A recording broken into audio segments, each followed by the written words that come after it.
Hello, everybody, and welcome back to the greatest live show of all time. That is right, everybody. For any VOD watchers, I will be sure. Oh my god, I can't even speak.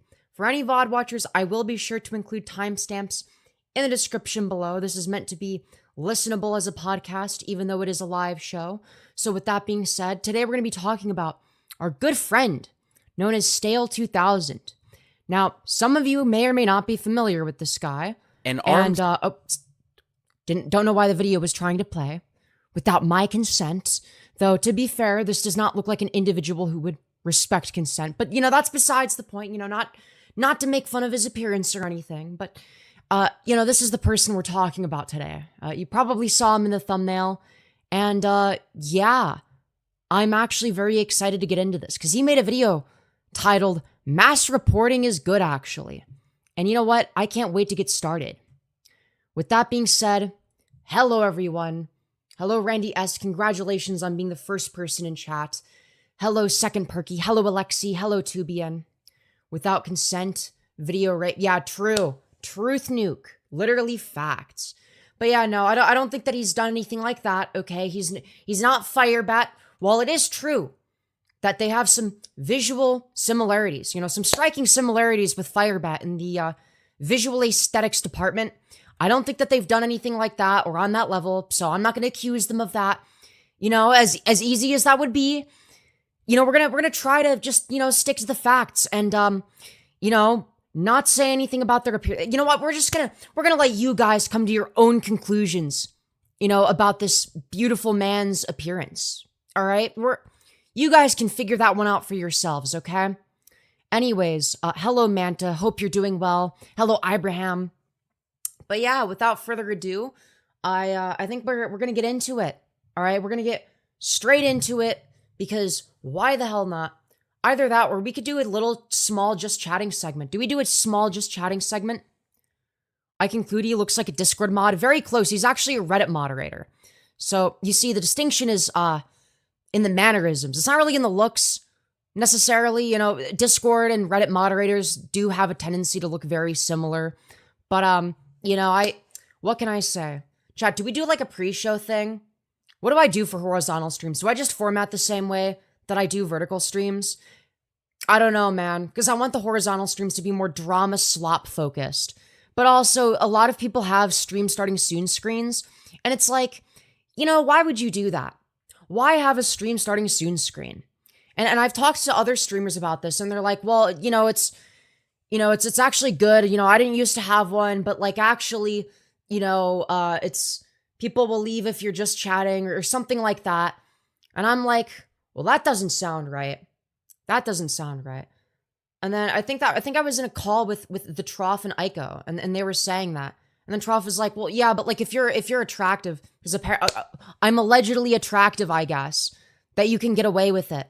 And, I'm just like, well, yeah, I'd rather be making content. Well, why have a stream just starting screen? What are we doing? Why have a just starting screen or a stream starting soon screen or whatever it's called? I don't understand. It oh yeah, dude, for the members of the audience that want to stare at a screen that it's a still image that says stream starting soon. Yes, indeed. So I'd rather just yap at you guys while we wait for people to join. All right, you know what? Maybe we don't wait for people to join. Maybe we just, did you see that Mary Chu deleted almost all her past live streams? Is that so? Dude, has there been any more recent developments with Mary Chu? Because I would love to do a Mary Chu snark stream, okay? All right, fuck that person. They're a Firebat apologist, and Firebat is a rapist. Now, I'm not going to directly say that she's a rape apologist, but I'm going to let you guys draw your own conclusions on that specific issue, all right? You guys can come to your own conclusions. I'm not going to tell you what to think about that. You guys can think for yourselves, okay? We might also do some Firebat snark tent, after the Stale2000 stuff, but I really, really want to go over this weird, disgusting, inbred-looking, balding, fat, disgusting Reddit moderator. And, his video about why he's in favor of censorship, okay? That's the main meat, the main juice, the main reason we're doing this live stream, okay? A lot of streamers do that, lol. Yeah, and that's why I'm saying it's stupid, okay? Most streamers are wrong, okay? When streamers are in favor of using a just starting soon, or sorry, not just starting soon, stream starting soon screen, okay? It's because they're lazy, they suck, they don't know what they're doing, okay? Well, it's not that they don't know what they're doing. Listen, I think that it's because in reality, they just see other streamers do it and they're like, well, I guess this is something I have to do, okay? But I'm a contrarian, okay? Instead of doing a stream starting soon screen, I do a little bit of a pre-show, a just chatting segment, if you will, okay? Anyways, Firebat breaks records with how often they unrelease and re-release VODs. True, absolutely true. And it's like, dude, it's like they have a new channel every week. Like, they'll delete their channel, they're quitting for good, and then it's like, oh yeah, we're back. Yo, thank you, more T. Merrier for the 2, saying Reddit mod versus Discord mod, who wins? I'm gonna have to go with the Discord mod, okay? I feel like the Discord mod has a little bit more aura. But yeah, anyways, without further ado, we're 6 minutes into the stream. Chat, we're gonna start talking about this epic moderator, okay? So, chat, have you ever wondered what a Reddit moderator's stance is on mass reporting? Well, I don't know if they all have the same stance, but this guy made a video called Mass Reporting is Good, actually. So, without further ado, I'm gonna put on my headphones and we're just gonna, hear what this, incredibly insightful individual has to say on the matter. I'm so excited. If it plays. Society is a polite society.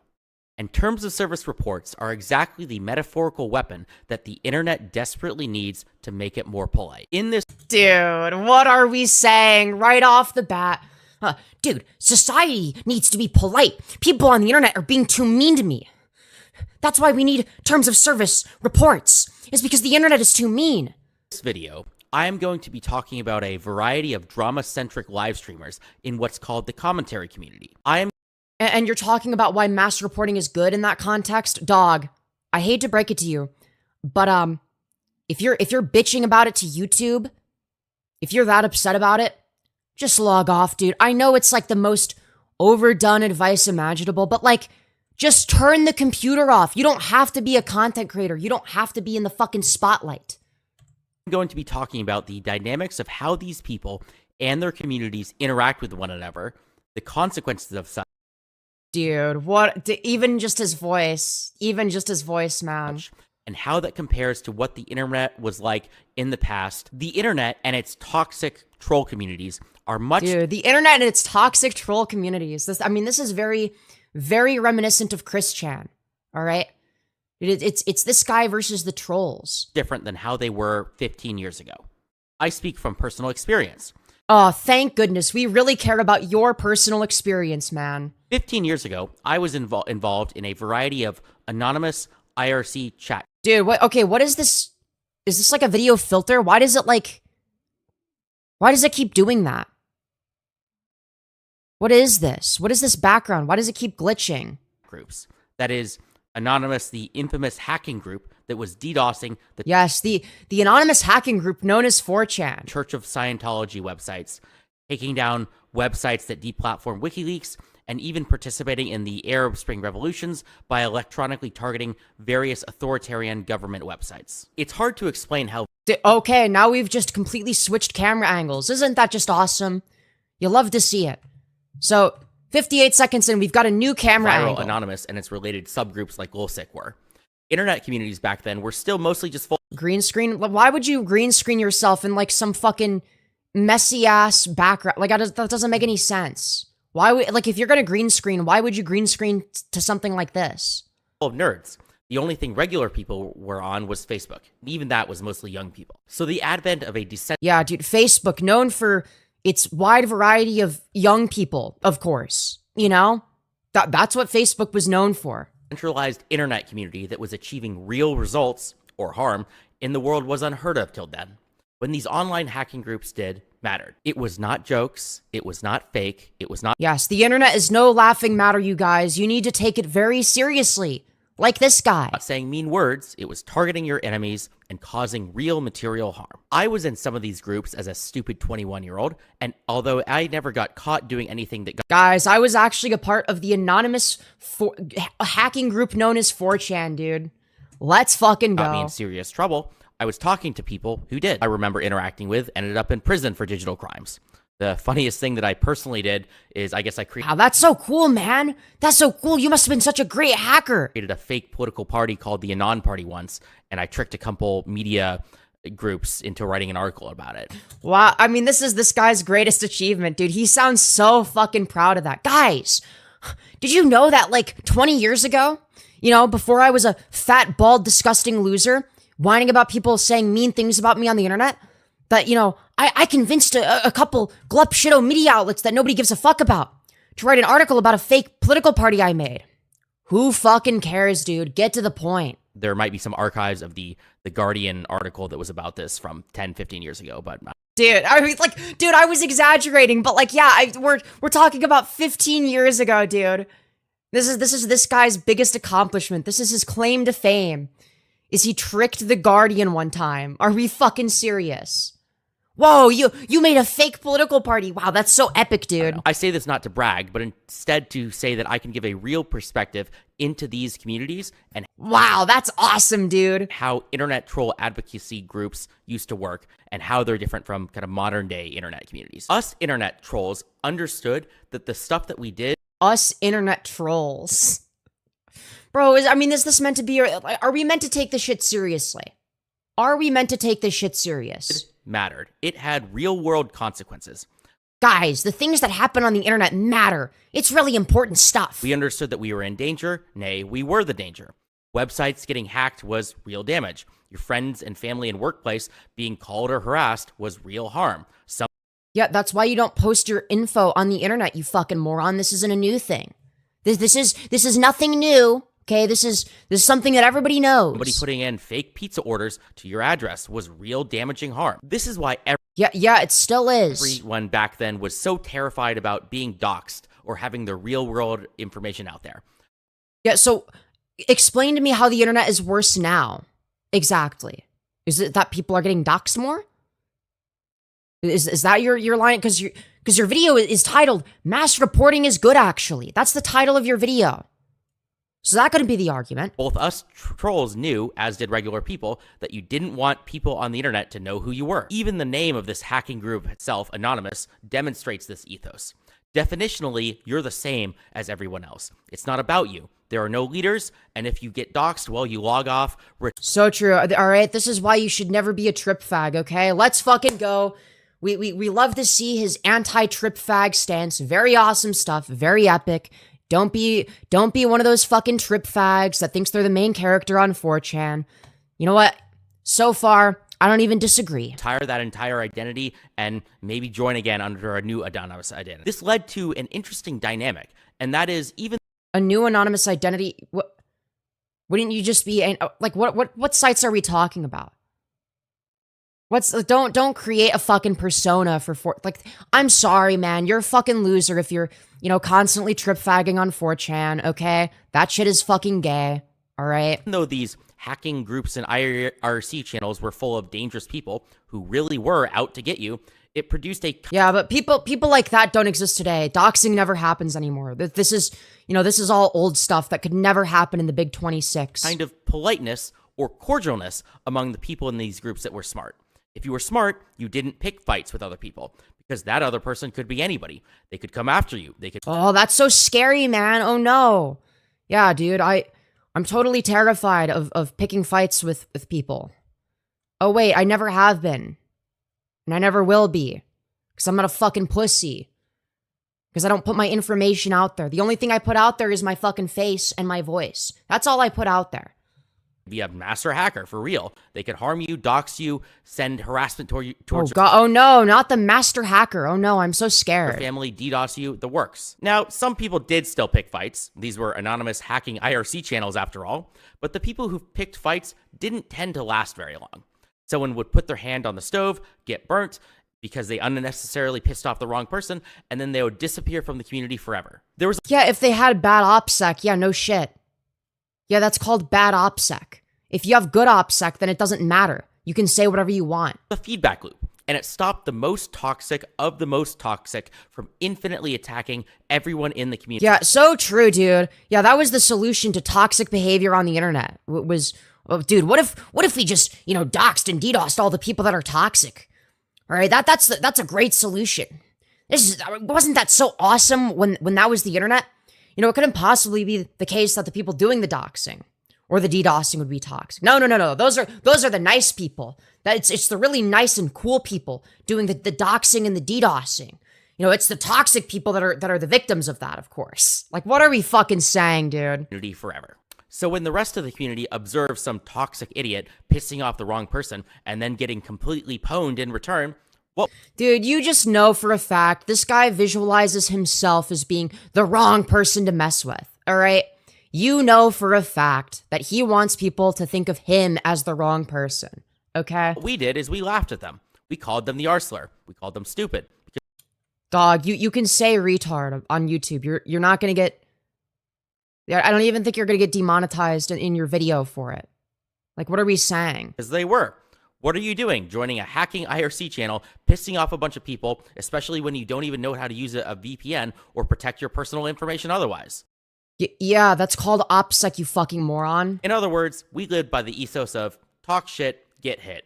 F around and find out. If you spam slurs against people for weeks on end, well, you better watch your back because we're going to come after you, and it won't be merely by calling you a slur back in return. Yeah, but like, why? Like, why would this be a good thing? Like, why not just call them a slur back in response? Like, what are we fucking saying?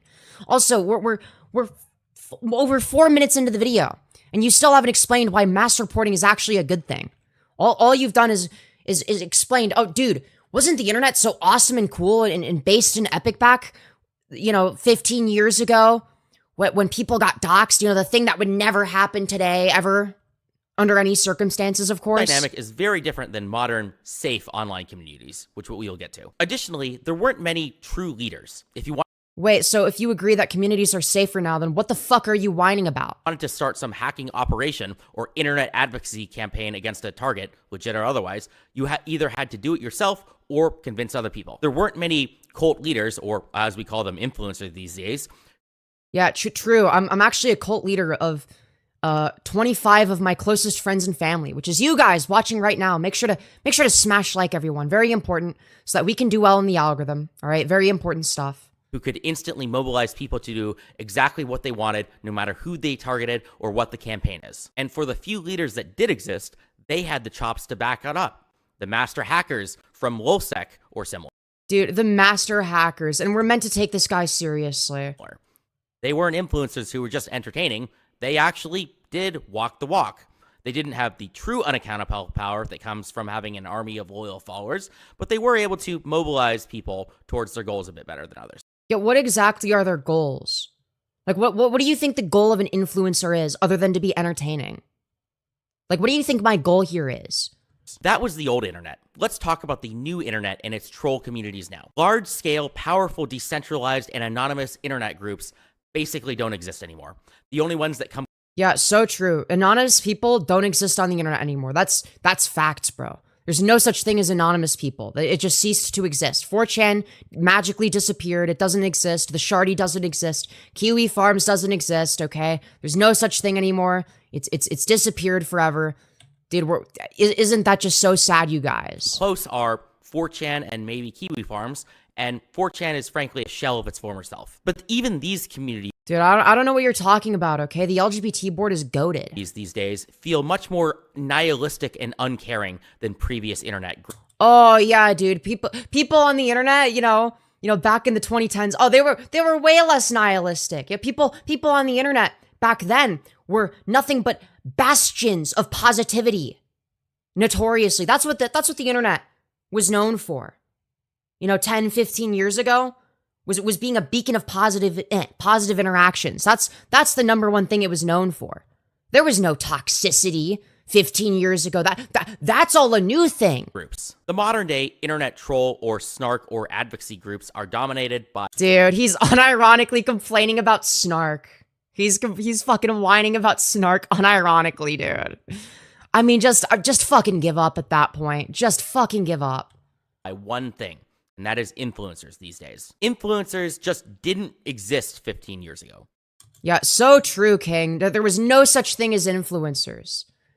Yeah, Shane Dawson? Who the fuck was that? Fucking, I guess, yeah, I mean, the influencers back then, I mean, fucking Shane Dawson, Onision. I guess Smosh was pretty good. Like, are we gonna pretend like those people didn't exist 15 years ago? Like, what are we fucking saying, dude? Like, there was no YouTubers in 2010. What are we talking about? Yeah, there were celebrities, but celebrities were distant from their fans. They weren't interacting with them every day or directing their communities in discords like the micro celebs of today do. What is called the commentary community, as well as snark communities, most demonstrates how the new internet troll communities operate today in a way that is significantly different than old internet troll communities like Anonymous. The commentary community is a group of extremely online drama influencers and their communities. Yeah, as opposed to you, who's like definitely not extremely online. Very true, very true. That comment on the latest internet controversy of the day. That's still— oh my god, that's like what I'm doing, guys. Dude, he's talking about me. Let's fucking go, dude. Isn't that just so awesome? Isn't that so epic and based? kind of vague though, as a lot of people talk about viral dramas. That's why they're viral. But imagine people who don't just give a 10-minute summary, but instead spend hours and hours going over leaked logs of random internet beefs, as well as doing responses to a response of a video. Along Yo, that's like what I do. Isn't that so awesome, guys? with getting into Twitter fights every day and just incestually talking to each other about each other in the most terminally online way possible. The people that Yeah, as opposed to you, who definitely goes I'm outside. thinking of are influencers like Nicholas Diorio. Yo, dude, he's talking about Nicholas Diorio. Is he gonna mention ChudLogic? ChudLogic, Turkey Yo! Tom, Queeman, Augie, JSDLK. Yeah, dude. He's even mentioning like the I guess I don't know if I'd say Queeman is a shitter anymore, but like, you know, even the more niche people. Dude, do you think I could get featured in Stale's next video, dude? Do you think I could get a mention? Those people. These are just the people that I've either personally interacted with or watched, and Dude, no Himpleton mention. Dude, what the fuck, man? Not even mentioning Himpleton. Dude, what is this Himpleton snark, dude? I do not know the full extended cinematic universe of every single commentary creator, though. I'm still Commentary creator. That's epic. going to talk about these people as an examples because I, know about them. These groups and their communities stand in stark contrast to how past internet troll groups work. This is for most— Yeah, dude, the past internet trolls were cool and epic and based. But these modern day trolls, they're mean to me, so that's why they're bad guys. reasons. Number one, of course, these communities are led by an influencer whose job it is to do this. These people are To do what exactly? Make fun of retards on the internet? Yeah, I mean, I guess. Yeah, sure. usually not anonymous. They can gain or lose followers, but this is not a decentralized, amorphous group dependent on a common goal.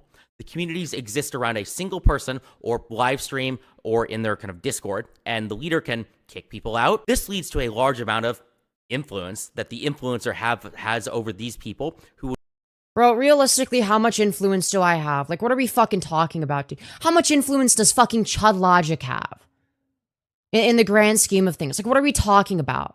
do what they ask, say— Yeah, dude, we've got fucking fat balding Hitler over here, telling us fucking, yeah, dude.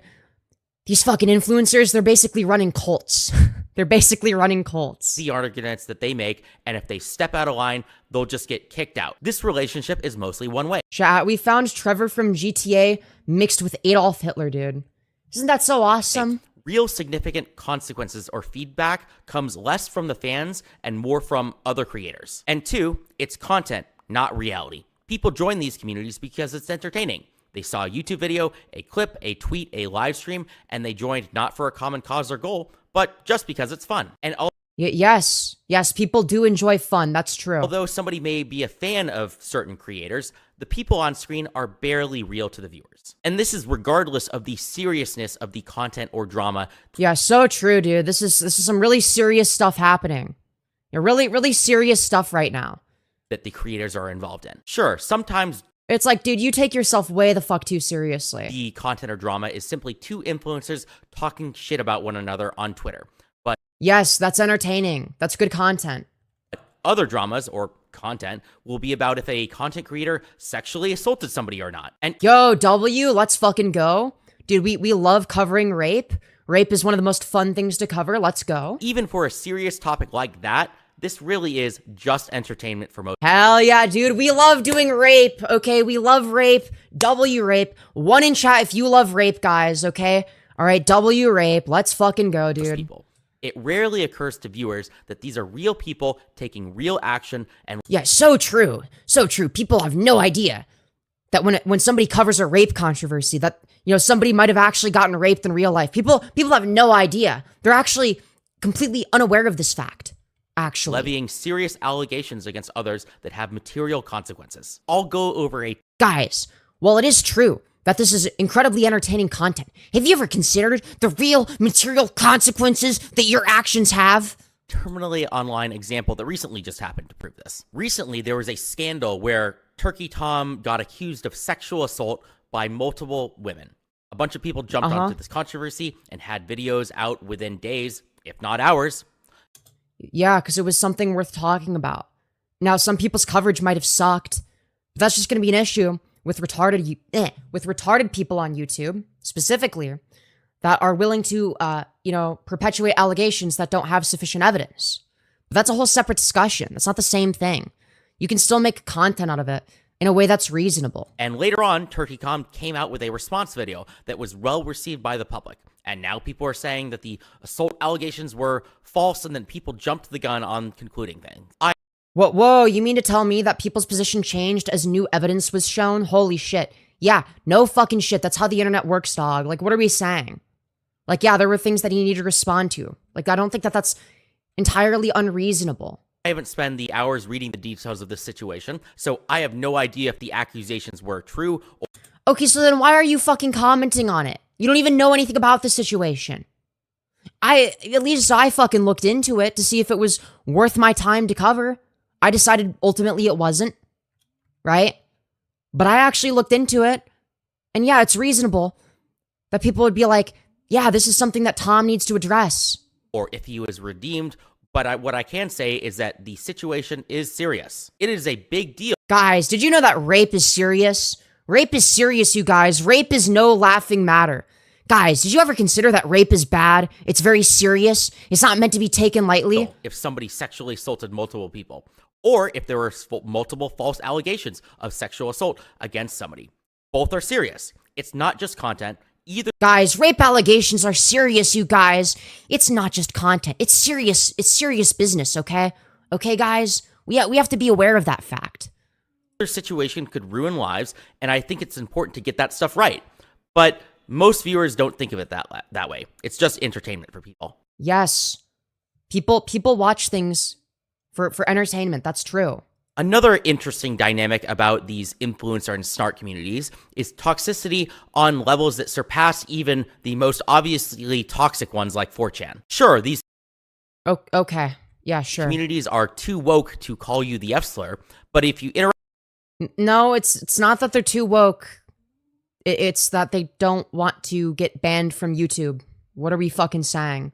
Interact with them, there's about a 50-50 chance that they will immediately call you a pedophile. Here is a tweet from ChudLogic that demonstrates this. Dude. I hate to say it, but ChudLogic won here, dude. I'm siding with Chud. I disagreed with him on a recent TOS strike. Also, he didn't call you a pedophile. He's saying you look like a pedophile, which is true. I mean, you do look like a pedophile. He's not wrong. You do have the appearance of somebody that would touch children. Okay? I'm not saying this to be mean. I'm just being honest here, okay? I'm sorry. That's just the truth. So the tweet says, the original Stale tweet is, all right, have you considered, like, not doing a really aggressive title like that? This feels really F around, find out. And then ChudLogic responds by saying, have you considered shaving the last remnants of your balding hair so that you don't look like a complete pedophile? Now, my response to that would be right message, wrong messenger. Because ChudLogic also should shave that shit, okay? Because he's balding as well. And he also looks like a complete pedophile. But, I think if anybody else said it, I wouldn't have any issues with that. strike that happened to him on his channel, where I said that if he didn't want to get a strike, maybe he shouldn't be so aggressive with either his content or his stream title. And he immediately ignored the What exactly was wrong with the stream title? Can you tell us what the stream title was or what the thumbnail was that you take issue with? That was so bad that it needed to be taken down by YouTube? substance of the point and just called me a pedophile. The content No, he said that you look like a pedophile. That's not the same thing. creator also has an infamous Discord channel called Spicy Chat that throws around these insults like candy. And multiple Dude, as soon as you start talking about Spicy Chat, you've lost, okay? other of these commentary community people like Queeman, Augie, and JSTLK have toxic You mean J-Stock. communities that the creator is at the very minimum okay with being associated with. These communities will do everything up to but right before direct doxing, which Yes, doxing is bad. the creator will usually explicitly disavow as long Yeah, no shit. as it's not happening directly in that Also, usually when I feel like this is also a blatant mischaracterization as well, okay? As somebody that consumes a lot of commentary slop, most of the people that I watch, including the people that I dislike, are very adamant about the fact that no, you shouldn't go out and, fuck with these communities and touch the poo, okay? Just be a casual observer. Just observe and enjoy the slop, okay? Don't try to fucking, mess with these people. Don't try to fuck with them. Don't be a poo toucher. Most content creators take a very firm stance on that. So you're just wrong. You're just wrong about that. Now, their stance isn't going to be as firm as their anti-doxing stance, which is going to be, a far more important position to clarify in many cases, but it's still something that I see clarified constantly. Don't touch the poo. Don't fucking interact with this retard. Don't actually, go out and harass this person.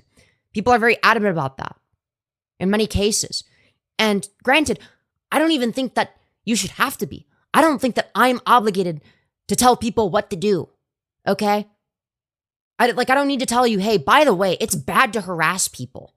Harassment is bad, you guys. community. But they basically endorse everything up to that point.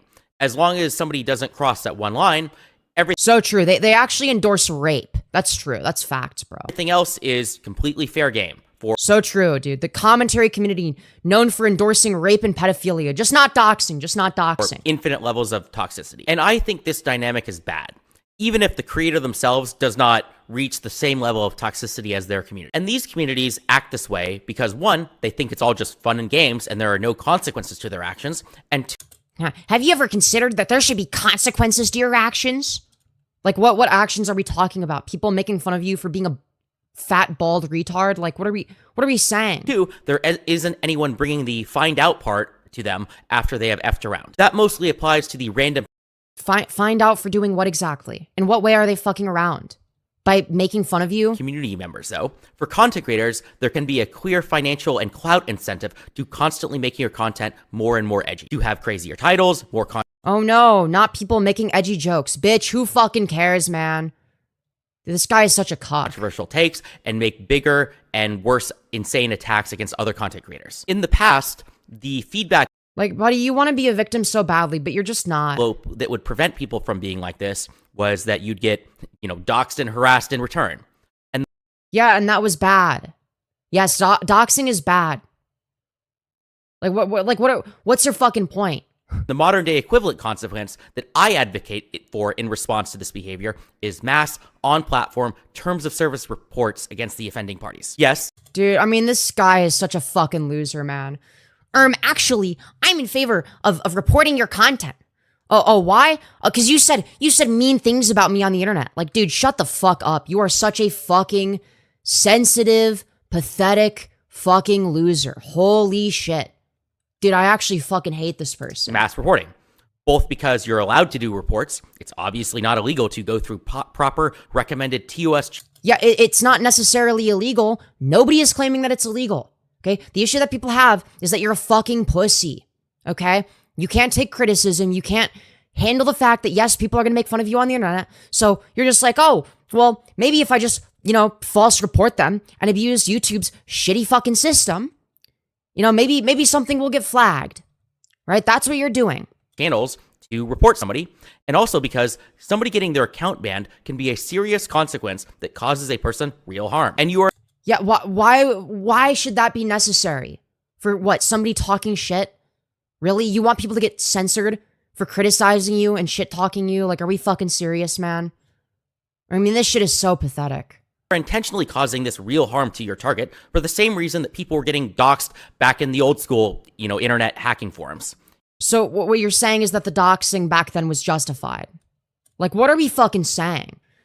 Like, this is entirely predicated upon the idea that, doxing was like a necessary evil or something. Like, no, it fucking wasn't.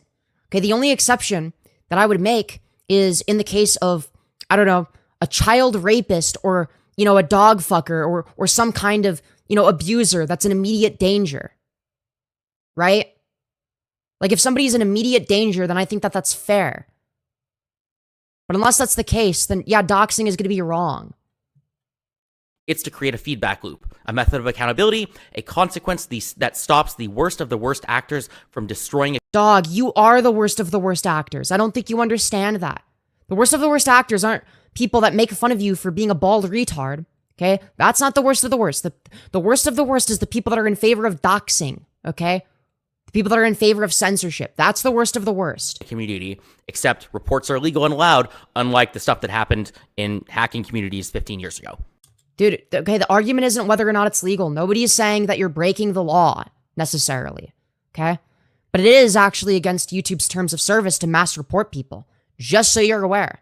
If you're a fucking stickler for the rules, being the fucking cuck you are, then you should realize that mass reporting itself is against TOS, just so you're aware. Which gets to my next topic, which is a violent allergic reaction to accountability or real consequences. Consequences for what? Making fun of you? Really? Among these communities. You think that a YouTuber should lose their fucking job because they said that you look like a fat, balding pedophile? Like, are we fucking serious, dude? You're such a pussy. You're actually such a pussy. Aside of the obvious stuff like doxing, the worst sin that you can engage in against one of these content creators or their communities is a terms of service report on one of their internet platforms. Yes. Yes, abusing YouTube's system to get people taken down for no reason. Yes. Yes, that is one of the worst things you can do as a YouTuber. Yeah, no fucking shit. Because sometimes YouTube itself can be wrong about stuff, right?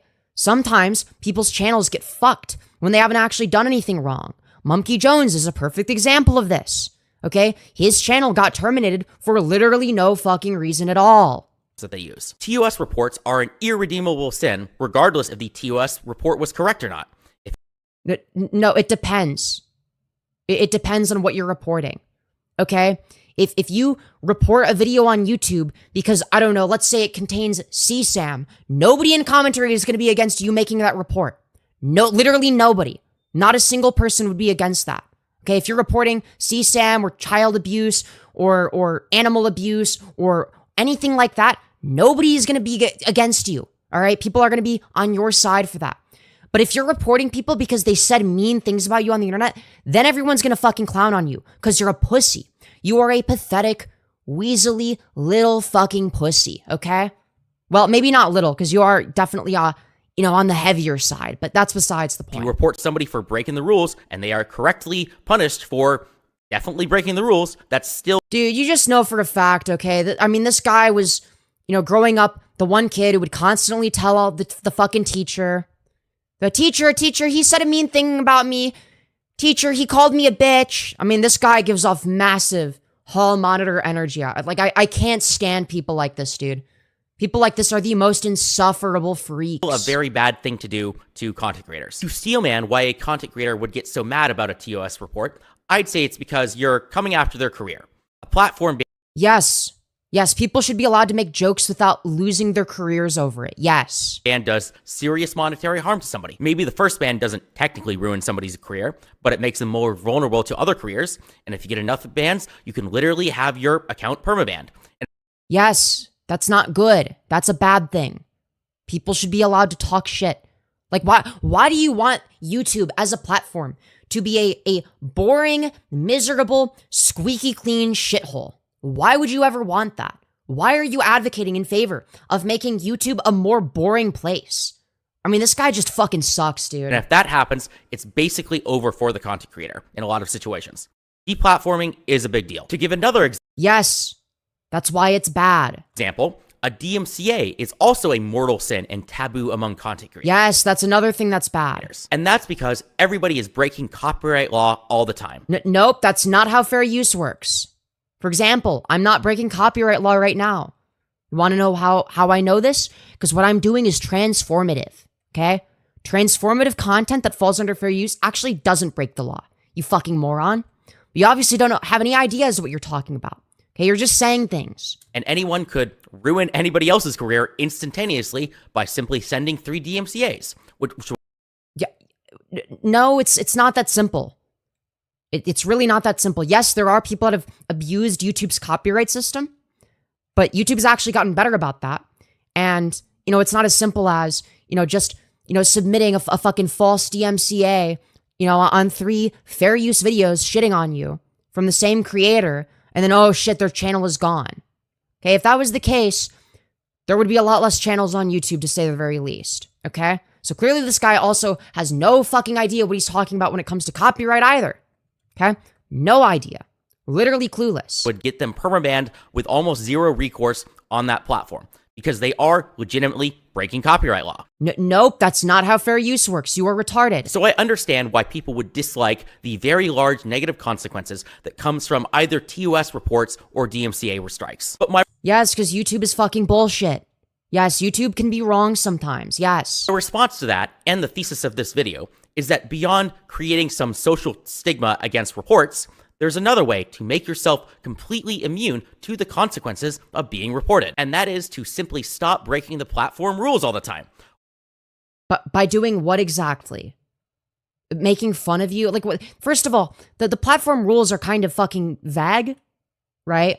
Like, they're not very clear most of the time in terms of what they are or how they're enforced, right? And they do that deliberately so that they can pick and choose who they like or don't like. But that's a whole separate issue. That's a whole separate side tangent because YouTube absolutely plays favorites. But, aside from that, YouTube can be wrong about stuff sometimes, right? Your channel can get taken down for bullshit reasons. That is a thing that has happened many times to many different creators, okay? So it's not necessarily a matter of whether or not you're following the rules. And also, who fucking cares, dude? Who gives a... who actually legitimately cares about YouTube TOS so much? Like, how much of a fucking pathetic hall monitor do you have to be to get fucking ass mad over what, a slight TOS violation? Who fucking cares, dude? Who fucking cares? I mean, this is some fucking pussy shit. I swear to God. Or stop getting so close to the line that you're in a gray area. So you're against the gray area then. So you do explicitly want YouTube to be a more, boring, sanitized, miserable fucking platform. So that's your explicit position.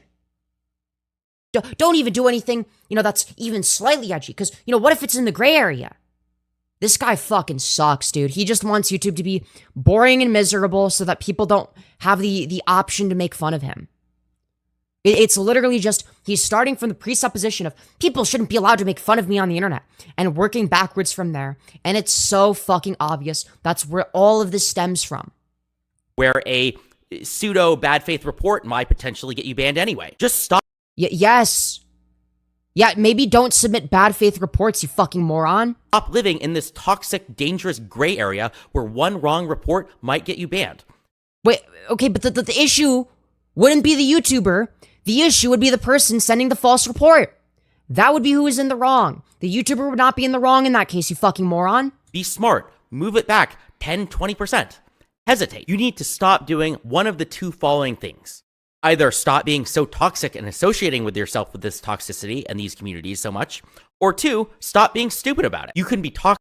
Sorry, I'm gonna be real. That this is why you get no bitches, dude. I hate to break it to you. Okay, it's not just your lack of hair follicles. It definitely doesn't help. But the fact that you act this way and that you're this much of a sniveling fucking pussy is the #1 reason that you will always be a virgin and you will never, ever touch a pussy ever in your life. unless you become a rapist, in which case, you have fun, I guess, toxic, you know? Or you can be stupid. You can't be both stupid and toxic at the same time. You should think about it. You should put in the work to defend your claims so that you can stand by them. More specifically... Yeah, I have defended pretty much all of the claims that I've made, but all right. This entails a few things. First, you need to stop playing these games where you pretend like you aren't associated with toxic crazies that make you vulnerable and easy targets for reports. To call out... What are we talking about? It's like, you do realize that everyone, on some level, right, can potentially be vulnerable to false reports if it happens in high enough numbers. Right now, it's going to depend on the channel, right? Now, if a channel has dealt with false reports in the past and then YouTube realizes, oh, I guess this is a bunch of bullshit, then, you know, it might be less likely to take that seriously in the future for that channel. I think my channel would be an example of this, right? Because at one point, mass reporting did work against my channel and it got fully demonetized. Like, not just the videos, but the entire channel lost monetization, right? But then eventually I got it back because YouTube realized it was bullshit. And now, ever since then, nothing about my content has changed. Nothing. I haven't done anything differently. Okay, the only thing that's different is that whenever people mass report me, YouTube knows it's a fucking load of shit. And also my channel is larger now, so there's also that element to it. So I think I get some favorability in that regard as well, right? But I mean, anyone could potentially be vulnerable to bullshit reports. So, like, I don't know what the fuck this argument is. Like, I've seen videos get taken down for literally fucking nothing. Like, it was shit that couldn't even be perceived as what it was supposedly taken down for. Some people, you know, ChudLogic has spicy chat, he has an ultra-toxic editor named DK or something, and he is very hyperbolic and apparently quick to throw around pedo accusations. And then nope, he didn't call you a pedophile. He said you look like a pedophile, which I agree with. You do look like a pedophile. That doesn't mean you are one. You just so happen to have pedophile phrenology, okay? There's nothing incorrect about that. It is a factually correct statement to say that you look like a pedophile. And people like Queeman and JSDLK have some pretty toxic fans and communities as well that they're okay with as long as they don't cross some magic line of just this doxing stuff. And even, I guess, JSDLK had another insano editor called Ryle Kittenhouse who... Dude, what in the shitter drama are we fucking yapping about? Was doing some crazy stuff. I forget what the drama is. But... Then why are you even talking about it? You don't even know what the fucking drama is and you're referencing it? I feel like you could have found a different editor. And my point isn't any one of those things. I'm not demanding... You could have found a different editor because what about this, like, one drama with your previous editor that you don't know anything about? Huh? That you fire one of your editors, but it more demonstrates a pattern of behavior of how you got into this mess. These content creators are always pushing the line. They are not trying to be safe. They are engaging in actions. Yes, you're right. We don't want to make safe, family-friendly, PG clean, safe for everybody content. Okay, that shit's fucking lame. That's boring. That shit sucks. That shit is fucking dog shit. It's awful content. It's garbage. It's not worth watching. That they know are both toxic and risky. They are effing around. Yeah, heaven forbid anyone do anything that isn't squeaky clean for YouTube. But to give a smart example where I think somebody was doing... I mean, this guy literally has, like, the most transparent Reddit Janny mindset, okay? This guy is such a fucking Reddit Janny, I swear to God. The right thing was when I saw a clip of also JSDLK related to me. He was debating about whether he should react to some crash out live stream that I did because he was worried that I might DMCA it or something. I would not have, by the way. A bunch of people reacted to that already, so, you know, I can't, you know, DMCA that off the internet. And although I've had my disagreements with JSDLK, he's nowhere near the point where I'd really try to go after him or deplatform him in any way. But I bring this... Yeah, so where do you draw this line then? Like, it seems to be the case that the place that you draw this line is entirely predicated upon how offended are you by the things that the person said. Like, that seems to be where you draw the line. It's up as an example of somebody hesitating. And I respect that. Not because he's being nice to me. He doesn't have to be nice. He's nowhere close to being somebody that I'd ever come after. But I respect the hesitation because it shows real fear and it affects his actions. I know the Yeah, I mean, like, that's sort of where this person's mindset seems to come from. He wants to be taken seriously. And it's like, dude, you're a fucking lolcow. Nobody takes you seriously. Okay? People aren't afraid of you, all right? Yeah, J-Stock is, you know, potentially, you know, concerned about, you know, a video getting taken down, you know, from you abusing the you know, the system, right? But I mean, that's sort of besides the point. Doesn't mean that he's scared of you in particular. It's not you specifically, right? Bumbling Reddit mod who looks funny persona that I play throws off most people. It makes me... Yeah, dude, he's actually a really, you know, cool and scary guy behind the mask, okay? He's just pretending to be, you know, a fat, balding retard. Seem not threatening, but I'm literally telling you that I was... Guys, he might seem not threatening, but you don't want to mess with this guy, all right? You don't want to mess with this guy, okay? He's a Sigma male. In, you know, infamous hacking group, you know, IRC... Guys, he was a part of the infamous hacking group known as 4chan. Channels. I can promise you that I am not non-threatening. And it entertains me. Guys, you should be scared. You should be terrified. Fucking shiver me timbers, dude. When somebody else notices that. The point being, though, when somebody really thinks about what they're doing, worries about how other people will respond, and evaluates the consequence of that response, is a smart person, and that's a smart thing to do. Having some amount of fear is... Yeah. Thank goodness we have fucking Stale2000 telling us what a smart person thing to do is. You know, Stale, of course, being, you know, a pure bastion of intellectualism. Yeah, as we all know. Smart. It shows that DSTLK... Guys, did you know that this guy was an epic 4chan hacker? He was an epic late 4chan hackerino 15 years ago? Guys, you need to be scared, okay? You guys should be scared for your lives, okay? He was part of the anonymous hacker group known as 4chan. Is one of the smarter content creators around who does worry about consequences. And also, on a side note, his dad works for Microsoft, okay? Just so you guys know. Just so you all know, his dad works for Microsoft. You guys need to be scared, all right? Even if I still think that he does surround himself with too toxic of a community. To get back to my argument about TOS reports, though, I think that if you play it safe, if you still do your critical content, but in a way where you know that you're clearly not breaking the rules. Yeah, but sometimes people will clearly not be breaking the rules and their shit still gets taken down. So you're just, like, wrong about that, you fucking moron. Where you know you're backing up everything that you're saying and you're kind of doing it in the right way, well, then you don't have to worry about reports. Yeah, right, because we want you to determine what the right way is, right? And abuse the YouTube system, right? Well, what could possibly go wrong there? It won't matter if somebody reported you in bad faith if you aren't being completely stupid with your content and who you... No, it absolutely does matter, you fucking idiot. ...associate with, and you genuinely try to follow the rules in good faith and don't play in the gray area all the time. And even better, if... Yeah, again, you just want YouTube to be more sanitized. Like, this guy fucking sucks, dude. Everybody is actually trying to follow the rules of a platform in good faith. I think that has an overarchingly good, systemically positive effect on... No, dumbass, it is the literal opposite. YouTube being more sanitized and squeaky clean makes it objectively worse, okay? You are anti-fun, okay? All right, people like this that are anti-fun are legitimately my worst fucking enemy, dude. I can't stand people like this. Okay, people like this fucking suck, dude. All right? People like this are the reason that we'll never have a fucking modern-day Filthy Frank or a modern-day, you know, 2016 iDubbbz, right? There's a reason that we will never get, you know, the absolute peak of YouTube ever again, all right? There's a reason for that. It's because of fucking losers like this, okay? Of absolute bumbling retards like this.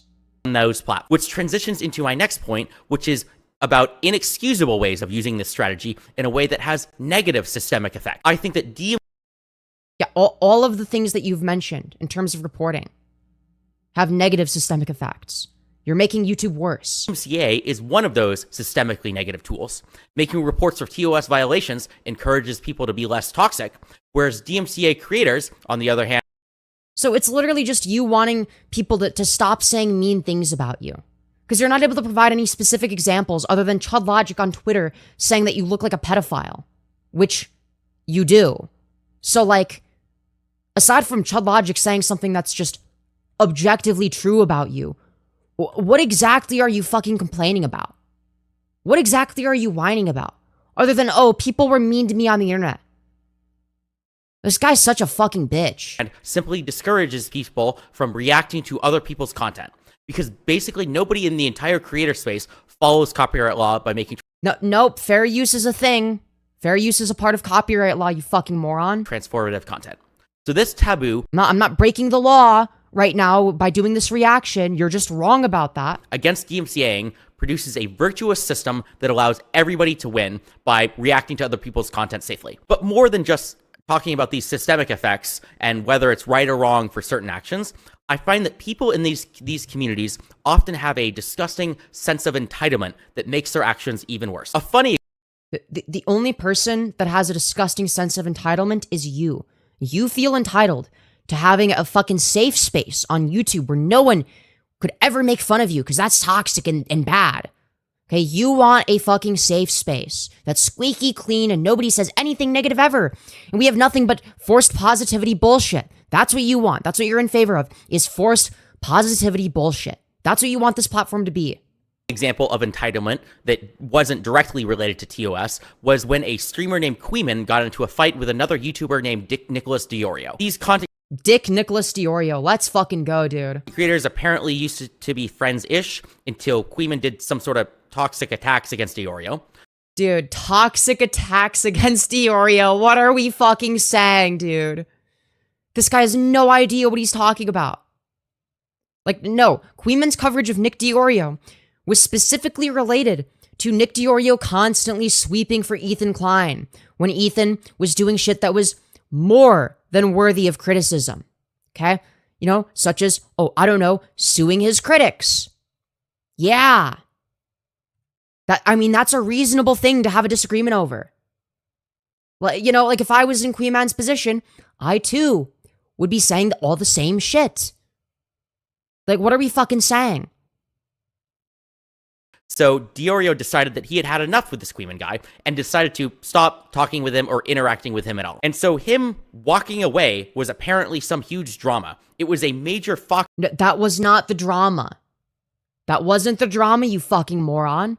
Holy shit, this guy is retarded. ...po for Diorio to simply not like a person and no longer want to interact with them. No, that was not the issue. Guy Queeman was so allergic to consequences to his actions, so... What were his actions? What, disagreeing with Nick on the fucking Ethan Klein coverage? Like, what are we fucking talking about?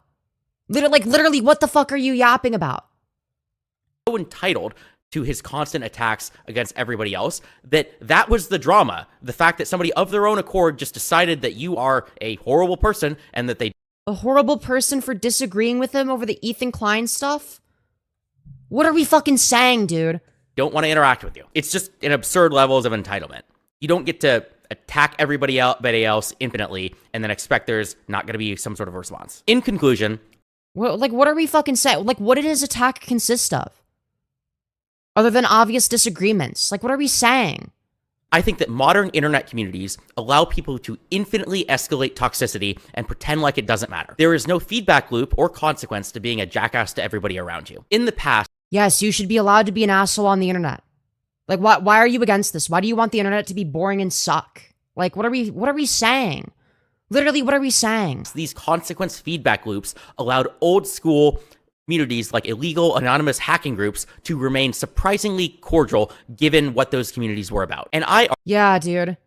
Yeah, because 4chan back in the day was known for being really cordial. Like, this guy's such a fucking LARPer, dude. There's no way this guy was ever actually on, you know, any of these fucking sites. This guy is such a fucking bullshitter, all right? If he actually used these sites, he would know that, no, if anything, things were more toxic back then, okay? Things actually used to be more toxic than they are now. What the fuck is he talking about? Is he seriously trying to argue that, oh yeah, dude, back in the day, 10 to 15 years ago, you know, 4chan was way less toxic than YouTube commentary today? What are we fucking saying? What are we saying? What is this argument? That, like, does he not realize how fucking absurd that sounds? Huh? I mean, this guy is making the opposite error that I see from most people. Most people try to demonize 4chan. They're like, yeah, dude, 4chan is like when you're like a Nazi, right? This guy is the opposite. They're saying, oh yeah, dude, 4chan has always been, it was always less toxic than fucking, YouTube commentary, because the 4chan hackers held everybody accountable. Like, what are we fucking saying? What are we saying, dude? It's like, no, the old internet was not less toxic, you fucking retard. What are we talking about? Argue that we need more such feedback loops in the modern internet era. It doesn't have to be hacking groups doxing and harassing you anymore. Instead, I think that... Yeah, it never had to be that. Yes, doxing people and harassing them in real life is bad. There's a reason people draw a line there. Simply using the modern day TOS reporting systems on existing platforms is enough to push the internet to a better place. And nope, that's not how that works. Also, being in favor of mass reporting is against TOS, so I could make a legitimate report against this video if I wanted. Just saying. I'm not going to, because I'm not a fucking pussy. Okay? But I very much so could. Just saying. Just saying. Just putting it out there. Hope more people do that, or at least... Yeah, I hope more people make YouTube more fucking cucked, dude. Clearly, YouTube isn't cucked enough. Now, obviously, this video was received, very well, okay? This is a very well-received video. Clearly, everyone really liked it. So let's read the comments. You look like a hard-boiled egg that somehow became sentient. True. Smeagol as a Reddit mod. Dude, just shave it. I'm begging you. Just shave it. This isn't right. You need to shave it. True. So when does he drop the character? Mr. Secretary, take us to Norwood 6. LMFAO, he would like kiwi farms. Holy fucking Reddit. Bro's comb over is holding on for dear life. I want to see your real dungeon. Bro wants to be Dark Viper AU so badly. Nice veiled threats. Do you think his hair looks like that because he pulls out one strand each time someone makes fun of him? What's wrong with threats, bro? Yeah, if someone seriously comes after me, I will absolutely go after them. And I won't play by their rules. I'll play by mine, using whatever legal and allowed measures that I can, such as valid TOS reports. That's an explicit threat, not a veiled one. I don't current have any targets, but who knows, maybe I'll find some. Dude. What are we fucking saying, dude? What are we saying? Like, why would you double down on this shit? Bro probably felt like the toughest kid in his mom's basement after posting this. True. So fucking true. Gangster mode. You should have paid for finasteride instead of Ozempic. Yeah, or both. I think he needs both. Yeah, thank you for your input, internet janitor. You're really milking your brief moment in the spotlight for all it's worth. Yeah. Thank you, Saul, Cumtown Animation Channel, for introducing me to this guy. A drain on humanity. It's like a zit. You just won't pop. Just shave it off, bro. Who is your barber? I mass reported this video many times and it's still off. Norwood 4. Being mean on the internet is based, actually. Leave them kids alone. True. Your room must be crazy. Bro really dyed all 3 strands of his hair. True. Bet his room is rancid as fuck and that he still lives with his mom. True. Dude, it's just like there's so many good comments just that I need to like. It's like I need to like all of the negative comments. I mean, these are awesome, dude. Janitor of the small leagues bathrooms. Funny how he didn't mention actual doxers like Destiny and Dan Saltman. I wonder why. Ooh, good point, because this guy is associated with Destiny. You seem to have misunderstood the point of my video. My point is talk shit, get hit. I consider all of these internet fights to be serious and equal grounds, and I don't have a magic line of, well, if you go exactly over this one special line, it's really bad, but if you don't, you're all in the clean. No, I think that if you are in a serious fight, it's all on the table, but my personal experience of counterattacks is valid terms of service reporting because it is legal and you can get away with it, and it is damaging. So what you're saying is that if doxing was legal and you could get away with it, you would be doxing. That's what I'm hearing from you. And then this person says it's never okay to dox anybody, period. So I'm actually going to disagree with them. If somebody is like a pedophile or an animal abuser, you know, it's like, well, I mean, like, is it bad? Is it still not okay? You know, I don't know about that one, Chief. I don't know about that one. Because at that point, you were involving an innocent family who has nothing to do with petty internet squabbles. I mean, I generally agree with the sentiment. It's not petty internet squabbles. That's my entire point. People's lives are ruined because of these internet squabbles, dude. This guy is such a fucking joke. He thinks his life is ruined because somebody fucking made fun of him on the internet.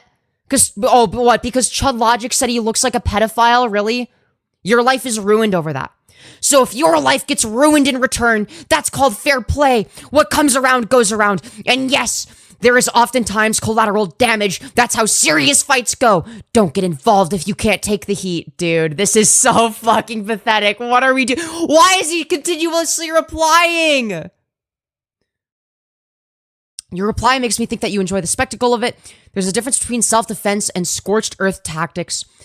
By labeling innocent bystanders as collateral damage, you're dehumanizing them to justify a reckless move. Them's the breaks. That's what happens when you play with fire. You get burnt along with all the people around you. I wasn't kidding when I said that I was born in the old internet era. That's how we operated. Dude, what the fuck are we saying? Nostalgia isn't a valid excuse for hurting bystanders. If your justice, quote unquote, requires hurting innocent families, it's not self-defense, it's just a power trip. Sure it is. Them's the breaks of a real fight. You and the people around you get hurt. Dude, what are we fucking doing here? Why are you responding continuously? You're making it worse. You're making it worse, dude. Bald. Just shave it off. The final solution, just go bald. Mass reporting could be considered harassment. Well, not only that, but it's also against YouTube TOS. So if this guy is such a stingent follower, if he's such a stingy follower of YouTube TOS, then, you know, he sure as shit, you know, seems to not have any understanding of what YouTube TOS actually entails. Because YouTube TOS itself explicitly states that you cannot mass brigade people. Okay, mass reporting is against YouTube TOS. Okay? If made to just go against somebody and not because a video on YouTube or post on social media have content that deserve to be reported, trying to encourage everyone to mass report is unironically a valid reason to report, like this video. True. I only encourage people to make lawful reports. Of course, a report should be of a real infraction, which in your eyes is people being mean to you on the internet. What are we fucking saying? That's how you can successfully get somebody banned. If you find a real thing that they did that was against TOS and you reported them for it. Having a Discord server where people are toxic isn't against the TOS, so your idea doesn't work anyway, Lamau. So much for being a debate lord, you Destiny fan weirdo. True. Truth nuke. Who says I'd report them for their Discord? Obviously, I would find other, possibly even completely unrelated things and report them for those other valid and real violations. Yeah, but like, what is the real reason you're reporting them? Okay, we all know it's because people are saying mean things about you. You're not reporting them because you actually care so much about fucking YouTube's TOS. Oh, I really care about the YouTube ecosystem and people following TOS, okay? I worship the algorithm gods. I worship Neil and Susan Wojcicki, okay? That's not the fucking reason. You're just saying all this bullshit because you don't want people to say things that you don't like. That's what it boils down to. Yeah, this guy is very sore. The student validates the theory that hobbits are less susceptible to the corrupting influence of power. Holy shit, true. What a waste of human life. True. Very true. I think reporting content that you think broke the rules... Sorry, hold on. I think reporting content you think broke the rules that you want to report is good. I do not think mass reporting is good because, to my knowledge, YouTube and other platforms do not yet have enough systems to separate out correct and incorrect moderation actions, nor do they have swift enough / accessible enough appeals processes to make risking incorrect moderation actions on someone's account to be okay. if there was like someone live streaming a horrible crime or something and you encourage people to mass report that because you were desperate to get eyes on the situation ASAP, then yeah, coordinated mass reporting makes sense. But it would have been bad in the ChudLogic situation had that happened. What happened there, though I don't think it did. Also, you mispronounced faux pas. This isn't meant to be a dig, but a teaching opportunity because people have only ever read it frequently. Get it wrong. The first word, dude, it's like, dude, the way that he has to, like, correct him. I mean, that's epic, dude. You need to just do it, man. The most Reddit man on the internet refuses to adopt the official Reddit shaved bald head plus beard combo. Intriguing. I mean, he does look like a Redditor still. Bro, you ain't a Reddit mod no more. Shut the fuck up. Yo, true. He's, well, to be fair, in his defense, spiritually, he is still a Reddit moderator, okay? So wait, is he using a fake background of an empty room? Dude. Am I just like... Has my eyesight gotten so bad that I can't even like instantly tell if somebody uses a green screen? My vision is deteriorating. I need glasses, unironically. My vision has definitely gotten worse over the past few years. So I'm definitely going to need to make an eye doctor appointment. Okay? Stale out here giving me the strength to utilize moderation teams more after I've given up hope. Bravo. Brilliant. Bring epic actually energy to YouTube. Sit back and laugh while AdSense rolls in because people can't stop mocking you for your appearance and feigned nerd rage and compulsively watch your other videos and comments. You're a genius, dude. No, you're reading too much into it. You're reading too much into it. Dude. Anyways. Dude, this is epic. All right. Tell me, dude, I mean, this, oh, we got another...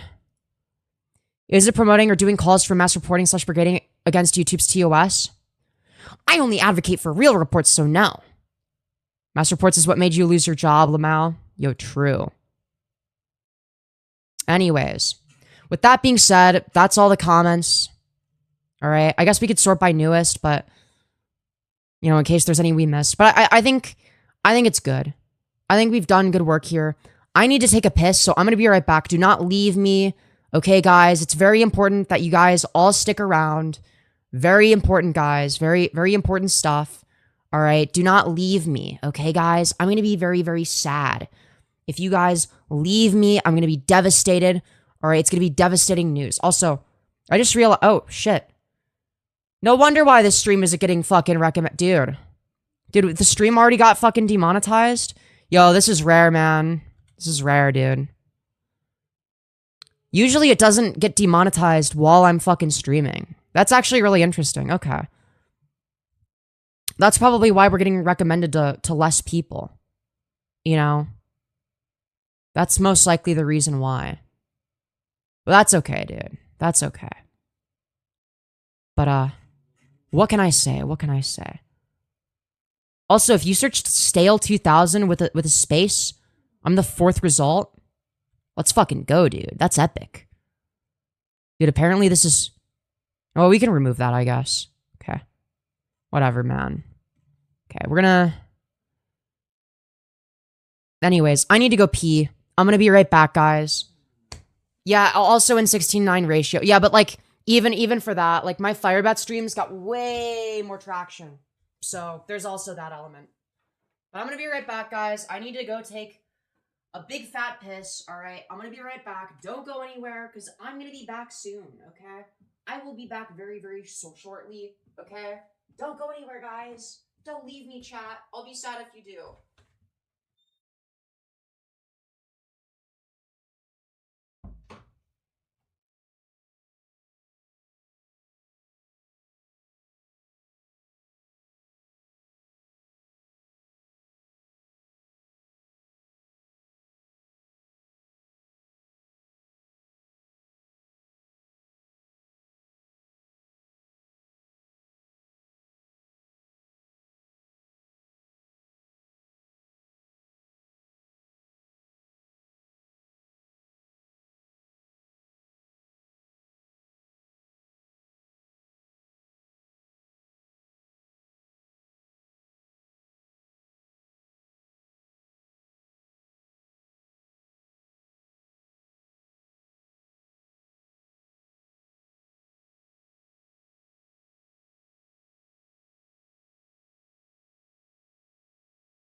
Okay, guys, we're back.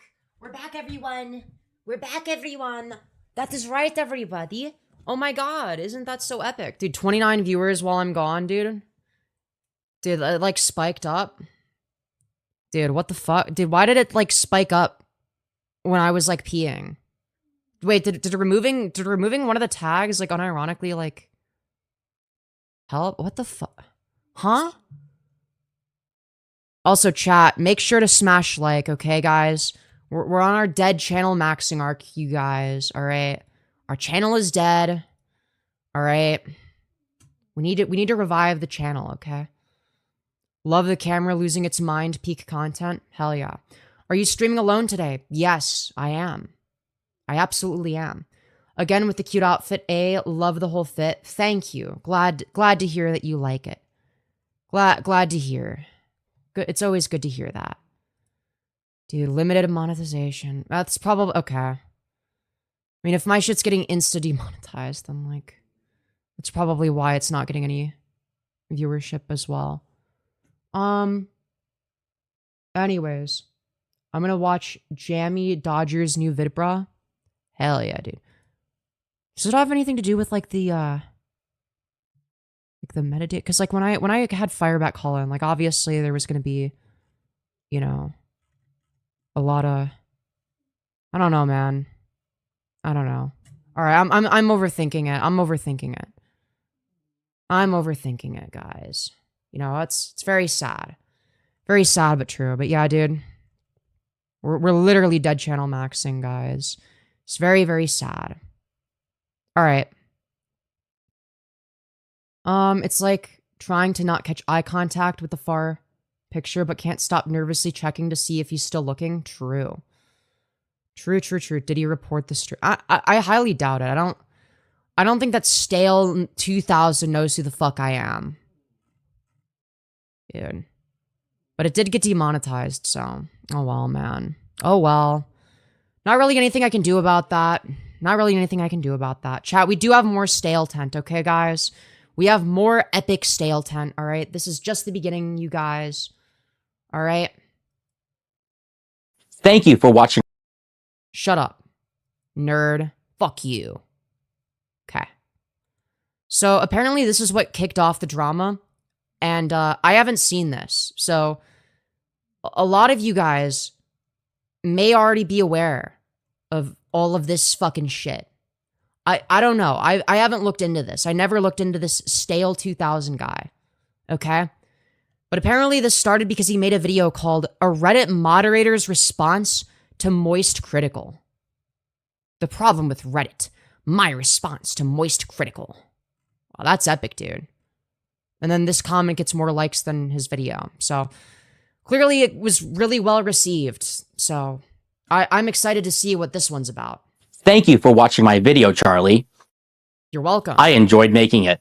Almost as Wait, what was the video that you reacted to? much as I enjoyed making this one. In this video, I will be clarifying some of my previous points, as well as responding to some very valid points that Moist Critical brought up. It was your mistake, buddy! Fucking Spez wasn't behind you massaging your shoulders as you signed the deal with $1 Million Fan Show, which— I moved too quickly. I didn't verify enough stuff. Dude, wait, what? Okay, what? I don't know what this is in response to. I don't know, dude. What is this in response? What was the video that Moist Critical reacted to? Yeah, he was a live stream fails mod. Okay, we need to see what his response to Moist Critical was. Or sorry, what Moist Critical was responding to, I mean. So what was the video? What was the original video in question? Was it this one? A message to the CEO of Reddit? I would presume it's this one, because this is his most viewed video. A message to Mizkif from an LSF mod. So I'm guessing it's this video, because it's his most viewed. Hello, Spez, Mr. CEO. Okay, so this is where it all started, okay? I haven't looked into any of this drama. Now, as you can see, he got a really good like to dislike ratio, so clearly people really liked this video. They thought it was really cool and awesome. Okay, this is their favorite video. So we're gonna look into this guy and see where this all started. It's about a Twitch scam. It's month-old drama. You know what? We're We're gonna engage in the month-old drama, you guys, all right? He supported an obvious scam. It's good drama. All right, we're gonna get into it, all right? Without further ado. Hello, Spez, Mr. CEO of Reddit. I hope you have received Hello, Mr. CEO of Reddit. this public video that I have created and sent to you via your email. If not, I hope anybody who cares about the topic in this video can get this to him in any way that you can. Yeah, I care so much about this topic, guys. This is really important. I really care. This video is about a topic of deadly seriousness. Deadly seriousness, guys, okay? This is a deadly serious topic, all right? We just need to keep that in mind, all right? Keep that in mind. It's deadly serious, guys. This is no laughing matter. And that is of Reddit moderation and the state of your platform. But first... Dude, I mean, that's a serious topic, dude. Reddit moderation, the state of Reddit, dude. I mean, these are some serious topics, man. Some background. I'm Brian, or Stale2000, or Tarot Card. I was the top moderator of This is some deadly serious stuff, your you number one guys. gaming subreddit, r/livestreamfail, before I was recently removed from that position by the Reddit Code of Conduct team. I became I wonder why they would remove you. You know, it could be anything, truly. I have no idea why. a Reddit moderator for one reason, and that is because I think that Reddit communities and correspondingly its moderators have massive power and influence, and for some reason, nobody seems Yeah, so true, dude. Yeah, there's just so much power and influence in the Reddit communities, dude. It's a really important role. Being a Reddit Janny is actually the most important job, okay? Reddit Jannies are like heroes, man, okay? Do you guys not realize how important they are for this country, for the world? to notice, care, or take This is dead serious, okay? This is deadly serious news, okay, guys? This is some serious business. this seriously. Least of all, its moderators or the company. In this video, I will go over why I believe this, and I will also talk about a code of conduct moderation action that was taken against me due to Oh no! The horror! good faith mistakes that I believe were caused by a clear lack of direct material support that the company gives its moderators. I will end the video no. by talking about what you, Spez, can do to fix this problem, as well as what I and other communities can do Yeah, I'm sure that the CEO of Reddit really gives a fuck about what you have to say. in case Reddit does not solve this very serious mismanagement This very, very serious mismanagement, problem guys. regarding the lack of support that is given to moderators. First, I will go over the code of conduct action and why I was removed as the top moderator of r/livestreamfail. I mean, this is devastating news, guys. I mean, him being removed as the top moderator, I mean, this is serious business. This sounds like stupid internet drama, I know. Uh-huh. But guys, trust me, this is serious stuff. But I'm going to talk about how this is a very clear example about how Reddit's mistakes causes very serious problems to Very Reddit's serious community and the problems, you company as a whole. guys. Here's what happened. Very There was an serious. announcement related to a live stream related game show called $1 Million Fan. It legit looks like you don't have a top on. I do. It's just covered by my fucking hair. You know what? I'm gonna keep that intentionally. Okay, we're gonna keep it that way. Actually, It was basically a game show like Survivor or Big Brother where fans of a streamer compete in different challenges. oh, thank goodness we get a fucking monologue about what the fucking live stream fails subreddit is. You know, really with important. an influencer or a streamer for various prizes. The kicker here is that there was a grand prize of $20 million, supposedly. This was supposedly going to be aired on Amazon Prime, and it was also confirmed to be including a couple mid-sized and large streamers like Alexandra and Andrea Botez, Extra Emily, Canoe, I have no idea who any of these people and are. a few others. Additionally, the opportunity was supposedly brought to these streamers by a company called Mythic Talent, which is a well-respected streamer agency that represents hundreds of live streamers. I Well respected, so like the opposite of you then. heard about the game show a few hours after it got announced by a couple major live streamers. Oh, maybe that is why YouTube demonetized the stream. Maybe it thinks that I'm not wearing a top. Maybe I have to make that more apparent. Dude. We have to like zoom out on the camera slightly. Because I am wearing a top, okay? Alright, YouTube? Don't take this the wrong way. It sounded like the perfect type of content for a live stream fail. I mean, reality TV, game show, live streaming, gaming, that's perfect for LSF, which is about fun, crazy content about kind of live streaming gamers. So when I heard about this, Wow, that's I was so very epic, excited. guys. I immediately reached out to the organizers to see if we could set up some sort of a collaboration. This collaboration That's Asmongold's talent agents. Wow. Yeah, I mean, those must be some very serious individuals then. Would just be to get cool content on the subreddit. No, financial incentives, no moderators being paid, basically none of anything like that, just fun, cool stuff for the community in the subreddit. For collaborations, very serious business, the first obvious thing that came to mind was, how do we get their content? They're chess streamers, I love them. Yeah, fair. On the subreddit. Either some super fans or some editors could clip some cool hype moment from the show and then post it to the subreddit. But I also had Yeah, that is what people do. a stretch goal. And that was, what if LSF could be part of the show in some way? I don't know, there could be like a LSF themed best clip contest. Yeah, dude, because people really want to get all their content from Reddit. Yeah, that's what I think of as a content creator. I'm gonna get all my shit from fucking Reddit, dude. Yeah, I want to be on Reddit. Like, no, bitch, fuck you. I would unironically rather go dumpster diving on 4chan for content, okay? Fuck you.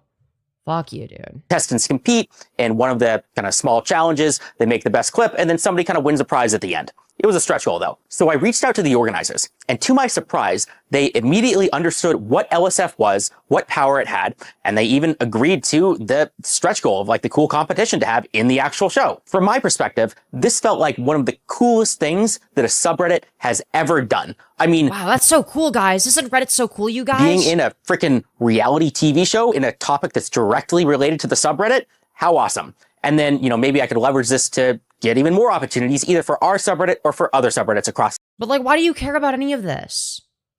Like, were you getting paid? Were you doing this for the love of the game? Like, what are you fucking doing? The entire platform. That's how I felt, at least. And that's clearly not how it worked out.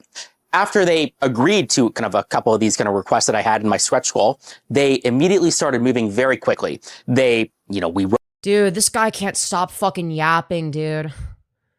Wrote up an announcement, and they wanted this out within like... Dude, he yaps an awful lot for being month-old drama, dude. Fuck this guy. 24 hours.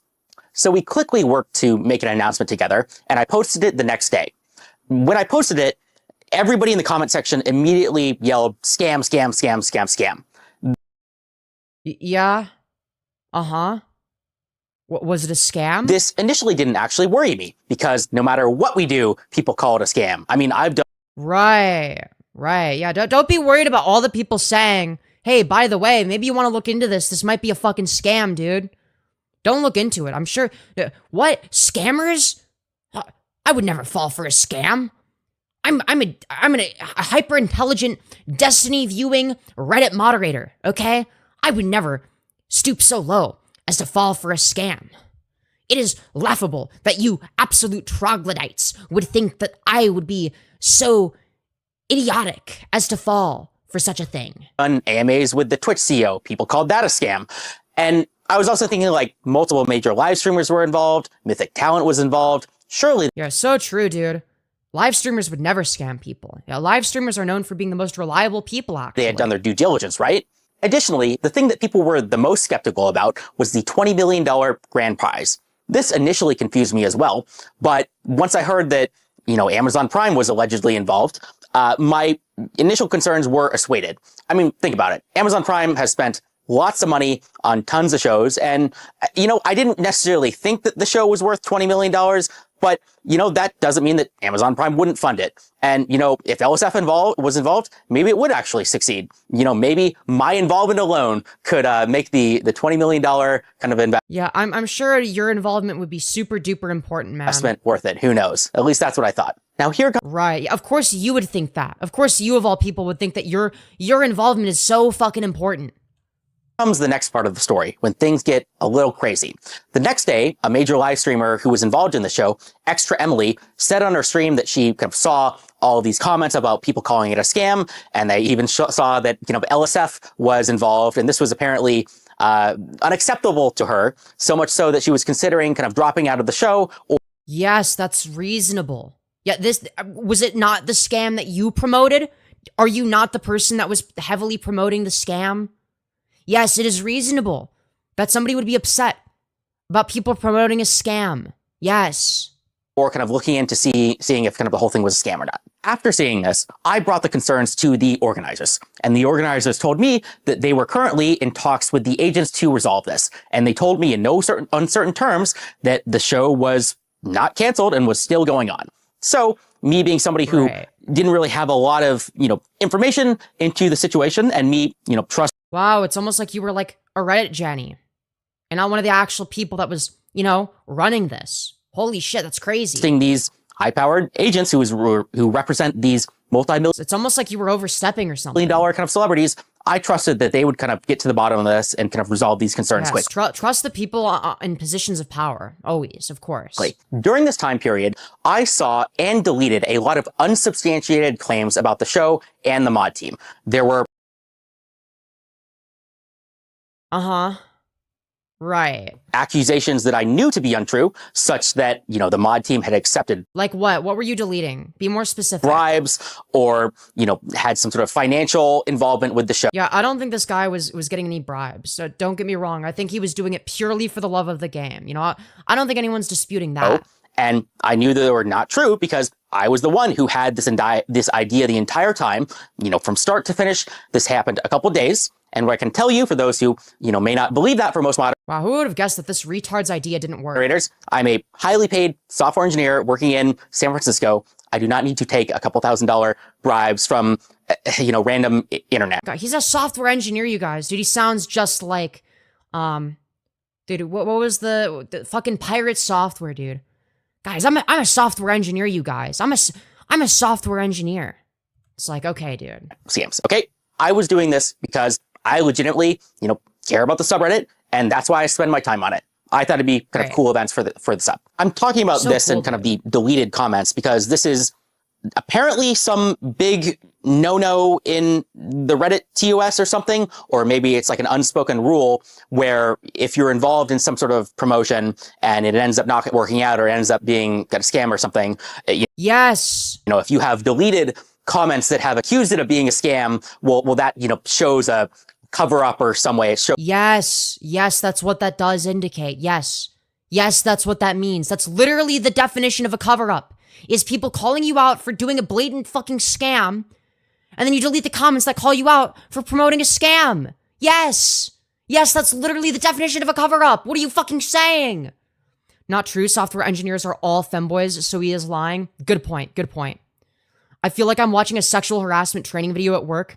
He's not a storyteller by any means. True. Dude, I mean, this is gonna be the guy, okay? This is the guy in the video that talks about why rape is bad. Have you ever considered that rape is bad?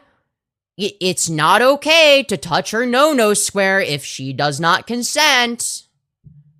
Or bad faith or something. So that's why I'm kind of talking about this, is because this was specifically a reason that was brought up regarding why I was kicked out as a mod on a... Yes, you covering up a blatant scam and deleting comments, calling it out. Yes, that's literally the definition of a cover up. That is a valid reason. That is a valid reason for you to, I don't know. Also, my cat's trying to get out. Give me a second, guys. Give me a second.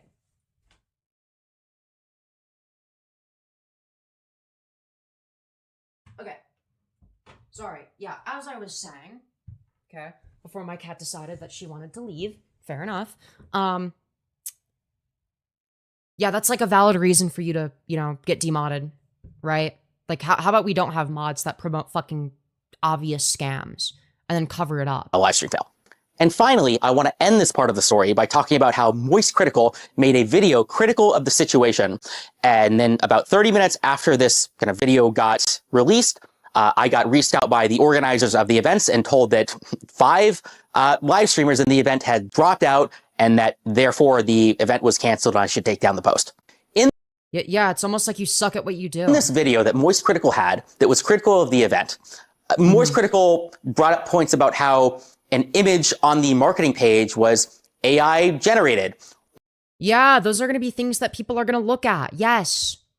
These are probably things that would have been pointed out in the comments that you were deleting on the subreddit. Or that the domain name was registered in Iceland.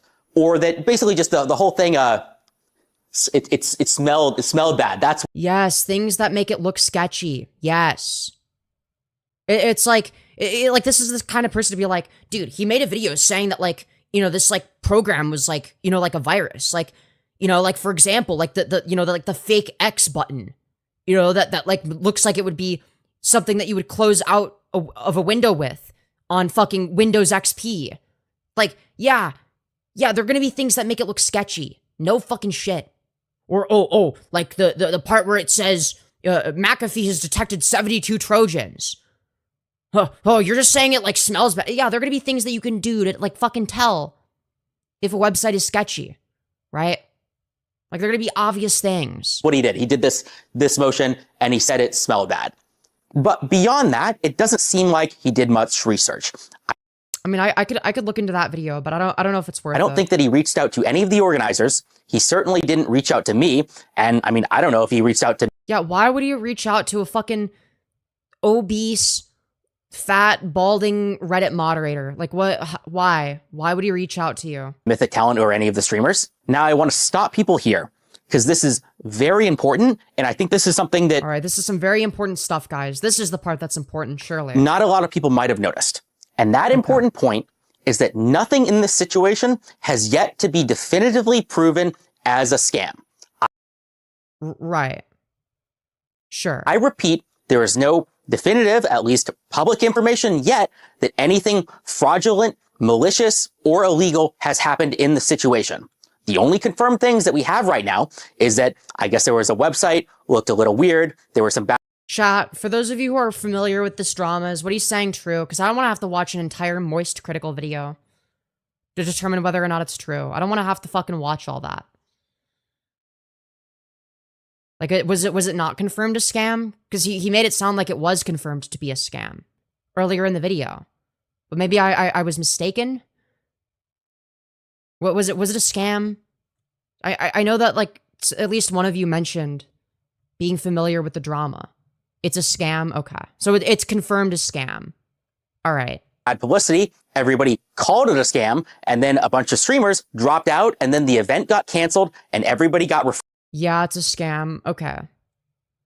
Is there, like, a way that we can see... Like, can we see this website? So is there... Also, yes, I have seen the new Firebat hair, okay? We'll cover that in a bit. Don't worry. It's true, but it was almost certainly a scam without a doubt. Way back, maybe? I think it's down? Okay. All right. Fair enough. Funded. None of this is illegal. None of this is proved to be a scam, at least yet. Maybe I'll eat these words. Right. And yes, in retrospect, there are certainly some things which we could call yellow flags or even red flags. But that being said, I don't want people to go into this thinking that there was some... Yeah, and then you remove all the comments pointing those out. Like, if there's a bunch of Reddit comments pointing out all of the yellow and red flags, saying, hey, this looks like a fucking scam, and you're removing those, then yeah, you're a shit moderator. Yeah, it's reasonable that you were fucking removed. Proven malfeasance or something, when there really is a possibility that a lot of this could have just been kind of bad organization and things just fell through. Just because something's a... Bad organization? That was not the controversy, you fucking moron. It wasn't bad organization. You, earlier in the video, explicitly stated that the issue that people had was the fact that you promoted a scam and that you were deleting comments related to being a scam. You were putting out the red flags. Bad idea, just because something is misorganized, that doesn't mean that anything illegal happened. You know... Nobody is accusing you of committing a crime. Nobody's saying you did anything illegal. People are saying that you're a shit moderator.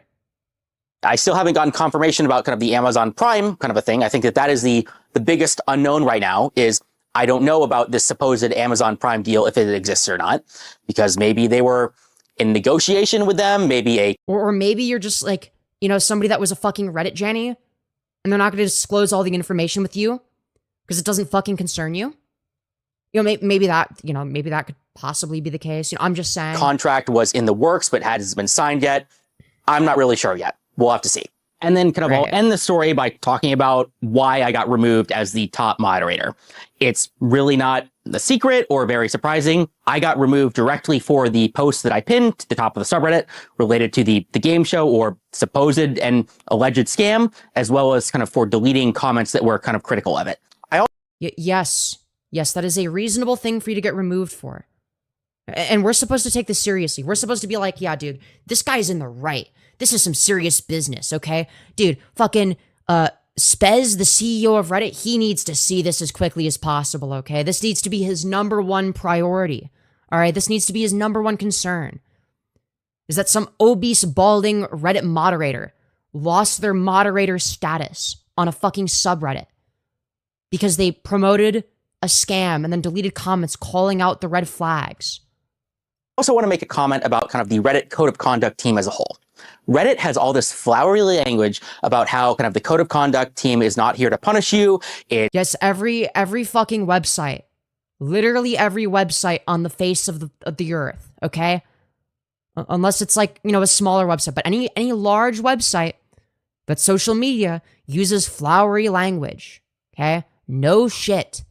Read any company's mission statement and it will use that type of language. Okay, we call it corporate speak because that's what it is. It's like he thought this was going to be his big break to get him out of his mom's basement, and all the bad publicity cost him bitches. He's really emotional about it. I don't think he was getting bitches to begin with. So it's like, what are you saying, that he has like -5 bitches now instead of 0? He just didn't do his due diligence whatsoever, because if you looked at the site, you would know it's a scam. So either he's stupid and oblivious, careless, or supporting the scam. Yeah, and it's like, well, it's not just that, but the fact that he was deleting comments calling it out for being a scam. Right? I mean, that's going to be the main thing that I would take issue with, is that. It's not just that he promoted a scam. It's like, if he had just promoted the scam, I'd be like, okay, fine, whatever. But the fact that he was, you know, doubling down and deleting all the fucking comments that were calling it out, trying to censor as much as possible. It's like, yeah, you fucking suck, dude. You were on a power trip. It's kind of here to get you. Yeah, I've seen the website. It's hilariously bad. Someone's going to have to link me like a Wayback Machine link or some shit that like has like the website or whatever. Because I need to see it. I need to see it, man. You to act in good faith. It's here to kind of give you second chances and warnings and all of this stuff. And second chances for what? You acting maliciously? Like, what are we fucking saying? Like, why would you, a Reddit mod, deserve second chances? Okay, when you went on a fucking power trip because you couldn't admit that you were wrong and that you fell for like the most blatant fucking scam imaginable and promoted it like a fucking retard. Apparently, all of that are lies, because I was not given any second chances. I was not given very much kind of descriptive examples of kind of what I did wrong, or kind of given any ability. No, you know exactly what you did wrong. You told us multiple times in the video that it was for posting a scam and deleting comments that were calling you out for it, and that were calling it out as a scam. Okay?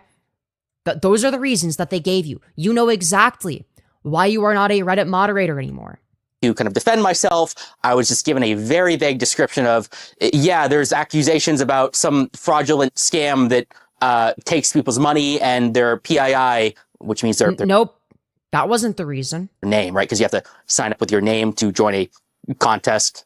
And so I have infringed on the code of conduct by promoting a game show where you have to put in your name or something, even though it hasn't really been proved to be fraudulent yet. And so it's a little disappointing. Yeah, but if people can tell that it's fraudulent just by looking at it, and everyone unanimously agrees that it's fraudulent, and you're continuously doubling down and deleting comments calling it out and pointing out all the red flags, then yeah, of course they're gonna fucking remove you. It's reasonable. You know exactly why you were removed.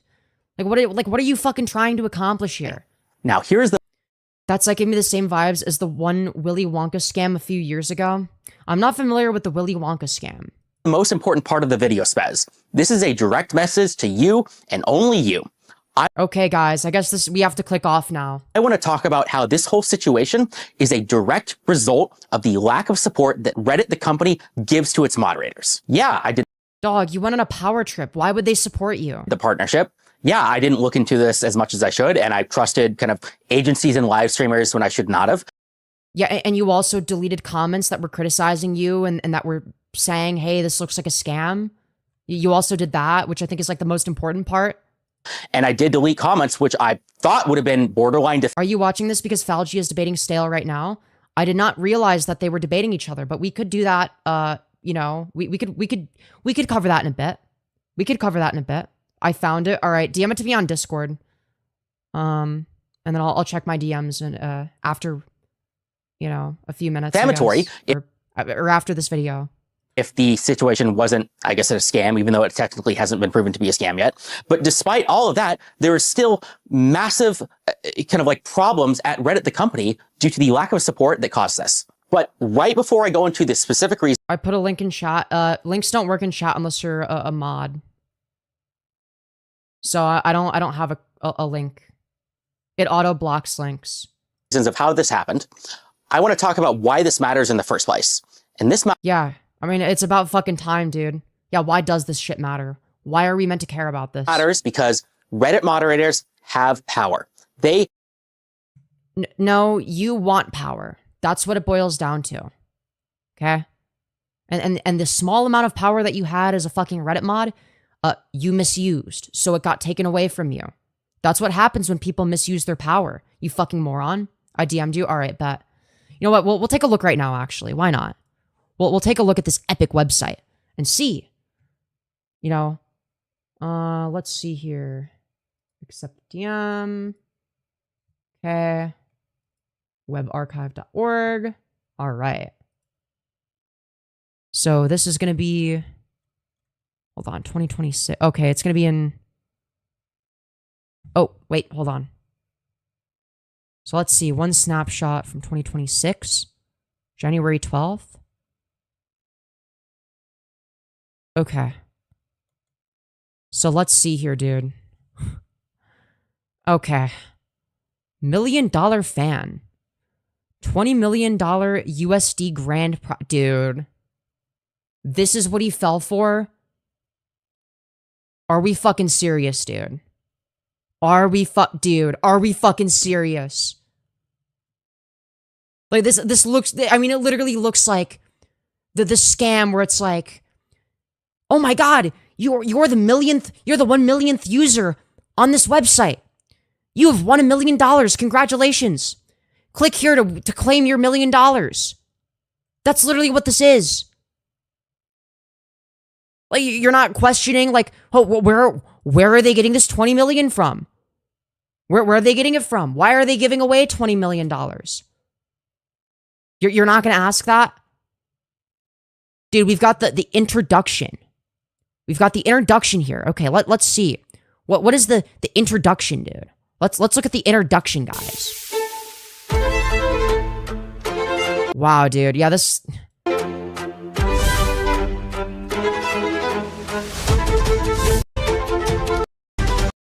Like, really, this is... Right, yeah, dude. Very, very, very great stuff. Very great stuff. Okay. How it works. A once-in-a-lifetime path to stardom. 1. Create an account. Register and get ready to ride the wave. I mean, this is AI speak. People don't talk like this. Register and get ready to ride the wave. Nobody talks like this. This is written by AI. Choose your streamer. Choose a streamer to compete alongside with. Dare to dream. Enlist via our sweepstakes and contests. Take the stage. Get chosen and take the stage. All right, like, it's like so obviously written by AI. Like, are we fucking serious? Here's the featured streamers, I guess. It's like a bunch of, like, very pretty women and then, like, you know, 2, like, regular-looking dudes, I guess. Interesting. Very interesting how the ecosystem works. Dude. We've got... Is this fucking AI? This looks AI. This image looks like it's fucking AI, dude. And we're meant to look at this and be like, yeah, dude, I wonder why people would think this is a scam. Very interesting. Where dreams meet opportunity. $1 Million Fan poses a one-of-a-kind reality show where fans don't just watch the action. They become the stars. Streamers and their most dedicated fans come together for a shot at fame, glory, and a grand prize of $20 million. Born from a love of entertainment, competition, and community, we push beyond likes and chats, stand shoulder to shoulder with your heroes on camera, under pressure, and on the path to greatness. I mean, this is ChatGPT speak. And we're meant to, like, believe that, like, this isn't obviously a scam. It's, like, it's so fucking obvious that it's written by AI. We aim not to just be another show, but a stage. Your stage. You know, if they had $20 million to give away, surely they wouldn't need to use AI for the imagery and the fucking writing. It's not like it's a fucking, you know, complex fucking paper, dude. It's like a few lines of text and you're using fucking AI for this shit. You're using AI for a few lines of text. Are we serious? 3 subjects with the Oxford comma? See, I don't even know like what specifically to look for when looking for AI, but you just know. It's obvious. It's fucking obvious. You can just tell when something is written by AI. Right? I can't really articulate why something is AI, but it's obvious. And I will call it out when I see it. Because it's so fucking transparent. This is obviously not written by a real person. It sounds like it's worded by AI. Okay? Fucking hell, dude. Dude, about us? Can I get to the about us section? Okay, let's read the about us section, okay? Let's read that. $1 Million Fan is a high-stakes reality television competition built around one simple idea. The fans deserve a seat at the table. Created at the intersection of modern creator culture and large-scale unscripted entertainment, $1 Million Fan brings everyday fans face-to-face with the creators they support, competing together in real-world challenges for life-changing prizes. This is not a meet and greet, and it's not passive fandom. It's participation, pressure, and performance. I mean, like, it's like so, like, you can read it and you can tell it's AI. All of this is written by AI. Not a single fucking sentence was written by a human being. It's so obvious. How do you fall for this shit? How is anybody stupid enough to think that this is legitimate and that somebody that needs to use fucking ChatGPT, a ChatGPT written website, is going to genuinely have $20 million when they wrote it with ChatGPT? Are we fucking kidding?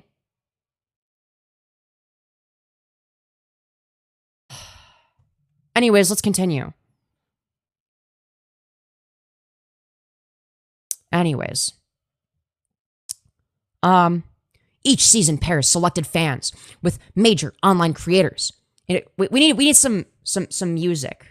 Hold on.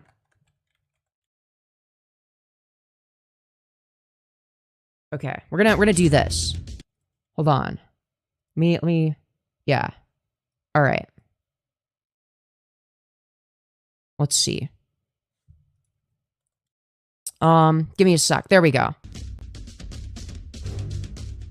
Each season pairs selected fans with major online creators in a fully produced, on-location competition environment. Contestants are tested physically, mentally, and strategically across a series of escalating challenges designed to reward adaptability, teamwork, and resilience. The result is a show that feels authentic, unpredictable, and genuinely earned. Yeah, dude. I mean, this is some really awesome stuff, dude. This is really awesome. Was the music too loud? Is the music too loud? I think it's a good volume, but like I can't tell, man. I can't tell. Anyways. $1 Million Fan is produced with the same standards as top-tier television professional crews. Yeah, that's why you have it written by AI. That's why you wrote it with ChatGPT, is because you have the same standards as top-tier television professional crews. What are we fucking saying, dude? Rigorous safety protocols, transparent rules, and a clear separation between entertainment and fair competition. No purchase is required to apply or enter. Fan participation pathways are designed to be accessible, compliant, and audience first. And it's like, we're meant to believe this shit. Two, not, quote, not just blank, it blanks in a row. Gang, this cannot be AI. No, it's definitely AI. It's definitely AI. Alright, this is definitely written by AI. Maybe they reworded a little bit of it, but like, clearly, it was written by it. Human beings don't write like this. Oh, can't not be AI. Okay, I was gonna say. Okay, sorry, I misread. Let's continue. At its core, $1 Million Fan exists to redefine the relationship between creators and their communities. Fans are no longer just viewers, they are competitors. Creators are no longer just personalities, they are teammates. Every moment is rooted in real stakes, real people, and real outcomes. This is the reality television built for the internet generation, bigger, bolder, and centered on the people who made creator culture possible in the first place. I feel like that music is fitting. Yet people just don't write like that, I'm sorry. Like, what are we fucking doing here? Dude, partners? Let's see, who are their partners? Like, notice how it doesn't, like, say, like, who any of the fucking employees are. Like, who works for this company? Who are the employees? Who are the employees for this? What are we fucking doing? So we've got affiliate links. Some links on this page are affiliate links. If you click and make a purchase, we may receive a commission at no additional cost to you. Protection you need, privacy you want. Dude, malware bites, whatever the fuck this is, hide me. Our partners, IRL buffs, gaming vitamins, VGS bots, and live stream fail. Everyday gaming essentials, partners, terms, and disclosures. Like,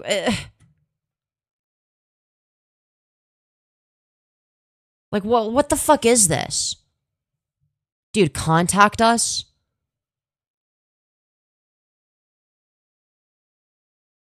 Okay, let's see, dude. So we've got general inquiry and partner inquiry. And then we've got a terms of service and privacy policy, dude. Dude, I wanna read their terms of service. Okay? Let's read their terms of service, guys. Okay, let's see what it is. Why is the text so fucking small, dude? I fucking hate this shit. I fucking hate this shit, man. Alright. $1 million fan. Terms of use.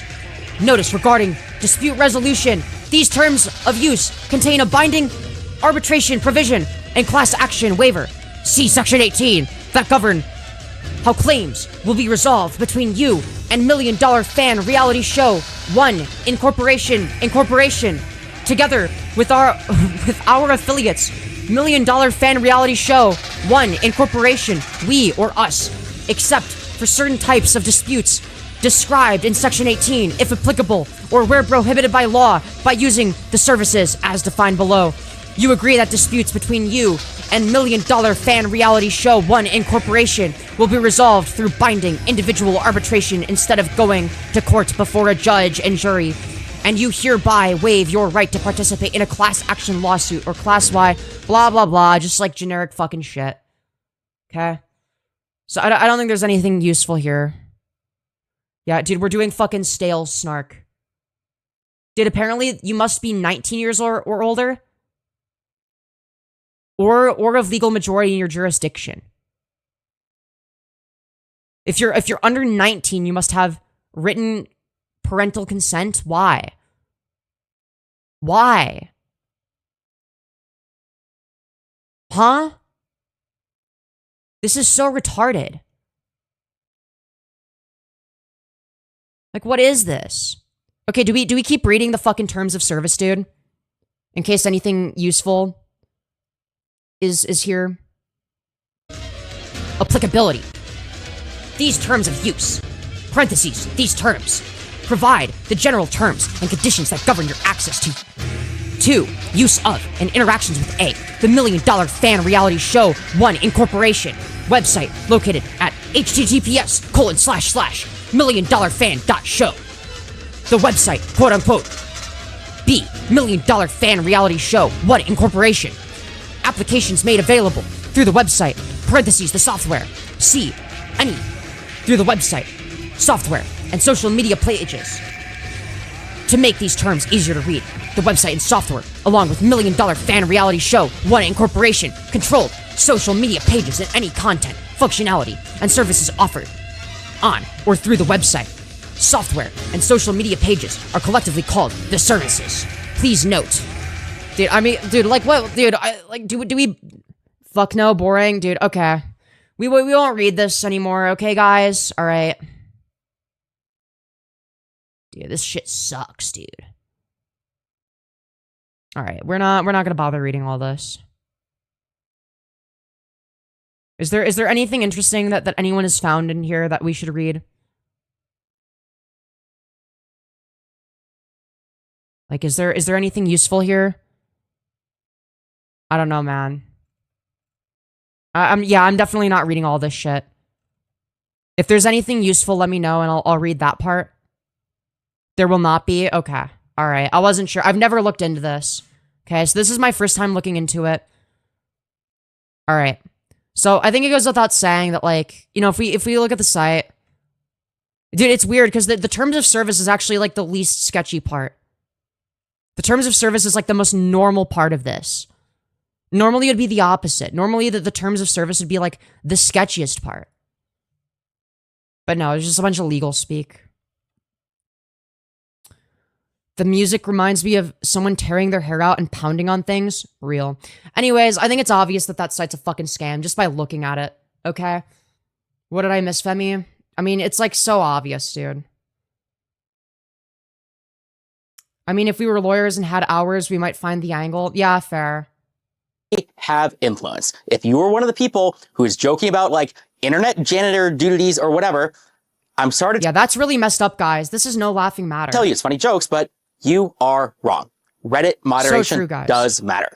So true, guys. Reddit moderation is the most important job you could possibly have. Moderators have control over millions of impressions per day, and nobody seems to notice or care. Let's just talk I wonder why people don't care. Really a mystery. Really makes you think. about LSF. Think of all the streamer careers that have been created Okay, why does this guy sound quieter than the music on my end? That's so weird. Even though, like, it's showing up as louder on the... Okay, I don't get it, man. because of LSF. Think about the even larger number of streamer careers that have been destroyed because of LSF, because some clip went viral about like something bad that they did. I have had major live streamers who are effectively celebrities come to me and beg to kind of remove, negative posts about them. An even crazier story is the time when some Twitch employees found me in person and borderline begged me to make sure LSF is not used to destroy the multi-billion-dollar company Twitch, partially because at the time, LSF was indeed being used to destroy the multi-billion-dollar company Twitch. Deservedly so, by the way. Or even just Deservedly so? Like, what are we fucking saying, dude? What are we fucking saying? take this literal circumstance. Imagine the whole kind of operation was legit. Well, guess what? One single post on LSF caused all of the streamers to drop out and destroyed a $20 million opportunity. Dog, it's obvious, but like, it's written by AI. Okay, if I was a streamer and then I saw that was the site that's associated with it, where it's like obviously a scam, I would be like, what the fuck? I'm not doing this. Fuck this shit, man. I'm not participating in this obvious fucking scam. I'm not gonna be a part of some huge fucking scandal, in the next month. Are we fucking serious? Sorry, Mythic. My bad. Or imagine it was, a scam through and through. Well, guess what? We were the ones to expose it and destroy it before it had the chance to cause any real harm. I mean, everybody got refunded after all. Guess things ended up okay. Right or wrong, you can think I'm a good moderator or a bad moderator. You Yeah, you're obviously a bad moderator. That's why you're not a moderator anymore. can think that LSF helps streamers or is the bane of their existence in the entire industry. But please don't for a single second pretend like it doesn't matter. And that's just one subreddit. Now back to me. I Yeah, so true, guys. Reddit moderation is the most important job ever. was one of your most passionate users. I was in the Reddit This user is the opinion basher. partnership program from the start. I took advantage of It's like, does he not realize that somebody that's better than him is going to replace him? Like, is he unaware of this fact? Somebody that's not going to go on a fucking power trip every opportunity and promote a scam and then, remove all the comments calling it out for being a blatant scam that's obviously written by ChatGPT. that I could. I had meetings with kind of the Reddit community managers. I begged them for help and kind of partnership opportunities at every chance that I could. And I was blown off every single time. I got nothing out of it. why. The community managers never helped me. What? They didn't take the Reddit moderator seriously. I I wonder why. Nice as the guy was, I think he had basically no power to help me. I was one of the only moderators out there who tried to grow my community, who had any ambition, who tried to work with the company. Guys, this is the most ambitious Reddit moderator, guys. Most ambitious Reddit moderator. Or help other subreddits, or help. All right, this man was born to moderate Reddit. The company that a whole, and it didn't matter. I failed, and it failed because of how mismanaged and how little support Reddit, the company, gives to moderators. No, it failed because you fucked it up. You fucked up. You promoted a scam. You banned people or removed their comments for calling you out for being a scammer. So let's circle back. Let's go back to the moderation situation. This is a very key important point, so please pay Very important, guys. Pay attention, everyone. attention. None of this would have happened if I had gotten support from Reddit. You think that I want to be the guy, going out, messaging random people in Discords and LinkedIn's and trying to figure out kind of these partnerships? Yes. Unironically, yes. I don't. This is not my job. I am not qualified to do any of this. Yeah, I agree. You doing this for free and caring this much is fucking embarrassing. What are you doing? I am not a lawyer. I do not, I cannot read. Yeah, we know. Read contracts to know what I should do or I should not do. No, but you can tell if something is AI, and if you can't, if you're fucking illiterate and you don't know the difference, then if everybody else is saying it's obviously AI that wrote every fucking sentence on that website and that it looks like a scam, then maybe you should reconsider. Instead of deleting their comments, be like, maybe it is a scam. Maybe I should look into this more. Maybe I should, ask some other people in this space if this looks like a scam, before drawing any conclusions. If I, as a YouTuber / streamer, where if, say, for instance, heaven forbid, I got a sponsorship, okay? Right? And let's say I took the sponsorship, didn't think much of it, right? Obviously, I'm not somebody that would ever, want to promote a scam, okay? And let's say I promote something, it turns out to be a scam, right? I wouldn't just ban people calling me a scammer or saying that it's a scam. I would be like, okay, hold on, let's address this. Why are people saying it's a scam? Does this look sketchy, right? And if it does, then I'll be like, okay, well, now I know in the future not to promote this or anything like this. And now I know what people are saying, right? If it comes across as a scam, it's like, okay, well, clearly I'm doing something wrong then, right? And I would take the appropriate action. So I just want to grow my subreddit, have a big vision, and I don't want to deal with it at the end. Dude, he has a vision, guys, okay? He's not just a Reddit moderator, okay? He has a vision. He needs to borrow Androgenic's wig. True. End of the day, I'm a random nobody who got that. Yeah, you got that right. Lucky. I took over. You got lucky. You got luck. Being a Reddit moderator that does Reddit moderation and gets nothing in return. That's good luck for you. You enjoyed that. That was like, if that's your definition of good luck, then it's like, yeah, I mean, you're a complete fucking loser, dude. One of your largest gaming subreddits on the platform because I won a stupid game of Reddit mod politics. But apparently, I'm the only person out there who understands the potential that Reddit has. If Reddit had offered me partnerships, if Reddit had pipelines. Yeah, so true. The issue was this guy didn't have enough power, clearly. If only he had more power, because clearly he would never abuse his power. Like he did when people called him out for promoting a scam. To connect with kind of major companies, if Reddit had lawyers that were helping me. Surely the solution to a Reddit moderator promoting a scam and then banning everyone who calls them out is to just give the person that promoted the scam more power. Clearly that's the issue, is he just didn't have enough power to remove people for calling him out. Reading over these contracts, reading over these agreements, none of these very real mistakes that I made would have happened. And before. Yeah, so true. He totally wouldn't have made a mistake. Which, by the way, it's a thing you did on purpose. I'm not saying he, promoted a scam on purpose, but removing people for calling it out, that was on purpose. That was you doubling down. That was intentional. Okay? That was deliberate. You say it, I'm sure there's some employee at Reddit, the company, that says oh yeah, we do that. That's my job. It's over here. Well, clearly you're not even doing 1% of what you should be doing because nobody uses these resources. Nobody cares. You are not doing enough. Multiply it by. Or maybe you're just not that important, dude. By 100, and then let's talk. Reddit needs to be professionalized, and it starts with the mods. This. Dude, no. What are we fucking saying? No, that's retarded. This is going to be controversial, but the people who are running your multi-billion-dollar website are unqualified nobodies like me. That does. Yeah, so you acknowledge that that you're completely unqualified then. So, like, what's your point then? Doesn't mean it's my fault or their fault. No. You promoting a scam and then banning people for calling you out, that is your fault. It's your fault, Spez. Here's why. The controversial solution is, just get rid of the bad mods with better mods or... Yeah, that's what they did. You're one of the bad mods. I don't think you realize that. But you're an example of one of the bad ones that they remove. So unless you're going to advocate for some systemic change at fucking Reddit that prevents people like you from getting in power in the first place, then what are you fucking bitching about? Paid mods or do takeovers or more rules or something like that. But there Yeah, more rules, dude. Yeah, clearly it just needs more rules. This guy fucking sucks, dude. are better solutions. You can train them. You can give mods infrastructure or pipelines or resources or real kind of material support and treat them as if they have the actual power and influence that they... Okay, so like what exactly are you looking for? What power and support? Like what are we fucking saying, dude? You having more power would not be the solution. Oh, what's that, bad moderators end up in positions of power on Reddit? Well, the solution is obviously to give them more power to do the bad things. Huh? What?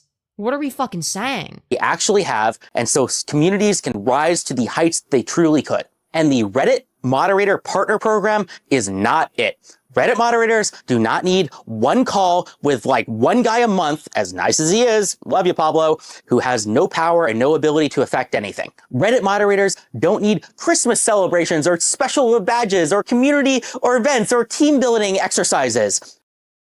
Yeah, you're right, they don't.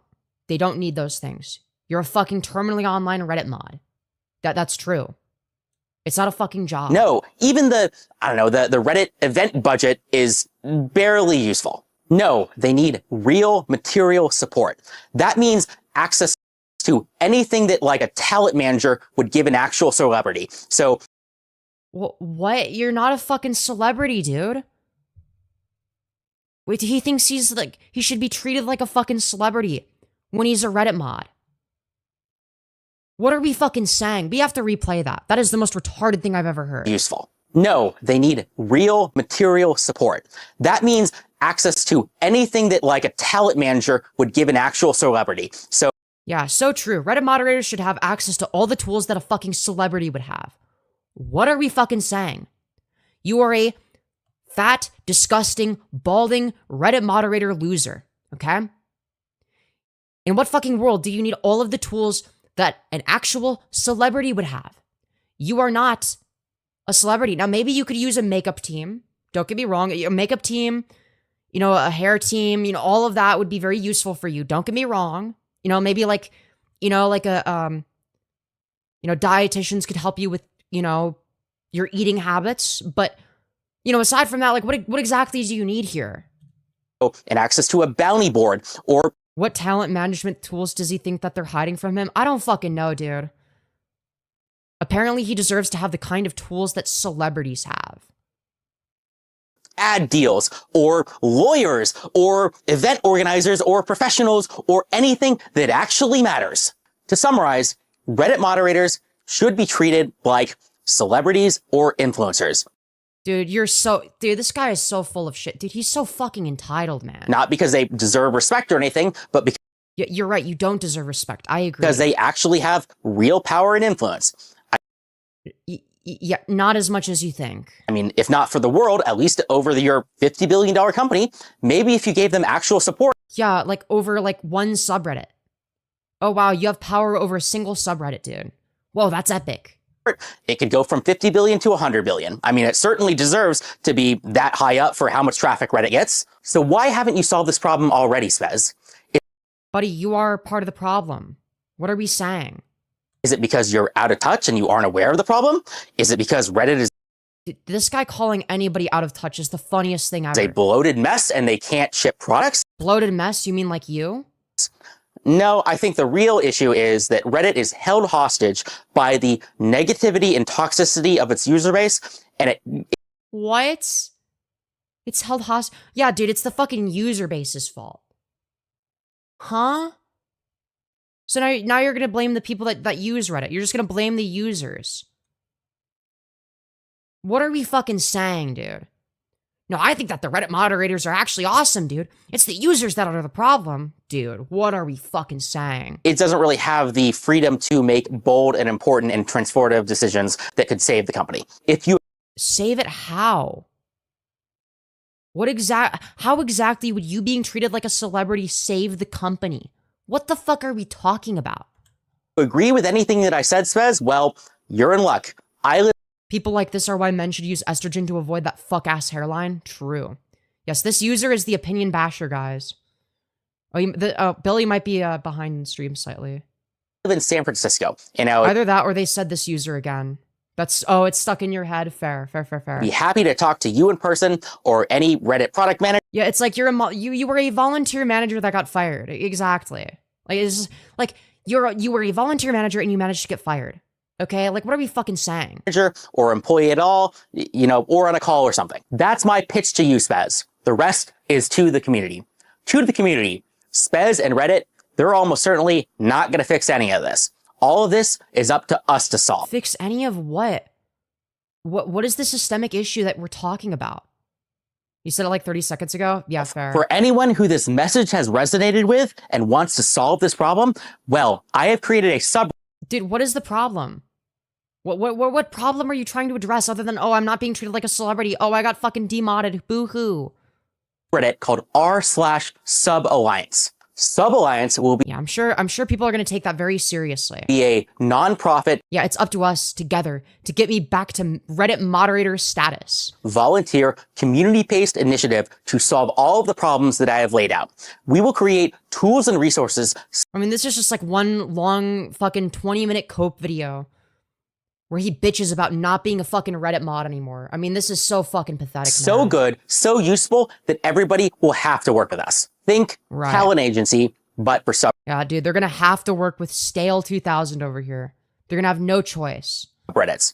You have the big ideas, you have the vision, you have the crazy cool things that you want to do, and we handle the logistics. Materially, that means connections to major companies, Horrible name choice. It sounds like a coalition of dejected bottoms. True. So true. partnerships, doing AMAs, running events, doing mod recruitment, cross-collaboration with other relevant subreddits, that kind of stuff. Right. Go to r/Sub-Alliance and we will make it happen. The link Right, guys. We're gonna make it happen, guys. will be in the description below. Reddit used to be a Right. place where we did stuff. The phrase, "we did it Reddit," although used sarcastically, existed for a reason. And that is Yeah, guys. That's always a serious phrase. because what we do, right or wrong, matters. Let's Guys, it matters, guys. What you do on the internet matters, you guys. see what we can do to make it better. Yeah, guys, dude, he's gonna make the internet better. All right? Don't worry, dude. I kind of want to check out this fucking, this fucking Reddit. Dude, the fucking comments are brutal. Holy shit. ChatGPT, generate a stereotypical Reddit mod. Dude got fired while being unemployed. And then he clicked post. People calling this guy a digital janitor forget that janitors provide an actually useful service. Biblically accurate Reddit moderator. It's him, it's John Reddit. Dude. This is epic, dude. This is epic. I kind of want to join his Reddit now. I want to see what his Reddit is about. Dude, Dude, what is this? Dude, his fucking... Why is it being all fucky? Sorry. Okay. Dude, okay, so the first post that shows up has 2 upvotes. And it says, Hispanic teens when a new Panda Express opens. And then, I mean, this is really epic. This is awesome stuff, dude. Guys, this is awesome. And then we've got Houston's STD problem. Houston is viral. HIV. Oh, this is really awesome stuff. Clearly, they're taking your fucking subreddit very, very seriously. Somebody saying hi. A cute little subreddit by a cute little subby for cute little subbies. Dude, they made the same joke as you, chat. Wow, this is epic, dude. Dude, Lamau, I found a YouTube poop of the video. Oh, let's fucking go, dude. This looks awesome. Background. I'm Brian. I was the CEO of Reddit before I was recently destroyed. I became a Reddit moderator for one reason. Let's fucking go, and dude. that is because I smelled bad. In this video, true. So true. I will go over why I shipped myself due to good dude, this is epic. faith mistakes that I believe were caused by a good faith mistake that I believe were caused by a scam. I will end the video by masturbating in case Reddit does not solve this very serious mismanagement problem. Here's what happened. There was an announcement related to game Mind you, this is getting posted in his own fucking subreddit. I mean, this is epic, here dude. Is that there was a grand prize of $20, supposedly. Yo, let's fucking go, dude. It sounded grand like the prize of perfect $20 content for a live stream fail. I mean, reality TV, game show, reality gaming, TV, gaming, live streaming show, TV, streaming. You know, that's perfect for LSF, which is so fucking funny. So when I heard about this, so true. I was very, I immediately to see if we could. Yeah, that $20 is going to be a life-changing set up shot. some sort of a call. During this time period, I saw and deleted the subreddit, and that's why I spend my time on it. I thought it'd be kind of cool. Now I want to stop people here because this is very important, and I think this is something that not a lot of people might have noticed. And that important point is that nothing in this situation matters in the first place. So the only true. confirmed things that we have right now is that the whole thing was a scam. To summarize, so true. Reddit moderators should be treated like gods, not because they true, so true. That's facts. That's facts. Bro. Deserve respect or anything, but because they actually deserve $20 million. I mean, if not for the world, at least over your $50 billion company, maybe if you gave them actual support, it could go from 50 billion to 20 billion. I mean, it's so true. Certainly deserves to be true. If you're a Reddit moderator, you deserve $20 billion. That high up for how much traffic Reddit gets. To summarize, Reddit moderators should be held hostage by voice critical. If you so true, agree with anything that I said, Spez, well, and I would be happy to talk to Sam. For anyone who this message has resonated with and wants to. That got loud. Holy shit. Yeah, my bad. I was like turning it up because I noticed it like looked a little bit quiet. Dude, the thing is like I'm terrible at audio balancing with this because it doesn't change the audio on my end when I do that. Weirdly. Solve this problem? Well, I have created a subway. We will create tools and resources so good, so useful that everybody will have to drop out. Let's see what we can do to make it not better. Thanks. True. Dude, that was epic, man. That was all. Dude, this is like the most upvoted post from a week ago also. Can I join? Like, I mean, like nobody is taking this shit serious. Our vulnerable head mod is being attacked by known troll Smokey MCC. For reference, this man accused animator the WhiteBowser of being a pedo with no evidence whatsoever. Yo, this is epic, dude. This is so epic. I'm sad the blow me off clip wasn't used. Dude, this is epic. This is so cool. This is awesome stuff, guys. It's like anything that's like posting, dude, Stale is getting fucking downvoted. This is epic, man. Anything that's like supportive of Stale or from Stale just instantly gets downvoted. This is, dude, this subreddit fucking, this is the best subreddit I've ever fucking seen, dude. This is fucking great. This is epic, dude. All right. So we're gonna watch his response to Moist Critical now. Okay, we're gonna find out. Okay, what is his response? We're not even gonna watch Moist Critical's response because frankly, I don't care, man. Thank you for watching my video, Charlie. You're welcome. Enjoyed making it almost as much as I enjoyed making this one. In this video, I will be clarifying some of my previous points as well as responding to some very valid points that Moist Critical brought up. It was your mistake, buddy. Fucking Spez wasn't behind you massaging your shoulders as you signed the deal with $1 million fan show, which I moved too quickly. I didn't verify enough stuff. I didn't take responsibility that I should have as the top. Well, it's not just that you didn't take responsibility, it's that you banned people for calling it out for being a scam. So like, just saying, but now you're going to double down, aren't you? Moderator of a major subreddit. This was my fault. And because of that, And because of that, you're not a mod anymore. So stop fucking blaming other people. I got in a way that was probably justified in retrospect. Probably? No, it was definitely justified. But that's from my perspective. What about from the company's perspective? A company should be responsible for every aspect of its business. But that's literally not possible. YouTube cannot be personally responsible for everything that gets posted on their platform. Reddit, as a company, cannot be personally held liable for everything on their fucking platform. Okay? Shit just gets posted way too fucking much for that to be the case. Right? It's just not reasonable. A company should take actions to maximize its success and minimize its failures. And yeah, like demodding you, for example. Playing the blame game for that doesn't work. It doesn't. Yeah, but like it's your fault. You just said it was justified a minute ago, or probably justified, which I mean, close enough. It doesn't matter that it's my fault because the company still suffers the negative consequences anyway. They suffer. Yeah, but it is your fault though. It's your fault.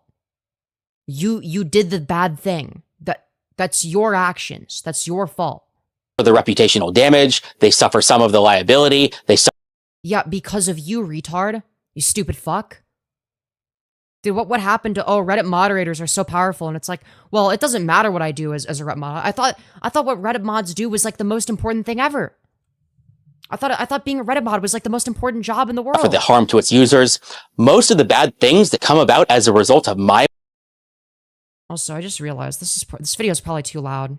Mistake don't affect me, they affect Reddit. As such, a company ought to take actions to minimize such harm or mistakes. Wow, dude. Because they're the ones with the $50 billion company on the line, not me. Yeah, but like also, like, you're bitching about what? You not being treated like a celebrity? Like, you didn't have any real criticisms of what they're doing. I get to walk out of this with a laugh and some viral attention, which Dog, you're the joke here. People are laughing at you, not with you. I clearly brought onto myself. I mean, I wouldn't have made a public video otherwise, although I wasn't quite expecting things to get this big. I mean, it's operating within the law. Like, he's complaining on behalf of shareholders that probably understand the situation better and bear the actual financial risk. Yeah, it's like, it's so fucking weird, dude. Like, does he like did he like buy Reddit stock or some shit? Like, what the fuck is this? And even if you did have access to lawyers and other brand deals, it wouldn't have prevented something like this from happening. It would have helped. True. Because if there was a whole pipeline and process, I would have gone through those processes. And then the vetting would have been done by Reddit itself. Now, or you could look at the website like a normal person and be able to tell that it's AI within 5 seconds of reading what's on the first fucking page, like everybody else. You know, the people that you banned from the subreddit or deleted their comments, like those people, the thing that you could have done, that it was your responsibility to do, that you decided you were going to try and cover up so you didn't have to be held accountable. I thought you were in favor of accountability. But let me guess, you're in favor of accountability for thee, but not for me. It's starting to make sense. I'm starting to get a picture here. not me. Anyone who has ever visited LSF in the last, 7 years will tell you it is not a subreddit for crazy, wacky clips of gaming and, stream fails or anything like that. Your description of LSF is correct. Lately, there's been a lot of political drama that has pushed out other content. It's been such a big issue that I've been trying to think of solutions for months. But your solution to what? If that's what people are using the subreddit for, and that's what they want it to be for, how is that? I mean, you're talking about how much you care about Reddit as a company. Reddit benefits from user activity. You know that, right? You do understand that on some level, Reddit is the main beneficiary of that, right? If you were to try to, ban that, Reddit activity would go down. So what happened to you caring about Reddit as a company? What's going on here? Response to me doesn't really make any sense. Let's use an example to explain why. Let's say I were to claim, I want to add more gaming clips to LSF. And someone were to respond to me by saying, what do you mean more gaming clips? LSF doesn't have any gaming clips. Well, my response to that response would be, yeah, you're right. That's why. If you want more gaming clips, then post gaming clips. Okay, if that's what you want. Like, what are we fucking saying? I want to add more gaming clips. You have noticed the problem. I have noticed the problem, and I want to take an action to fix it. Now, Yeah, that you could just post gaming clips. You can do that. Just post that then. Nobody is stopping you. If you want there to be more gaming clips, then post more gaming clips. Nobody is making you not do that.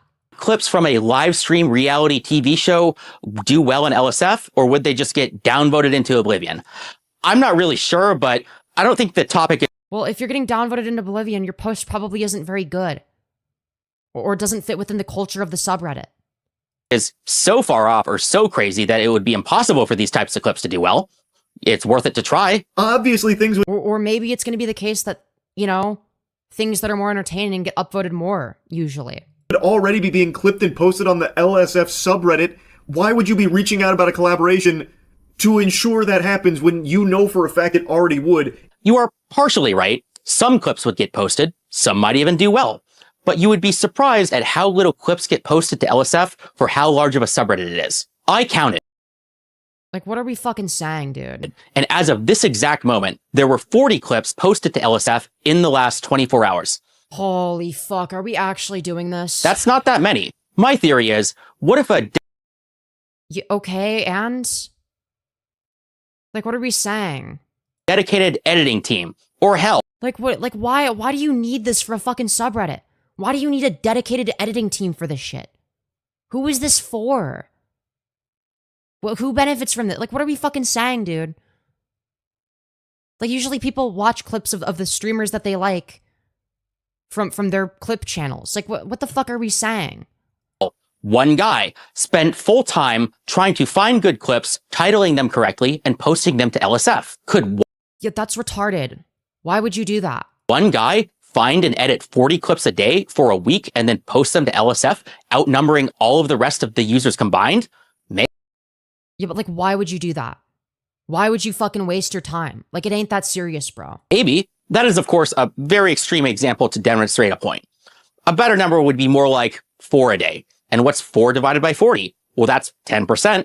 I think that would be noticeable. Why, though? LSF best clip is just the best clip from the event. Why does LSF's name need to be attached to it? I just don't even get this stretch goal here. Let me pitch you the idea more directly, because I think it could be very funny. I don't mean a couple... Yeah, because this guy is, like, you know, known for his comedic abilities. You know, he's very funny when he's trying to be. Notorious. People find the best clips that happen on the show. Instead, I mean that there would be a timed competition where streamers compete to create clips on the fly, post them to LSF, and whoever could farm the subreddit... Dude, that's fucking retarded. That ruins it.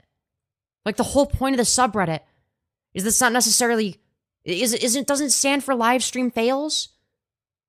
It's live stream fails. Am I fucking retarded? Did I forget what it stands for or something? Does it stand for something else? Is it actually live stream on purposes? Like, what the fuck are we saying? Huh? The best wins. Let me brainstorm a couple examples to show why this could be very funny. What if Extra Emily purposely runs a red light and crashes a car? What if somebody gets a shot caller while wearing a Che Guevara t-shirt? Yeah, if it's fake, then what's the fucking point? People are interested in seeing a bunch of fake shit. Okay, if it's like some obviously fake bullshit, people aren't gonna want to watch it. Like, what are we saying? And then shock somebody who's wearing a dog furry outfit. Heck, put them together. Extra... Wow, dude, these are some riveting ideas, dude. What if we made like a bunch of fake shit? Yeah, surely the Reddit audience would love that. People would love to see fake shit. They love fake shit. People love seeing fake stuff. Emily crashes a car into the furry. And I think streamers could come up with some ideas that are a lot more than the ones that I just did. It's like, what are your fucking ideas? Oh, get into a car accident on purpose? Like, how about we don't do that? Like, have you ever considered no? You know, like, how about we don't do that, the retarded idea you just proposed? How about that one? Who got a refund?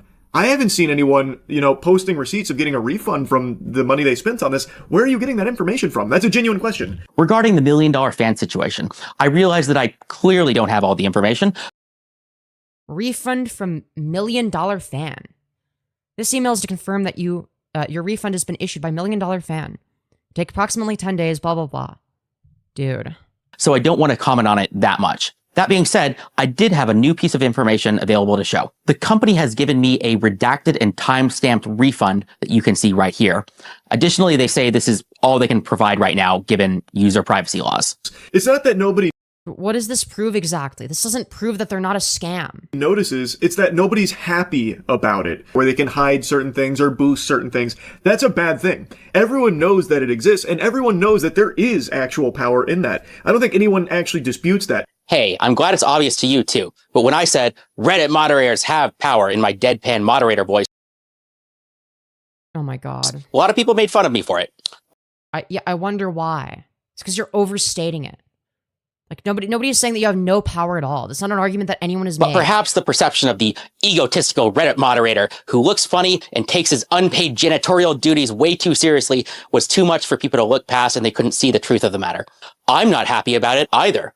Yeah, the truth of the matter is you do take shit too serious. That is in fact exactly why I made these videos. People who are looking at me Yeah, you're fucking bitching because you're not allowed to be a fucking Reddit moderator on the LSF subreddit anymore. Like, boo fucking who? Go do something that actually in matters. horror or laughter or pity should ask themselves what that says about the $50 billion platform that is Reddit. Take every insult that you have against me about how I'm incompetent, about how I'm biased, egotistical, power hungry, etc. All things that are true, by the way. All that. And ask yourself, how does that make you feel about Reddit, knowing that I was able to control one of the top subreddits on the platform for over a year with borderline dictatorial powers? Yeah, that's not a problem with fucking Reddit as like a platform, right? Some subreddits are just like that. Some subreddits just suck, man. Like if someone wants to create a subreddit and then like have like shitty mods that do a shit job, they're within their rights to do that. Like people that create subreddits have the right to do that. If I want to create a subreddit where, you know, things are a little bit more lax, you know, as long as it's not breaking Reddit TOS, I should also have a right to do that, right? So either way, it's like, what are we fucking complaining about? Doing who knows what that you'll never find out about, and then realize I am the bull in the china shop. I'm telling you these things directly. Forget about me. Think about all the other subreddits that exist. Think about Yeah. If the moderation of one subreddit is dog shit, you can just go to another subreddit. Like, what are we fucking saying? Now, that's not to say, like, that, like, you know, it's, you know, worthless to, like, care at all if, like, mods are abusing their power. But that's an issue with the subreddit itself. That's not a Reddit issue. That's a subreddit issue. how you have no idea who they are, what they're doing, and every time somebody like me gives you a peek under the curtain, society gawks at the insanity of all of it. You are a Peek under the curtain, dog. You are a Reddit moderator. What peek under the curtain are we talking about? moderator in a subreddit. Why are you chasing down brand partnerships and collaborations, buddy? I mean, you're an influencer with a platform. Why do you do it? You Because he gets money from it. Unlike you. could say personal enrichment, but you don't strike me as somebody who's completely motivated by money. I can Yeah, but you can be motivated by multiple things at once, you fucking moron. Like, do you think that Moist Critical would take a sponsorship, for instance, and if it got him no money, like, what are we fucking talking about? Do you think that YouTubers promote Raid Shadow Legends for free just for the love of the game? Just because, yeah, we just love Raid Shadow Legends so much. We're just really passionate about it. No, they're obviously doing it for money. If Moist Critical takes a sponsorship, he's not doing it for free. It's not something he would do if there was no financial incentive. That's the whole point of a fucking sponsorship, you moron. imagine you doing a brand deal or partnership, not for money, but just with a group that you think is cool for your community. Why? But like why though? Who is that for? What, like, why would I ever shill a company if I'm not getting paid to do it? What do I get out of that? Or maybe you just want to. And Reddit is a platform, like any Dude, I just really want to shill Raid Shadow Legends. other platform, and moderators are in charge of it. I know this is rare and nobody does this stuff. That's my entire point. Reddit as a platform is underutilized. So just like you might utilize your platform, why can't moderators? You brought up examples of Nobody's conflicts saying you can't use your platform. People are just making fun of you for the way you use it. of interest. Well, let's do the same thing again. What do you do about conflicts of interest? A company could work with you, and you could also be incentivized to, I don't know, not say something bad about them or cover some drama involving them. The reality is, conflicts of interest are everywhere in life. It's good to be aware of them. It's good to minimize It's good to be aware of them and not be completely bought out. I agree. risks associated with them. But I don't see why Reddit is so sacrosanct of a platform that it's different from any other platforms where conflicts of interest exist. I guess for... Well, hold on. We're talking about conflicts of interests that arise from financially motivating factors versus personal reasons. These are not the same thing. Like, yes, there can be non-financial conflicts of interest, but that's not the same fucking thing, right? So, for example, it could be the case that Moist Critical wants to take a sponsorship deal and it's offering a lot of money, okay? But that sponsorship seems sketchy as fuck, okay? Like, it's probably a scam, but they're willing to pay him a lot of money. That would be an example of a conflict of interest, okay? Because for two reasons. One of them is going to be most likely an ethical dilemma, right? Unless he's a complete fucking psychopath. He's probably going to be like, well, hold on. It wouldn't feel right to promote this, right? Even if I, want the money or need the money or whatever. And two, even from like an audience perspective, right? Like you in the long term might actually be hurt by it. Why? Well, because, promoting a scam, for example, is a very shitty thing to do. And people are going to be upset about it, rightfully so. In the case of somebody like Stale, okay, there's not really necessarily a financial incentive, at least not that we're aware of, okay? In which case, it's purely for the love of the game, if you will. But that doesn't necessarily make it a good thing. Doesn't mean he's never compromised, right? He's just compromised for different reasons, right? But it's important to understand the differences of those reasons, right? It wasn't that he wanted to promote a scam to fuck people over. It's that he didn't care. He didn't do his fucking due diligence because he wasn't actually researching it. He just wanted to be the main character. And when people called it out for being a scam, because he didn't like it because it hurt his ego, he removed those comments, right? But I feel like these are different motivating factors. Okay, these are not necessarily the same, right? Because these are fundamentally different reasons for these actions, right? Not all conflicts of interest are going to be the same. We're going to produce the same results, right? Reddit moderators were representing other people. We don't truly own the platform, so maybe it's more important for us to be unbiased compared to other platforms, I guess. But man, if we're worried about bias, I can promise you that there are way bigger fish to fry in terms of how biased moderators are allowed to be, that I'm not sure that brand deals for community events is really the biggest danger out there. Yeah, but like if you're biased in favor of yourself and you're not willing to like admit like, oh, I fucked up in promoting this, and you fucking delete all the comments calling you out, it's like, like you are the problem. Sure, it's something to look out for. There are no qualifications to be a Reddit mod. You're right. There aren't any qualifications. That's how you got there. But maybe there should be. Maybe because there are no such qualifications. No, I don't think that there should be. I think that's retarded. Based on the way that Reddit is formatted, no, it doesn't need to be that way. That the way that it works is fine. Like, what are we fucking saying? Like, most subreddits are A-okay. They're fine. Like, they work perfectly fine. Like, there's not any issues with them. Okay, like, what are we fucking saying, dude? This is why we're seeing all the problems that we see. It seems like you're trying to have this every way past Sunday without realizing that the premises that... Like, again, it's going to be up to the subreddit to determine who a good moderator is. Okay, and if a subreddit is big enough for it to, legitimately matter, then yeah, the people that run that subreddit should probably have some sort of vetting process, right? If it's some shitter like me, making a shitter subreddit, then it's like, no, there doesn't need to be a vetting process. What if I just want to have my friend be the moderator? Okay, what if I want to make a subreddit over some stupid inside joke and, two of my friends are the moderators and I'm the owner? Like, why can't I do that?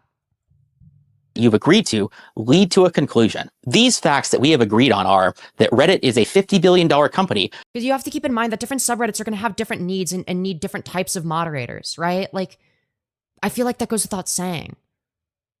Like, why does the company need to do anything about that? That moderators have power over. Maybe not as much power as an overly invested, egotistical power mod as myself might like to believe, but power nonetheless. And most Reddit moderators are completely unqualified, biased, power hungry, and are doing a bad job. And Reddit isn't doing anything to fix it. I don't think that that's Reddit's problem though.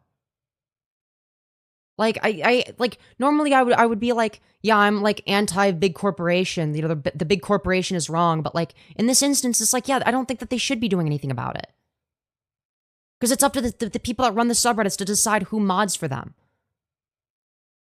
right? Like, I don't, like, what is this fucking argument?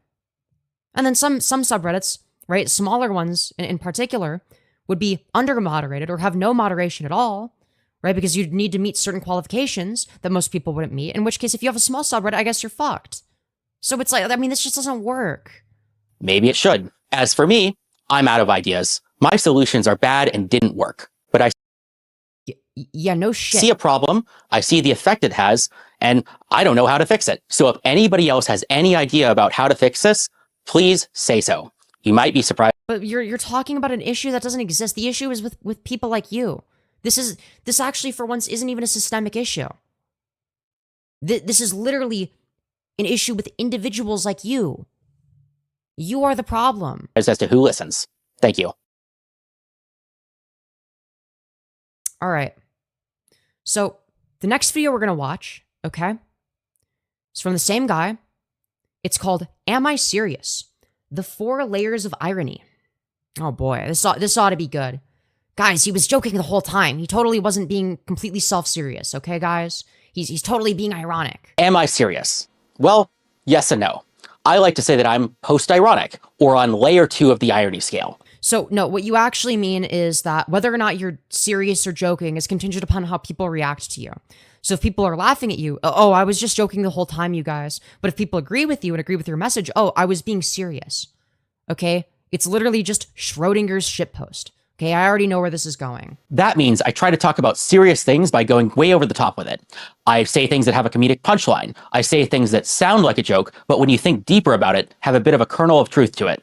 Yeah, but like, all of your actual arguments are fucking dog shit.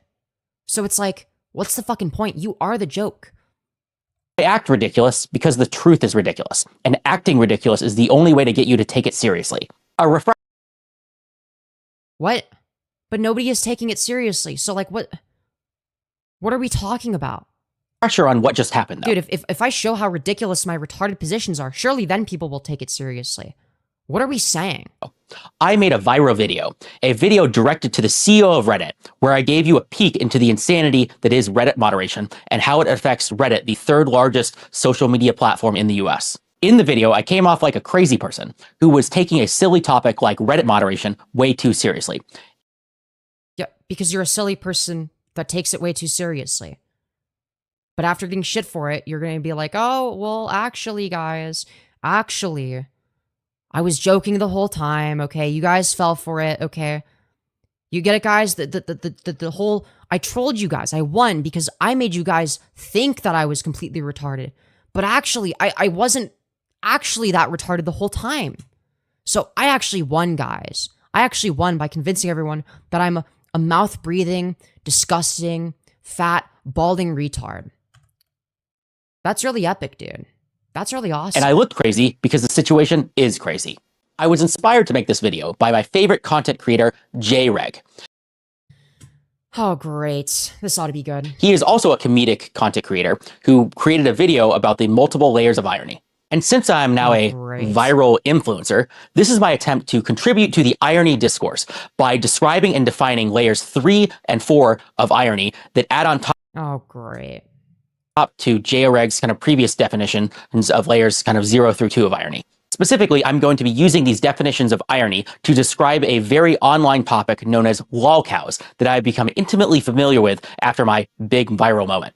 So, yeah, because you're a lolcow. What is irony? Well, in my framework, irony is critique, and each layer above the previous layer of irony is a critique. Yeah, what exactly are you critiquing then? Critique of the critique. So what is layer 0 of irony? Well, that's just sincerity. No fucking shit, dude. What is this, like, weird fucking... Like, why do we have to explain it the way that iDubbbz does? I mean, at least you're not doing the fucking circle of irony. That means just having an opinion, having a goal, having a direction, a philosophy. Yeah, in case you didn't know what sincerity was. Thank you. Any just act or opinion or situation that involves agency. It is not in reference to something else. It is not the opposite of a different position. Instead, it is an opinion or philosophy that's... Yeah, in case you forgot what sincerity means. You know, for the fucking retards in the audience that don't know what the word sincerity means. What are we fucking doing here, man? What are we fucking doing? Stands on its own. Notice that we can even have two opposing positions that are on layer 0 because they stand on its own No fucking shit, dude. without it being in reference to the other position. So Yeah, Reddit, woohoo. Dude, we love Reddit. Isn't Reddit so epic, you guys? some examples might be the Republican or the Democratic Party. They are in some sense opposed to each other, but they Guys, did you know that sincerity is when you say things that you believe? still have ideas and philosophies of their own that don't need to be defined as being against the other party. Layer 0 is everywhere. The real world is mostly full of layer 0 sincere beliefs. Well, that was easy. So let's get to Yeah, so like, why did you spend like an entire minute explaining it? Oh, great. Now he's gonna spend another minute explaining what sarcasm is. I'm so excited. layer 1 of irony. If layer 0 is defending a belief, layer 1 is attacking it. Layer 1 of Wow.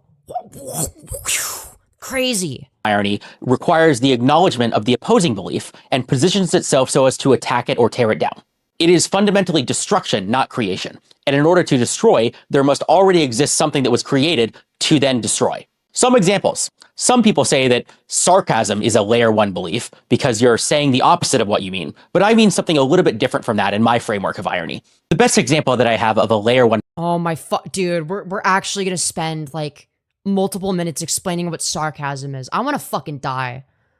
Dude, I wanna kill myself, man. position would be the Socratic method, Oh, great. That's epic, dude. or the person who's constantly Dude, where's the Subway Surfers? You know what? I think that would benefit his video, man. The Subway Surfers' gameplay is gonna be way the fuck more interesting than whatever the fuck this is, dude. asking questions about somebody else's belief and pointing out flaws without necessarily even having a position of their own. Elitism, credentialism, or gatekeeping is a layer 1 belief because it's fundamentally Holy fuck. Why does he? Oh my god. Dude, I actually hate this. Dude, I don't know if I can do this, guys. All right, dude, I don't fucking know if I want to keep doing says this. that there are people out there who are not qualified, are not competent enough to have a position, do an action, have a goal, etc., etc. I mean, do we really need this like fat balding retard to tell us what sarcasm is? Like what are we fucking doing here, man? What are we doing? And that's why we need these credentials or gatekeeping to make sure that the wrong people are not engaging in certain acts. So true, dude. Sarcasm is when people need credentials in order to gatekeep to make sure that the wrong people aren't the ones saying, "What are we fucking doing? What are we doing, man? What is this? What are we fucking doing here?" Actions. Layer 1 is exclusionary. And to get to my most important example, I would argue that the internet itself, especially social media in the digital age, is fundamentally full of layer 1 beliefs and critiques, which stands in stark contrast to kind of the beliefs that are in kind of the real world. What I mean by this is, I think that Yeah, there's no such thing as people saying things sarcastically in the real world. What are we fucking saying, dude? social media, especially websites like Reddit, Yeah, dude, sarcasm is when Socrates, guys. Sarcasm is when Socrates. This is so retarded, dude. are not really about doing things, and they're more about sharing and critiquing things that other people are doing. Guys, did you know that sarcasm can be used to critique things? Holy shit. It's not about you putting things out into the world, it's about you attacking things that other people do. Yeah, you've said that like 5 times now, dipshit. This layer 1 philosophy resonates through the entire DNA of the internet, both from the very Well, yeah, no wonder why this video is 20 minutes long. Jesus fuck. sarcastic and critical humor that is common on websites like Reddit, and even down to the very features that make up these websites, such Guys, it's just like Reddit. It's just like the Reddit posts that I updo. It's like the hecking Reddit posts. I update the funny, sarcastic Reddit posts, guys. That's like layer 1 irony. Which is like when Socrates exists. as, resharing, retweeting, commenting, and kind of features like that are baked into the very infrastructure of the internet. Websites are built to make you Yes, Reddit. We love Reddit. attack, critique, reshare, comment, or retweet. And this is so ubiquitous that I don't think people could even imagine it to be any other way. It's hard to even put a finger on what is truly wrong with the internet, let alone fix it, beyond vague hand waves and attacks against the algorithm. And So true, dude. We need this guy to fix the internet. All right. Yes, here's your gold, kind stranger. hate True. this. I hate layer Dude, me when I see my favorite post, my new favorite post on r/BBC or r/BNWO. Oh my god, I gotta give my Reddit gold. I gotta update this. Dude, I love Reddit.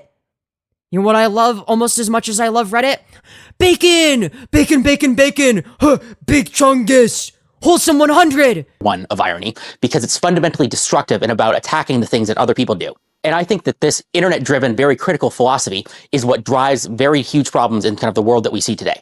And this is both on the internet and in real life. We live in an ironic, sarcastic, and critical world where we gawk at the things that other people do as opposed to create on our own. And I will put a disclaimer on this that I'm moralizing something that doesn't automatically have to be moralized, and certainly So then why are you moralizing it? has some upsides as well as downsides. Yes, Big Chungus, great meme reset. Ugandan Knuckles moment. There's nothing wrong with, gatekeeping our doctors or civil engineers, and critique itself isn't automatically Dude, holy fuck. This is your explanation of sarcasm. What are we doing? Genuinely. bad, but I stand by my moralizing nonetheless. What is layer 2? Yeah, I know that, like, my moralizing is, like, fucking retarded and doesn't make any sense, but, like, I stand by it nonetheless. Or post-irony mean? Post-irony is the critique of the critique. If your body is sincere at layer 0, then layer 1 is the sword that attacks your body, and layer 2 would be the shield that defends itself against the sword or the critique. Holy fuck. Layer 2 is not a position on its own. If it was a position on its own, then it would be layer 0 at sincerity. No, it only exists as a reference to a reference. The way that I use post-irony is I say things that I believe, but I do it in a very over-the-top way that makes it sound like I'm joking. I do So then those are your positions. So you're just saying your real positions, but like a retarded person. Wow, dude, that's gonna convince people. That's gonna convince everyone that you're right. this as kind of a shield and a way of kind of dismissing criticism. This works because if I say something that I know sounds silly, well, it becomes much harder for other people to attack me for something that I have acknowledged already is the case. Or in other words, I was only pretending to be retarded. Therefore, Yeah, guys, I was only pretending to be retarded. I'm not actually retarded. It's like, well, if your beliefs are retarded, and those are reflected in the things you say, and you're saying things that you believe, but you're saying them ironically, but you still believe them, then you're fucking retarded. or you can't attack me for it. I live and breathe in layer 2, but I'm told this can be confusing to many. So why would No, it's not confusing. It's obviously the case that you believe dumb shit, and people are criticizing you for that. one want to exist as a reference to a reference? Why not just be sincere? I mean, the opposite of an opposite should cancel back out to sincerity, right? Well, here's why. In this very internet-driven, sarcastic, and destructionary society, the kind of Destructionary? attacks from the peanut gallery will destroy anybody who's trying to do something sincerely. So what if I just, like, said my position, but like a retarded person? That surely then people will agree with It's me. very hard to defend yourself against every attack, every nitpick, every whispering voice from the crowd telling you that you suck and you should therefore give up. You simply Yeah, but clearly you doing layer 2 irony mitigated that very well. cannot fight against every piece of criticism, which is why you need Guys, he's just using the Socratic method. You don't understand. Okay? He's actually one layer above the Socratic method, guys. a tool to defend yourself against the very concept of criticism. A post-ironic defense goes something like this. Yeah, your criticisms are right, but that's why I'm going to succeed anyway. Yeah, Dude, I'm resisting the urge to express any amount of suicidal ideation because, it's like, that the feds might use that as an excuse to, magically disappear me. But listen, okay? You know what? No, I'm not going to say anything. I'm not going to say anything. Never mind. You know what? I need to stay quiet. I don't have okay? credentials, but I don't care. I'm going to go for it regardless. Yeah, I'm going to make mistakes, but I'm going to learn from them and then pick myself back up and try over again. And finally, the best defense of them all, I was only pretending to be retarded, therefore you can't criticize me for being retarded. Some people would call this a cope, and in some ways they're right. Yeah, in every way, they're right. Instead of disagreeing with the criticism, you're saying, yeah, the criticism is right, but it doesn't matter. And in this highly online, critical world, I think this philosophy of accepting criticism but not caring, of being willing to fail. Guys, he doesn't care about the criticism, you guys. He's above it all, okay? Because he's on layer 2, and that's above layer 1. So, like, he's clearly above it all. Okay, he's above the criticism. But try again is the exact sort of thing that we need to get people back to believing things. Also, the idea that layer 1 is the criticism layer is fucking retarded. Like, you can sincerely levy a criticism. Like, what are we fucking saying? Again.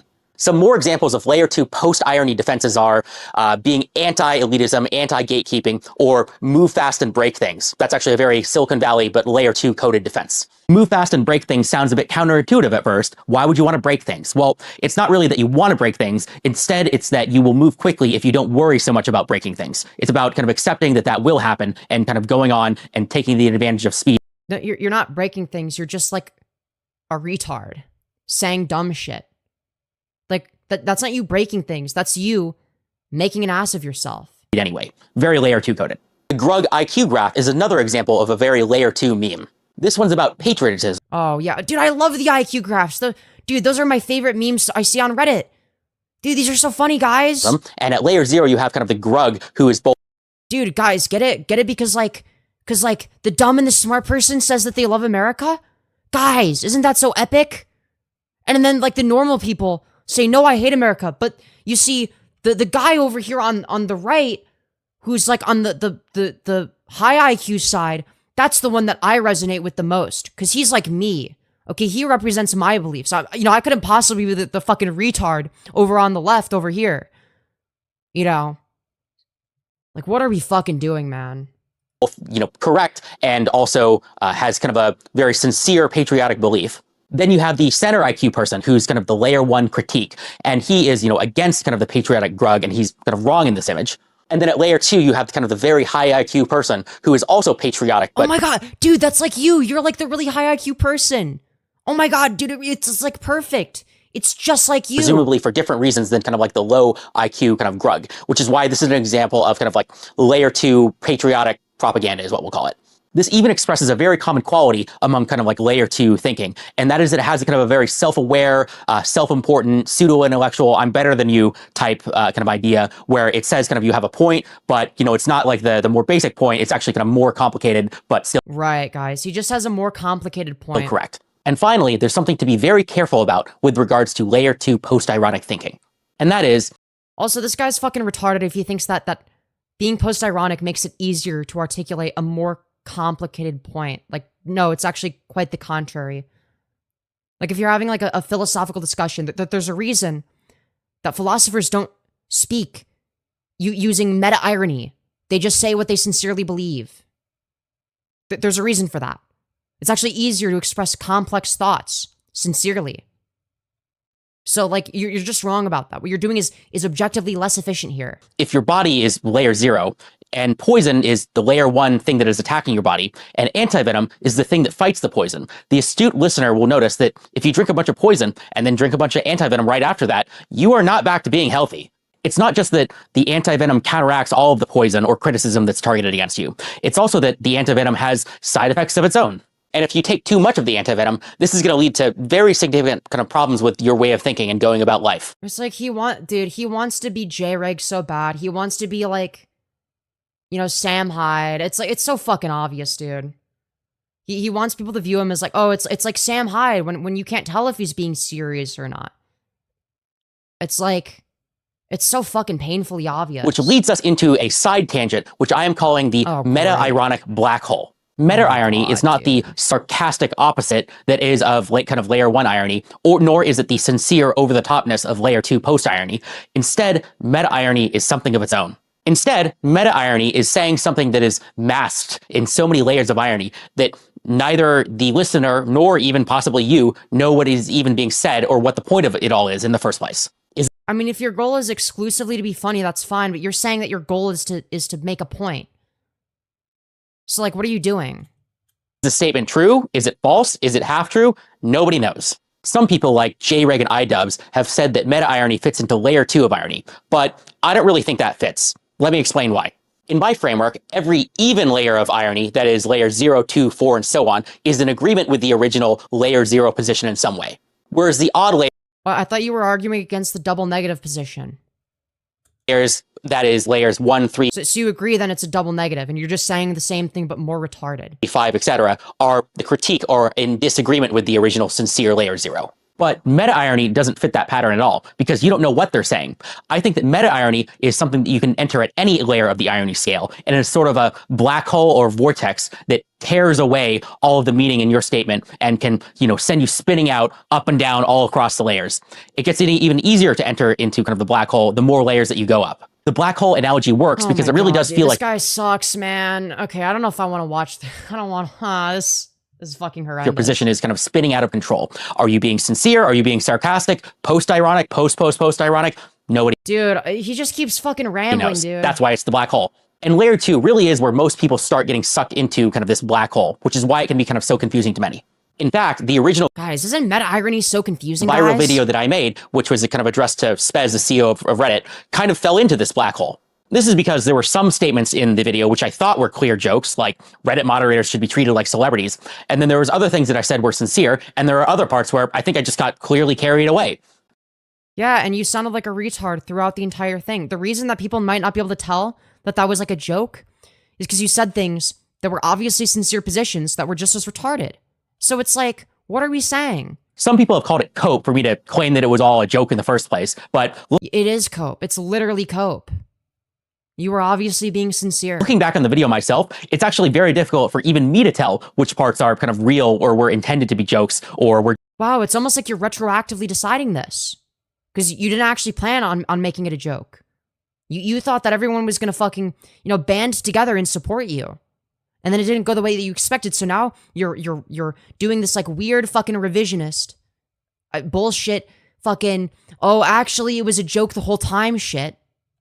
Just kind of me kind of losing it. He really does need Subway Surfers gameplay in the background. Like, this is painful, dude. This is painful. I could be a lot more engaged right now if you just put some fucking gameplay or something. Literally anything. That's why I think I got sucked into the meta-ironic black hole, because the truth of the video really has been lost into the other. Another right. So I thought you were on layer 2, but now suddenly you're sucked into the meta-ironic black hole. What are we fucking saying? example of a meta He can't even decide what kind of irony he's using.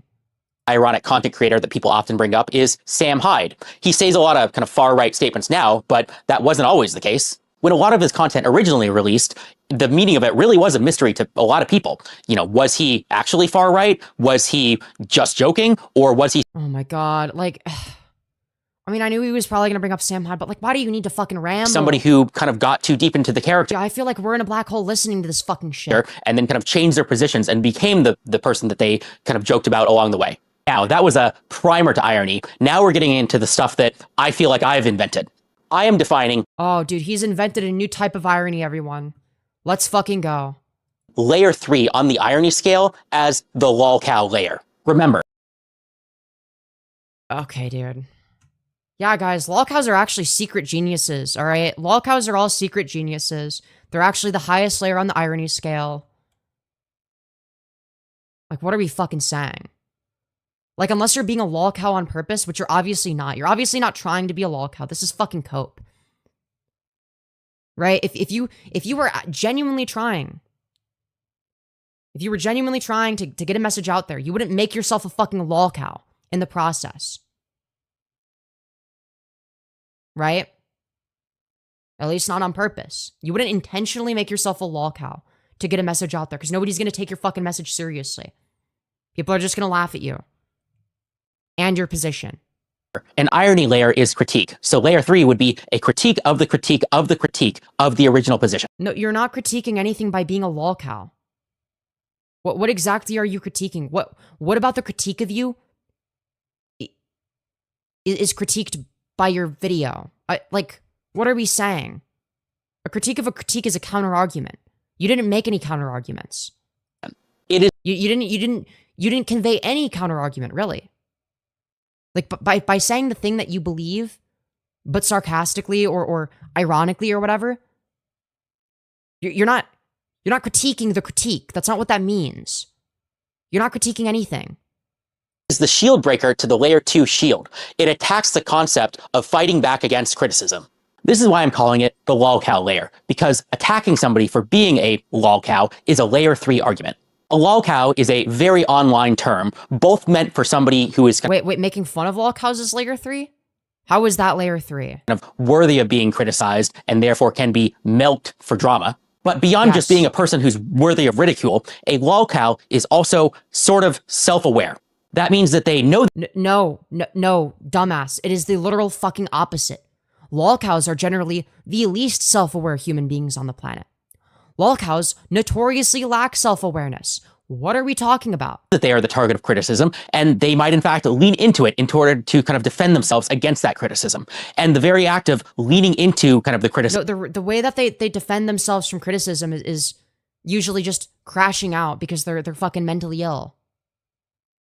Like, what are we saying? And being the lolcow makes them even more of a lolcow by using this kind of defense against criticism by being the thing even more. In other words, the lolcow is using it. Yeah, so not a defense. Literally not a defense. Strategy of kind of trying to fight back against criticism, and the accusation of being a lolcow against the person is instead criticizing that very behavior of kind of fighting back against kind of this kind of ridicule or these attacks. That's Yeah, okay. why it's the shield. That doesn't mean that they're that's not what post-irony is. That's not what that means. That's not them being ironic. That's them getting mad and responding to shit. That doesn't have anything to do with irony. Lolcows aren't usually doing shit ironically. They're not responding to criticism ironically. They're actually doing it quite sincerely most of the time. Breaker to kind of like this. Unless they're disingenuous, in which case, like, okay, but they're making a sincere effort to do something or to get some sort of message across. Shield that the lolcow is attempting to use against criticism. Layer 3 really is where things start to get very complicated. I feel like it's very easy to tell the difference between layer 0 and layer 2, sincerity and post-irony, because, you know, a sincere position sounds very different than somebody being kind of over the top and hyperbolic, even though they still kind of mean the things that they're saying. Whereas I think layer 1 and layer 3 are much harder to differentiate, and I Yeah, dude, it's impossible to tell if somebody's being sarcastic. struggle to find any real examples of this. Layer 3 would be like saying the move fast and break things philosophy is a bad philosophy. But how is it that much different from just saying don't break things? People criticize others for moving too fast and breaking too many things all the time. In fact, moving too fast, Dude, what are we fucking saying? might in fact be the chief cause of people breaking too many things. So really there has to be kind of a differentiator between somebody who's just saying don't break things versus attacking the very philosophy of move fast and break things. A great example of a layer Dog, you're just saying nothing. You're literally just saying nothing. Layer 3 attack would be the I was just pretending to be retarded meme. Layer Yeah, that meme was created to make fun of people like you.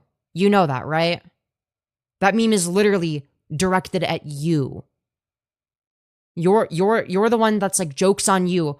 I was only pretending to be retarded. You realize you're the joke here. You're the one being made fun of. 0 of the comic is the person being retarded. Layer 1 is the people in kind of the comic attacking the person for being retarded. And then layer 2 is the person attempting to dismiss criticism by saying, actually, it was a joke all along. And then Yeah, that's like what you do. layer 3 would be kind of the entire comic Yeah, if I just like invent like an entirely separate universe, if I invent the Stale2000 cinematic universe, then I can be right. itself, because this is clearly an attack on the person who's pretending like he's kind of making a joke and therefore not actually being stupid. This is Yeah, so like what you've done. a layer 3 attack because it's attacking their kind of cope or defense against criticism. An issue with layer 3 and kind of the deeper layers of irony is a problem that I have invented called the Wait, no, if someone is criticizing you for being a lolcow and claiming that you were just joking the whole time, that's a sincere statement. I'm not saying that ironically. I'm not being ironic when I say that you're fucking coping. So wouldn't that be layer 0? Like, this doesn't make it, this is fucking incoherent as shit. This makes no sense. nuh-uh problem. It goes something Like, this guy definitely just likes hearing himself talk, because, like, none of this is coherent. It doesn't make any sense. It's not internally consistent. like this. A person says, hey, I did something cool. Somebody else says, nah, that sucks. And then the person responds by saying, nuh-uh. And then the response is, uh-huh, nuh-uh, uh-huh, nuh-uh, ad infinitum. We're meant to take this guy seriously, by the way. Is each nuh-uhs and yah-uhs a different layer of irony? I mean, I guess it's critiquing or disagreeing with the kind of critique before it.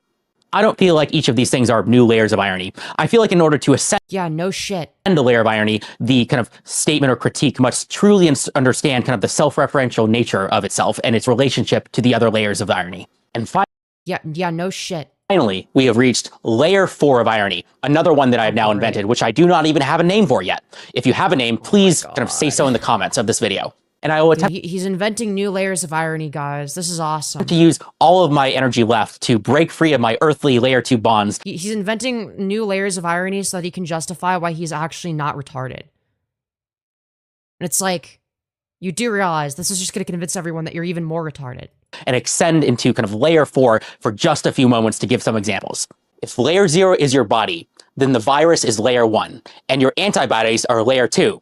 Do you know what that makes layer 3? Yeah, that's right. It makes it AIDS. And what does it make me? Well, I'm your sex education, baby. And you don't want to. So, to the person that said, here's that sexual harassment training energy again. Yeah, I mean, you were pretty close. You were pretty close. I mean, you know, you were pretty close, I guess. I think him comparing himself to AIDS makes sense, to be fair. But, I mean, that's... I don't know what to say in response to this, man. What commentary am I supposed to give here? I feel like this sort of speaks for itself, man. This speaks for itself. Get AIDS. Listen to your sex educator. And AIDS isn't the thing that kills you. It attacks your immune system. It is the rest of the virus-like criticism that truly destroys you. I mean, you basically are equivalent to AIDS, so you definitely got that part right. I mean... And even more than that, AIDS is... This is a long way of a very long-winded way of saying that you have fucking AIDS, dude. Very difficult to cure. Once you have contracted kind of an illness that prevents you from fighting back against the very concept... I don't think comparing yourself to AIDS is the way that you want to go, man.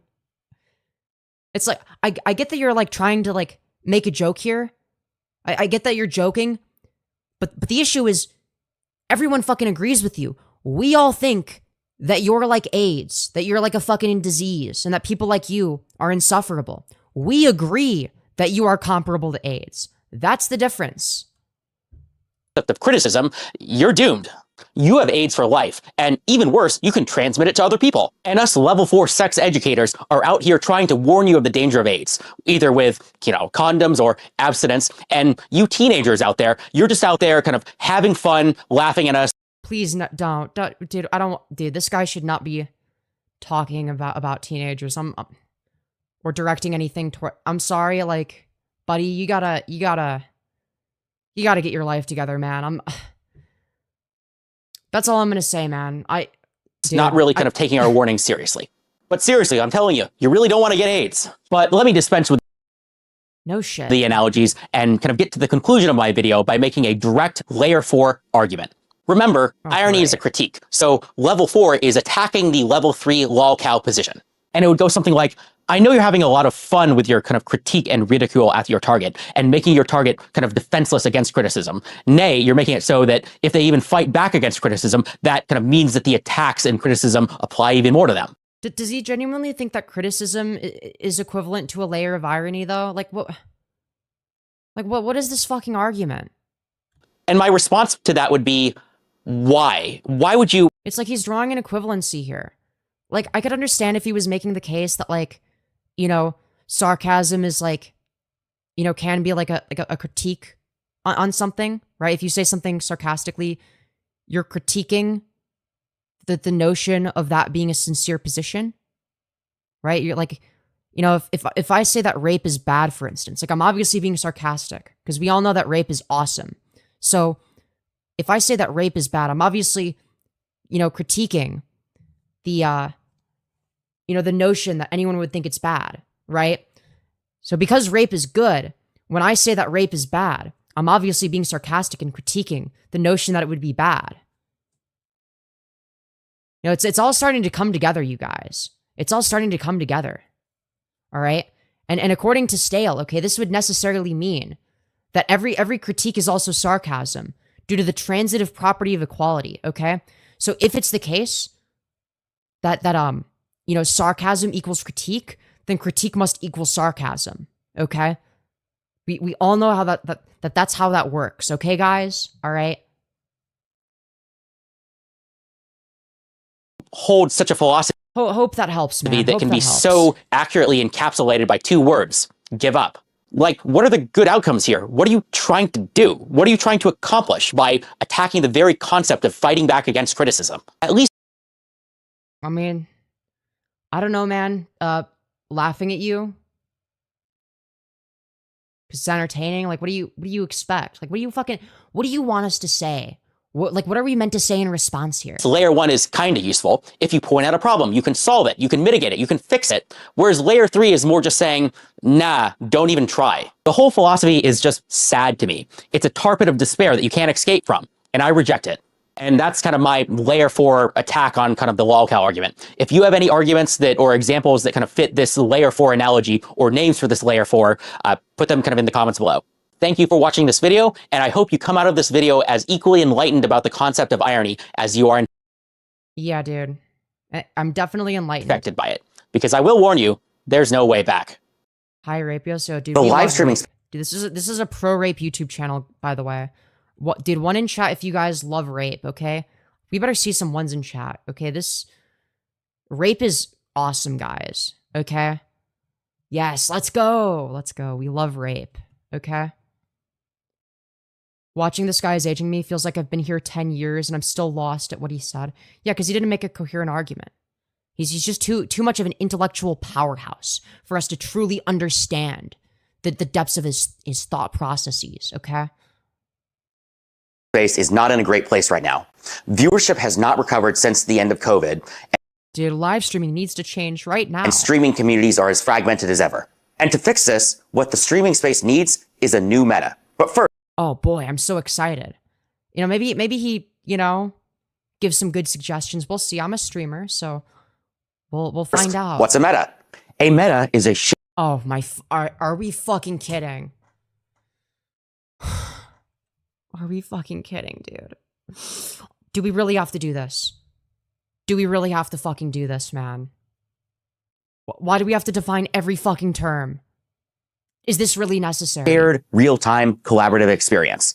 A meta is a vibe. It's an event. It's a happening. It is the thing that every streamer is doing, every viewer is Yeah, we know what a meta is. Get to the fucking point, watching, dude. every person is arguing about or sharing about clips from all across the entire internet all at once. Metas used to be common. Here are some examples. Among Us was a meta. GTA Dude, oh my fuck. Dude, he's actually gonna ramble about what it means for something to be a meta for like 3 minutes. Dude, this is actual fucking torture, dude. This is actual fucking torture. ARP was a meta. The original OnlyThings was a meta. VR chat was a meta. Dude, I can't wait for rape to be the new meta. Can we make rape the new meta, guys? That would be awesome, dude. These are metas, not just because they were popular games, but instead because they created this kind of ephemeral experience that every streamer was kind of participating in, as well as kind of their audiences. And Holy fuck, dude, he's actually gonna do this for 3 minutes. metas are what the streaming space used to thrive on. And in a meta, basically everybody wins. Some of the most entertaining and viral moments come from metas. Yeah, dude, when everyone's doing the same thing and copying each other, that's when everyone wins. Isn't it so awesome when everyone makes the same exact content as each other and you can't distinguish them because they're all fucking, you know, replaceable and like, you know, they make the videos about the same things over and over again and have the same talking points? Isn't that so awesome? You know, a great example of this, you know, speaking of lolcows would be, oh, I don't know, the fucking lolcow YouTubers who cover the same 4 people over and over again, and they all have the same 5 talking points. Guys, did you know that Nova Online is bad? Did you know that it's bad to be a pedophile, guys? Guys, did you know that pedophilia and raping kids is wrong? Guys, Nova's such an idiot, man. Dude, doesn't he realize that people hate him for being a pedophile? Guys, have you ever considered that pedophilia is wrong? Guys, isn't Tofiachu like so stupid because she's like entitled and shit? It's like, yes, we get it. We fucking get, like, people don't disagree with you. Just like, dude, shut the fuck up. Like, holy fuck. It's like, oh my god. And it's like, it's not just like one person. It's like all of them. Yeah, Mr. Beast is done, guys. It's over for Mr. Beast. Mr. Beast's career has been ruined, guys. Guys, this is actually the final nail in the coffin. No, I was just kidding in the last video. This is the final nail in the coffin for Mr. Beast, guys. Holy fuck. They could literally play his videos as torture. Literally. Small streamers gonna blow up and make their name in a meta. Big streamers blow up even more in a meta. And But most small streamers don't make it, my guy, okay? Like, the fact that I have any audience at all is just like a testament to me getting lucky, okay? think that And my amazing thumbnail design, of course. I mean, come on. streamers and influencers need to take action to intentionally try to create more metas. And this is how I think they should do it. To create a meta, you need 3 things.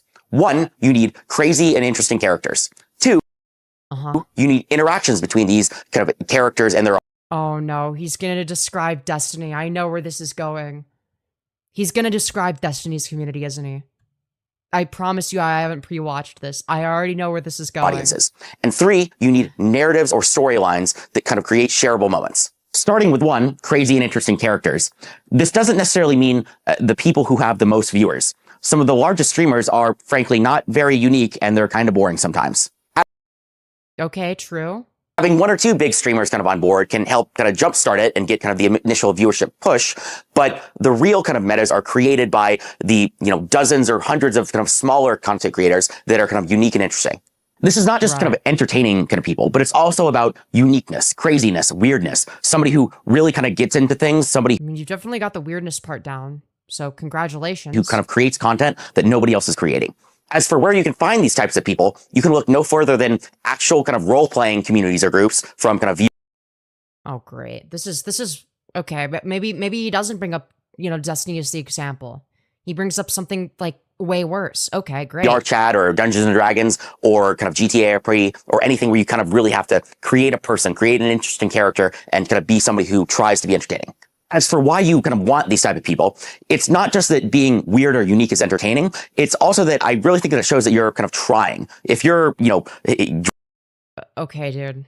What are we fucking saying? dressing up in a funny outfit or, have a weird avatar or talking in a silly voice, that shows a lot of kind of intentionality to kind of Yeah, dude. I really want to watch somebody that's wearing a silly outfit and using a silly voice. Yeah. Have you ever considered making content that appeals to, like, the lowest common denominator? Fucking retards who will eat anything up as long as you say it in a silly voice and you have some stupid fucking gimmick that has no substance? Yeah, dude. I wish more content creators had retarded gimmicks with no substance, dude. I think that'd be awesome. your actions and kind of your streaming career. As for why getting people like this is important, well, that's because It's so important to get people with, like, retarded gimmicks that last, like, a year at most. I mean, he's literally just describing a gimmick. It's surface level. It doesn't matter. It's like your outfit might be interesting the first time you see it. And it's like, well, if you're doing the same thing, it's like, oh, that's the guy that, like, wears, like, weird outfits. It's like, okay. That's, like, not interesting after, like, seeing them for the first time. creating kind of new and unique stuff is really what kind of defines a meta. There's tons of, even entertaining people all over the internet that produce a lot of kind of the kind of not very new samey type of content. And you can kind of get that anywhere. That's very different from kind of the interactions you see between kind of role players and VR chat. The second thing that a meta needs is interactions between these kind of crazy characters. And by this, I don't mean a couple people are in a Discord call playing a video game. Instead, I mean something kind of pretty different. Instead, what I mean is many new interactions between kind of characters who might not otherwise interact with, either both. I mean, like, I guess. I mean, I've created fucking Nightmare Blunt rotation group chats. Like, I've done that before for content or just my own entertainment. Usually it's for my own entertainment, quite frankly. I probably should make it into content. But no, it's just like a personal thing that I do. Both kind of directly between the streamers or between their audiences. It is the newness and the uniqueness of these interactions that kind of truly create a meta. And in order to do this, Guys, did you know that content creators interacting with each other is entertaining sometimes? Holy shit, dude. That's fucking crazy. systems of kind of the game or event of the kind of meta itself Like, he's saying live streaming needs to change right now. And, like, these are his, like, supposedly new ideas. Have you ever considered that sometimes it's entertaining when different people interact with each other in different ways? should be kind of encouraging these types of interactions. Something like Among Us is kind of the perfect example. Oh my fucking god, dude. I thought he was gonna compare it to Destiny. The kind of deceit and arguing This is even worse. and interactions between kind of people in the game is like 90% of the point of the game. Same thing applies to Oh, thanks. I didn't know that. I didn't know what Amogus was. GTA RP, where the point is less about playing the game or robbing the bank or whatever, and it's more about you playing a character who's robbing the bank and what are their interactions kind of between your bank robber and kind of the police. Yeah, so, like, what does this have to do with how live streaming needs to change? Get to the fucking point, dude. Another important thing about these interactions is that the Yeah, I have an idea. Somebody should invent Among Us. interactions should be in some ways open to all, egalitarian, or kind of random. A Discord call full of kind of 5 people playing Valorant or Overwatch or whatever is precisely the thing that does not make a meta. Yeah, no shit. This is both because these kind of samey, kind of clicky type interactions are kind of less unique and interesting, but it's also because kind of Guys, did you know that, like, people that do boring shit don't get as much traction a lot of the time? Guys, did you know that being boring doesn't get you views? Holy shit, dude. I never would have fucking guessed. Holy fuck. Everybody kind of growing Yeah, when the Redditor is sus, guys. Get it? Cause Among Us? Among Us, guys? and benefiting. Guys, you remember Among Us, right? You guys remember Among Us?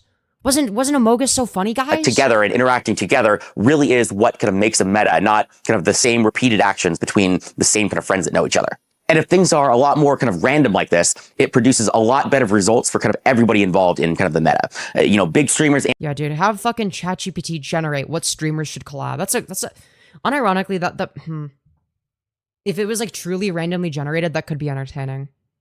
But like, I don't think that's this guy's idea, and I don't see the practical application of that. Like it'd be like Omegle, but for streamers, I guess. And it'd be like a panel of like different people that have nothing to do with each other. I mean, that'd be cool, I guess. Like if there was like a feature on YouTube or Twitch or whatever, where it's like, there's like a mode you can go on where it just like pairs you with like fucking random ass people. I mean, fair enough, but like, I don't know if that's what he's saying he wants. And small streamers very much benefit from these kind of random interactions kind of between people. Everybody has to get their kind of start somewhere. And oftentimes the best entertainers may not have, as many views right now, but these kind of. Yeah, no shit. So he's not going to say the idea that I just did. I thought maybe that's where he was going. And I'm like, actually, like having like an Omegle type thing would actually be quite entertaining for Twitch or YouTube or whatever. Like if that was a feature, just like, yeah, collaborate with like a random person. That'd be cool. Metas and random interactions really are what kind of create careers and kind of drive growth for everybody. And the third thing that a meta needs is interesting, shareable stories and narratives. It's not enough to just have a funny moment on a live stream one time. Those things wow, no shit. happen all the time across all sorts of streams, but nobody remembers them by the next day. Instead, well, that's not true. Everyone remembers the I am Femyoz, I'm here to debate you meme. What are we talking about? a meta should encourage streamers and viewers to kind of create and follow along a narrative that lasts far past kind of the end of the stream. So it would You mean like the Firebat stuff? be a streamer doing a thing, and this, random crazy interaction has some material effect that kind of people remember and talk about weeks or kind of months later, maybe in kind of. Yeah, but like I've had a funny moment that like people have talked about like months later because it was funny. So like you're just wrong about that. The same game or the same story. This is very useful. Like people quite literally remember me as the I am Femyoz, I'm here to debate you person. Because viewers want to follow along. They want to get kind of engaged in depth in kind of these kind of storylines. No, it's actually not in depth. It's just actually the opposite. That there was no in-depth analysis of me that was done as a result of that. Nobody cared. It was just a funny moment. And having these kind of long-lasting But like people absolutely remembered it. So he's just wrong about that. narratives really kind of increases engagement and kind of keeps people following along for a long time. Additionally, these kinds of long-term narratives create a culture of shareability that kind of further brings both kind of the viewers in and kind of helps advertise these moments to other people. And by shareability, I don't just mean, make. Guys, did you know that like if they have an interesting narrative that they're covering on live, the people are more likely to be invested in the stuff that they find interesting? Holy shit. A clip and This guy is changing the game. kind of posting it somewhere. Instead, I mean, viewers are discussing and talking about and, creating fan art or arguing about the kind of. Dude, people should make fan art of this guy, okay? Can we get some Stale2000 X Queeman Yowie? Please? Dude, we need that ASAP, okay? We need Queeman X Stale2000 Yowie. Make it happen, guys. Make it happen. The same storyline all over Or maybe we could do Stale2000 X ChudLogic Yowie. That would be pretty epic. the internet. It could be on Twitter. It could be on Reddit. It could be in Discord. That's what I mean by. Femyoz is a looks maxer. Can you rate this motherfucker real quick? Let's see here. So he has like very extreme nasolabial folds. Obviously, he has unequal facial thirds. Primarily due to the fact that he's fucking balding. He's balding as well, which is a bad characteristic to have. He's obviously very overweight. And has a double chin.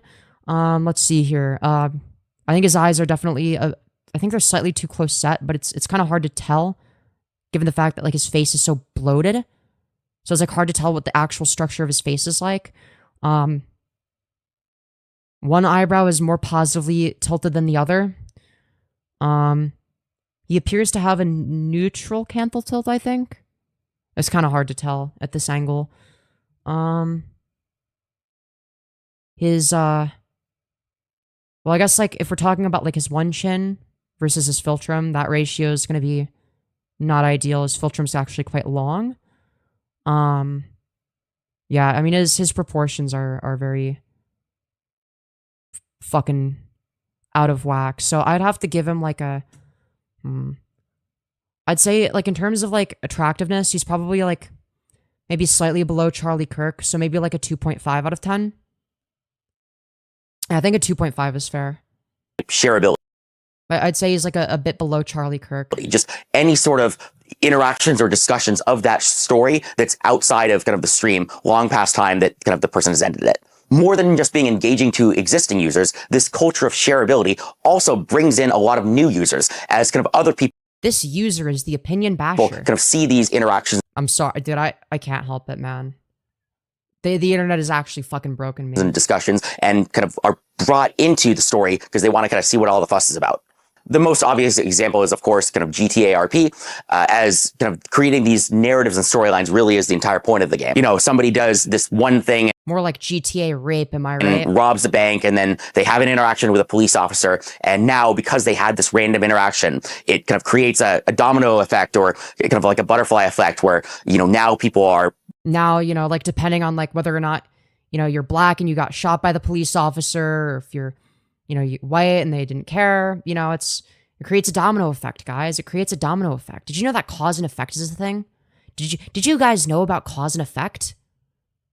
Did you know that certain things cause other things to happen? You know, talking about this much later in some different storyline that happens, you know, weeks or months down the line. But beyond GTRP and actual kind of role-playing games like Dungeons & Dragons, I see no reason why this kind of creation of stories and narratives couldn't be brought into other types of games. The system really does have to support it, though. It doesn't really make much sense to roleplay in Valorant. I mean, I guess you kind of could, and honestly, that would be kind of funny to see somebody... Oh my god, dude. This is pain. Dressed up as a pirate. Yeah, Andrew Jennick got his fucking wig snatched. That shit was like... kind of diabolical. I kind of felt bad for him. Pirate or something, and then role-playing in kind of the shooting game as a pirate. Actually, maybe that might work better in a pirate game, I guess. It's like, buddy, just take dutasteride, man. Just fucking suppress your DHT and you'll be okay, all right? But I guess it works, but I think there might be some more mechanical effects within the game that might support it. Also, why is this guy okay, like, I should have said this sooner, but like, why is this guy trying to fucking explain to us, like, what makes a successful streamer successful and what makes unsuccessful streamers unsuccessful? Buddy, you're not a successful content creator. People watch you to make fun of you. These mechanical effects would, of course, be interactions with other... He looked so hot with the wig, though. He went from a 9 to a 3. No, I would have given him like a 7.5, realistically, like 7.5, like definitely somewhere above clavicular. And then he shaved his head, dude. And then he didn't have hair anymore. And I'm like, you're down to a 6. He's still a 6 because he's not. His shit hasn't recessed so much to the point where it's like, you know, huge issue yet. But it's definitely getting there. And like, you know, having a buzz cut is like generally going to be a lot less attractive. Streamers, like I was kind of talking about before, but also having some sort of long-term kind of effect, you know, that's more than just one-off games like in, you know, CSGO or whatever, you know, some sort of material effect that people kind of work on. And dude, this guy sucks, then, man. you know, they are thinking about that much later on in kind of the game or in a different game. Those are my thoughts on how to create a meta. That's how you do it. But in order for this to succeed, we really need content creators to really step up and take intentional actions to kind of create or support this kind of stuff. Guys, content creators, have you guys ever considered being more entertaining? Thanks, man. That's awesome, dude. I, as a content creator, will be sure to take all this advice into account. People need to be trying to make metas. They can't just wait for it to happen. If this happens and a new meta was kind of created, I think basically everybody would benefit, both viewers with kind of the better content, as well as kind of the big and small streamers who then kind of blow up because of it.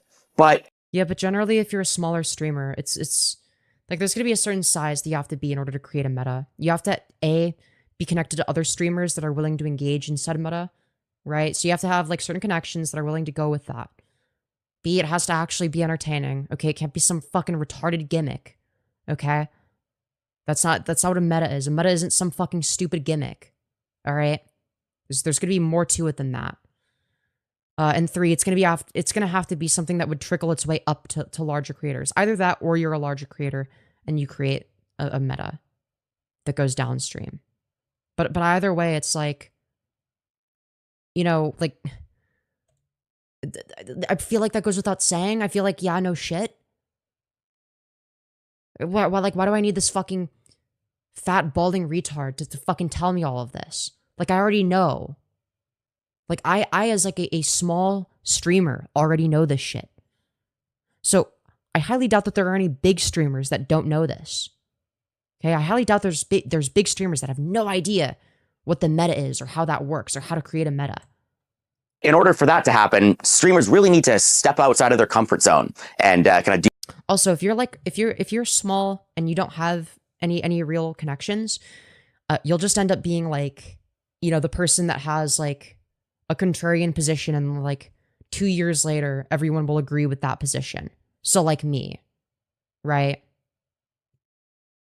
Do something about it, because doing kind of this same old thing where you're interacting with your couple friends or whatever isn't going to make it happen. And it would especially help if kind of some of the bigger streamers went outside of their kind of comfort zone to interact with people who might be very interesting and entertaining, but may not have as many viewers as they do. As for me, well, I recently got invited to kind of join. So like, what do you think you're doing here? Like, do you think that like big streamers aren't aware of this fact? Do you think big streamers don't try to get people on that are entertaining? Like, you do realize as a streamer, one of the things that I do is I look for people that are entertaining to cover, that nobody's talked about. I look for, you know, other content creators that are niche, that are entertaining. Right? There's a reason that I do that. Okay? And I'm generally able to tell if somebody is going to grow an audience, okay? Like, it's so fucking obvious to me, just based on the type of content that's produced, you know, who they're connected with, etc., the way that they interact in these spaces, right? Like, I predicted that Dickers was going to get a lot bigger, for instance, when he was getting like 10 concurrents on average. Like, he was averaging like 10, maybe 15 concurrents. I'm like, yeah, this guy's going to have like 100 concurrents on average in like a year or two. And I was right. Because you can predict things based on how these spaces work. It's not complicated. I don't need some fucking retard Redditor to tell me how these spaces work, when these spaces are some of the most predictable spaces imaginable. So, like, what are we doing here? What are we fucking doing? Even as a small streamer, I can make all these fucking predictions. So why do I need a fucking Redditor to fucking tell me this? In Misgift's kick streaming platform, WoW Guild, and you know, I'm going to see what I can do to help create metas there. So thanks. I had fun kind of talking about this topic, and I hope to kind of create more content in the same vein in the future. Thanks. Reddit. Well, that was epic, guys. That was so epic. All right, that was some really awesome stuff. But it doesn't end here, okay? So we've got Balding Hitler back at it again with another video. He's even more bald than this one. And this one's called Rethinking Reddit. Moderators as creators. So this looks pretty awesome. Is the third largest website in the United States.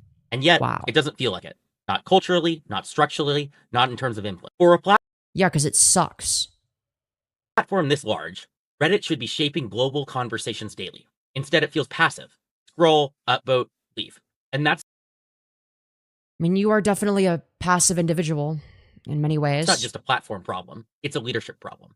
So it's a leadership problem, guys. We as the Reddit moderators need to stand up to this grave injustice. who are the creators of Reddit? When we think of creators, we normally think of YouTubers, streamers, and influencers. But on Reddit, the most powerful creators aren't posters, it's moderators. You're not a creator. Moderators don't create things. What are we fucking talking about? Moderators decide what survives, what gets removed, what tone is allowed, what culture That doesn't mean you're creating anything.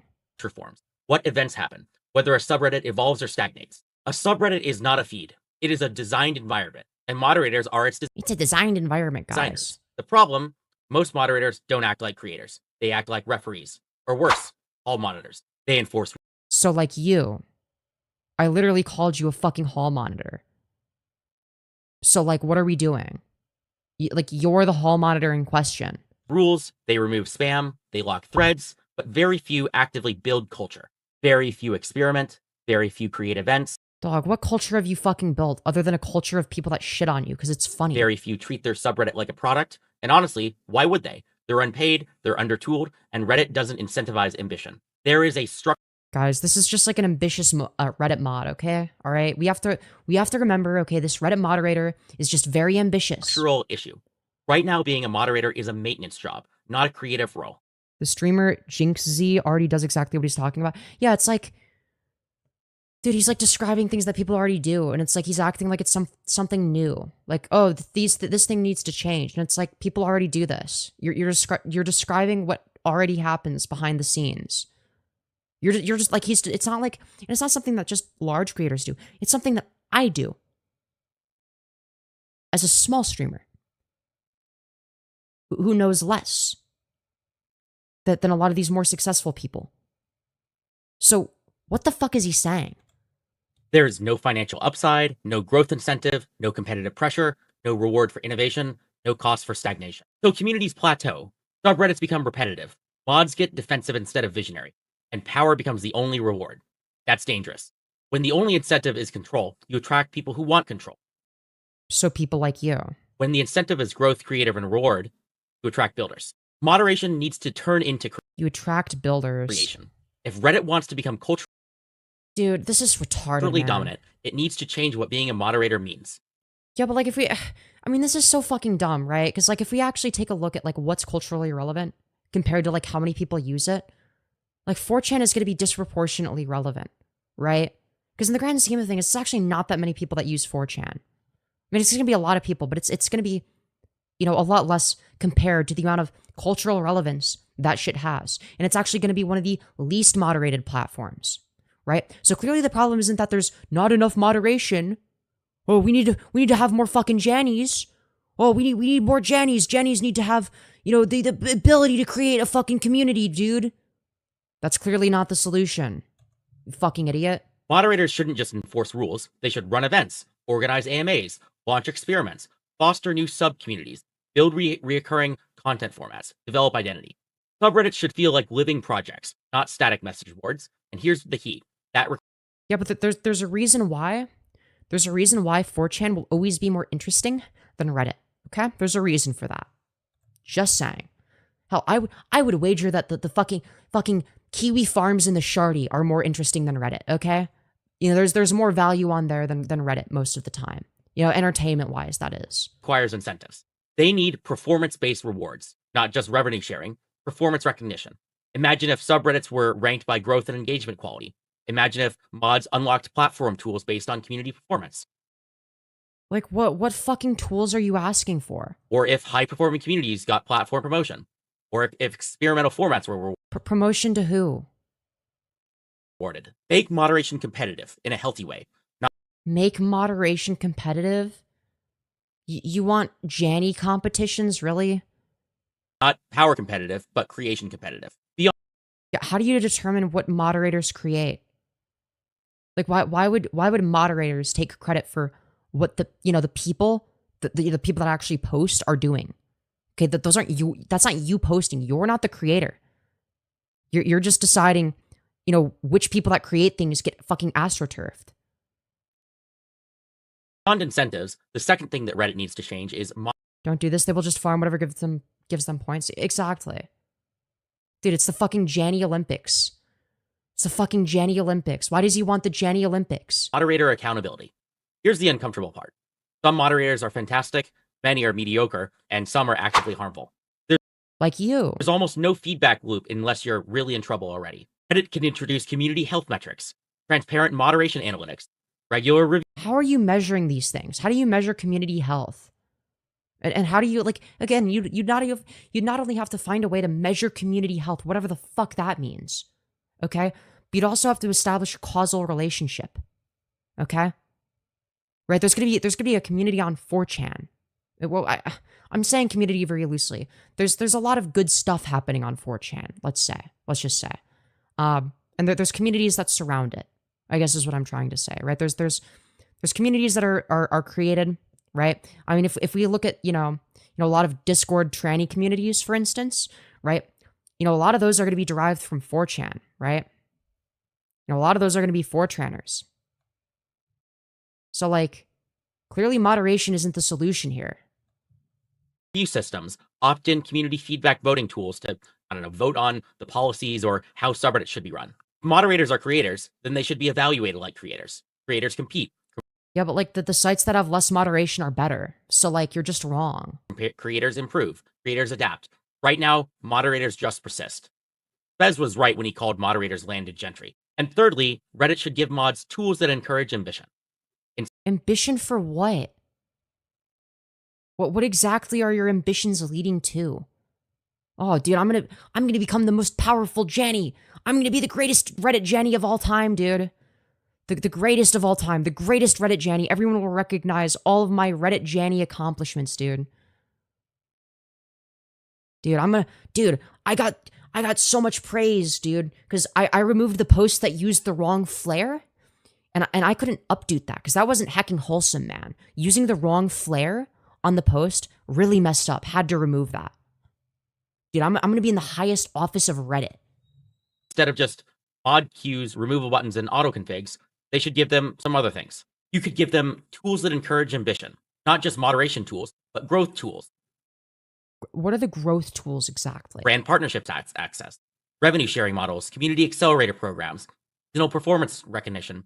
Right now, being a moderator, you do realize that the best way for a subreddit to get promoted is not through moderators fucking shilling the subreddits that they moderate for, right? Like it's going to be the users of that subreddit promoting it to other people that would use Reddit. So what are we fucking saying? Like, this guy has no idea how this shit works. It has no upside, no ladder, no prestige beyond control. But if you introduce ambition into the role, yeah, if only people saw Reddit mods as a more prestigious role to be. You change who surely that would fix everything. Surely we just need more moderation, guys. Applies for it, and that changes everything. The site needs a cultural change. Here's the big idea. Reddit doesn't need more posters. It needs more ambitious moderators, because moderators are the closest thing that Reddit has to showrunners. No, it's the active user base. It's not the moderators. Imagine if subreddits operated like seasons of a show, with arcs, with events, with reoccurring formats, with community identity. That's how you build culture. Not through infinite scrolling, but through intentional design. The hard truth is, right now, Reddit... Yeah, but that doesn't work. Infinite scrolling is the model. That's going to be the most profitable. His script is AI generated? Yeah, that's like what I'm thinking. Like, did he fucking AI generate this? I wanted to say that, but I'm like, am I going fucking crazy? Am I like hearing things? Like, am I... Moderation is about control. It should be about creation. And until Reddit changes the incentive structure, the people who want power will dominate. But Reddit can flip that dynamic by changing the incentive structure of the platform. Okay, how do you incentivize? Okay, oh, you don't explain that then. You don't explain what the actual incentives are. Like, what do you get out of it? Like, generally, the only incentive is that you get power, right? That's the only incentive.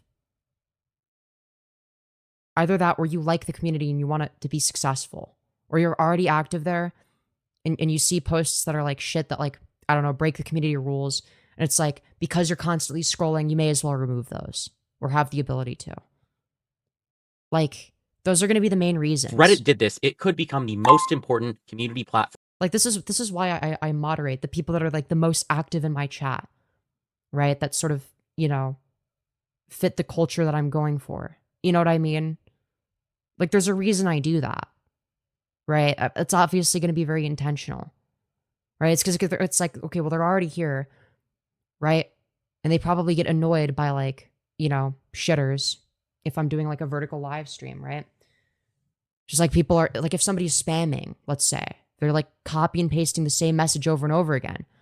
You know, that's not just going to like annoy me. That's going to, like, you know, annoy the average viewer.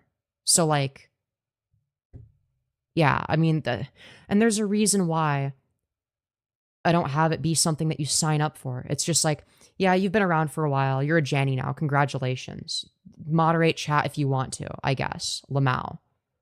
And it works so much better than this shit. Like, it doesn't have to be this fucking, you know, huge, organized, you must meet these qualifications fucking bullshit. In the world. It certainly has the view. Like, I'm saying this as somebody that's created a community. Even if it's a small community, I have technically created a community. Okay? So, like, this guy is full of fucking shit. This guy is full of shit. Because it's ultimately the person creating the community that decides who moderates it. So it's quite literally from the top down, in a way. Right? Unless the person who created it is absent. Which, to be fair, you know, I mean, I guess that does happen. What if I just want a blue name or real? You might get it at some point. Viewership to deserve that. So that's all the stale tent that we have had for today, I think. But somebody said that, like, apparently Stale was, like, debating somebody. I don't know, man. Were they doing a debate? Were they live debating somebody? I genuinely have no idea. I genuinely couldn't tell you. So Stale2000 debate, maybe? All right, so let's see. So the first thing that comes up is this from 4 years ago, and then my stream is second. That's pretty cool, I guess. Yeah, I'm not seeing anything. I'm not seeing anything. Dude, where was this debate? Where did this debate happen? I have no idea. Somebody said he was, like, debating, like, I don't even remember the name of the other person. It's somebody I've never heard of. Fuck's sake, man. Yeah, it's just like a bunch of videos about him. Oh, here's ChudLogic, I guess. Talking about it. Okay. That's epic, dude. That's really epic. Isn't that so epic, guys? Okay, dude, I don't know. If y'all can't show me where this debate is, I'm just... Why is it fucking... Why is my shit lagging? What the fuck? Okay, dude. Okay. That's weird. Dude, chat's fucking not giving me anything there. Oh my god, you guys. Really messed up. Really messed up. Really messed up, guys. How dare you? How dare you not give me this information immediately? Really messed up behavior, you guys. I sent you the link for the debate on Discord. Oh, thank you. Okay. Stale versus Falgi. Oh my god, it's a Himpleton stream. Yo, W. Oh, Falgi is the op block. Oh, I didn't know that. I know who the op block is. Debate Femyoz. Yeah, I'm gonna debate Femyoz, guys. Stale versus Falgi. So is this Himpy's reaction to it? Or is he like the moderator? Is he like the one that set this up? Where's the part where they debate? He just fucking sucks. All right, well, I'm All right, let's see. easier to understand if you just say. technology. I So know. I guess what I'll have to do is Hold on. working. Yeah, don't worry. Okay, I think I'm yeah, setting he's it in up the right now. I call. have to wait. Kind of what We'll I'm watch. hearing We'll watch it on Himpleton's end. We like Himpleton. Himpleton is cool. That's gay Alright. as I know, fuck. it's really stupid. That's so gay. I've never. You know, It's I just like never, you, I never chat. do these things, right? Right. So I'm not a big debate guy. Well, I mean, kind of what I'm hearing is like that Stale's the only one brave enough to show his face. That's kind of. What I'm That's hearing. not true. I'm setting it up right now. I have to wait. Oh my dude. This is some fucking horrifying stuff. This belongs in like some sort of fucking horror film. Jesus Christ. Virtual camera. Let's see. Camera OBS virtual. Okay, so then I just do that. Stale, that's And what does that do? I love those frap things, dude. They're awesome. It does Yeah, they're absolutely- delicious. Yeah. Okay, that does absolutely nothing. OBS virtual camera is not working. Yeah, don't worry. Why about does it not? That's okay. You can just That's- be no, Falgi, it's fine. You can just be a pussy. It's okay. It's okay. So true. You know, you're absolutely right. I am being a pussy because I No, don't cannot move it here. Don't move it figure out here. how to use OBS camera then I'll to have to save switch. my life. It doesn't. Dude, this is epic, dude. All right, dude. I don't know when the debate's gonna start, so I'm gonna go take a piss, guys. I need a pee break, so I'll let the content play, and then hopefully, by the time I get back, they fucking start the debate. All right, be right doesn't back. connect. It just doesn't work. It's okay. Is that what we do? Is this just like this is real peepaw hours of technology? I So I know. guess what I'll have to do is that I will for the chat I will just I guess we'll just fixate, we'll double click, we'll full screen on. Well, no, we can't full screen, but we'll screen on Stale. And I almost called you Snail. It's been a long. You know, I was sick. It's been a long week. Yeah, we did have to reschedule this because you got sick. We did. Allegedly got sick. Okay. You might have been running from Stale. I don't know. You know, who knows anymore. All right. Well, I'm set up when you guys are. Okay, I'm ready. I'm ready. Alrighty. What? Himpleton, How would you like this to is begin? the same guy that Googles Google. He's not good at technology. Hey, Also, stop those with you the are. Falgi hate. Stop with the Falgi hate. Wait, sorry, that was my chat. That was my chat. Okay, so yeah, Falgi, why don't you introduce yourself? Yeah, introduce yourself. So hi. My name is Falgi. I'm a Twitch streamer, or YouTube streamer. Is that what we call ourselves? I don't fucking know. We call ourselves influencers. Or do we call ourselves influencers? No, I'm not an influencer by any means. I run a small time YouTube channel known as the Op Block, your one-stop shop for commentary slop. But yeah, I just basically do research stuff. My name has gotten around in weird places, unbeknownst to me, and not due to my own accord. You know, I mean, we've all been through those those situations, is what I'll say. Yeah, you've definitely had a time on the internet. You've had an interesting 2-ish months on the internet as your own persona. It goes way farther back. This is just the most recent blow up. Okay, this is just the biggest one. Oh no, I know. I know. But as you personally, as Stale2000, as the Reddit moderator supreme. This is Okay. How does that feel? We're back, guys. We're back. Okay, it looks like I didn't miss anything. Well, I mean, it's not. Well, that's the thing. It's not brand new. So I've been deep in it. For Oh my God. Kiwi farms anyway. So this is just. Yeah. You know, docs all over the internet already on blow up of like the most viral thing, but like a year and a half ago, I got like docs all over the internet already on Kiwi farms anyway. So this is just. Yeah. This is epic.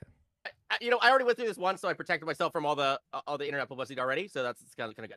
But it's been fun. I mean, Wait, but like, didn't you say that like, you know, doxing was epic and based because like, you know, consequences and all honestly, that? things have died down quite a lot in the last like month or so. It's like if you got fucking doxed by Kiwi farms, then surely you would understand that like, yeah, doxing is bad.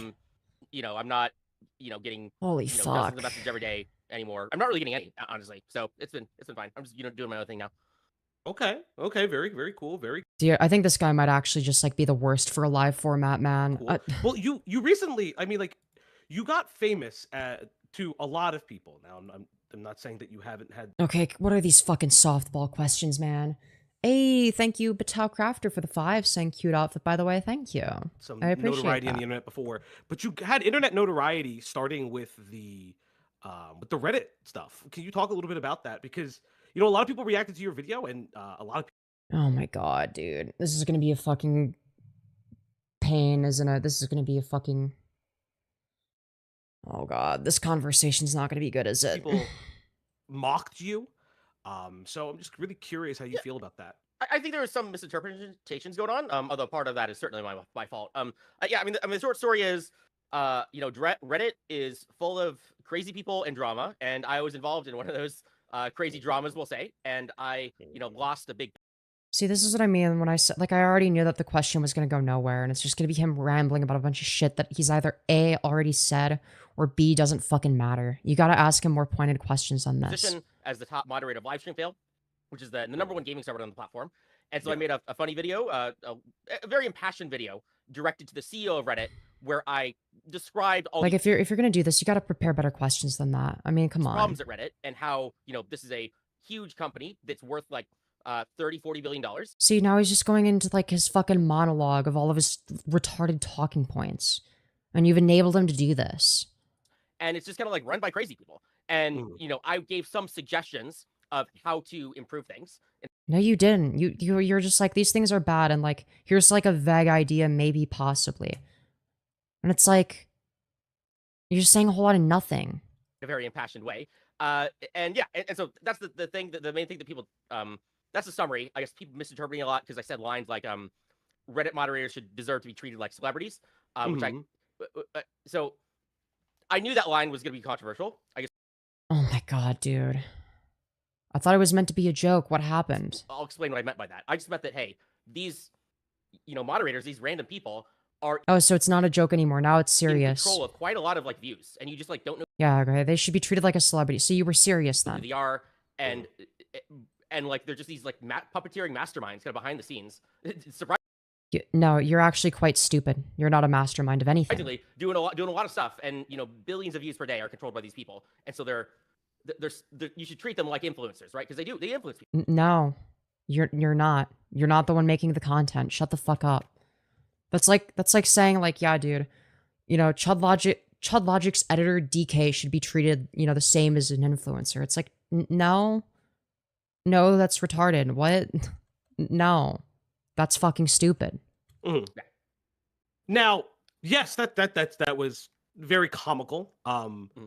It's like a lot of YouTubers have editors that like, are the reason they're able to make the content, but like nobody knows who the fuck they are. Seems to be some misunderstandings of satire. Because I'll be honest, I rewatched both of the videos surrounding that, and you sound very... Well, speaking of satire, like, why don't you just like call them out for saying like, oh, okay, so it's not a joke. But like that's like the first point that you would nail them on. Just be like, hold on. So you were trying to make a point there. You were being serious. You were trying to make a serious argument. Okay, well, in your other video, you were saying it was a joke. So which one is it? I could see where the jokes are, and then I can see where not the jokes are. Where it's the celebrity thing, maybe I'll give you that. That's a joke. But specifically regarding your removal from LSF is what you don't call a joke. Okay, not gonna hone in on that. Not gonna hone in on that. Like if he's trying to establish like, oh, I actually meant this by the statement. I actually meant this thing that was serious when I said this, and it wasn't a joke. It's like, well, now you're contradicting your past self.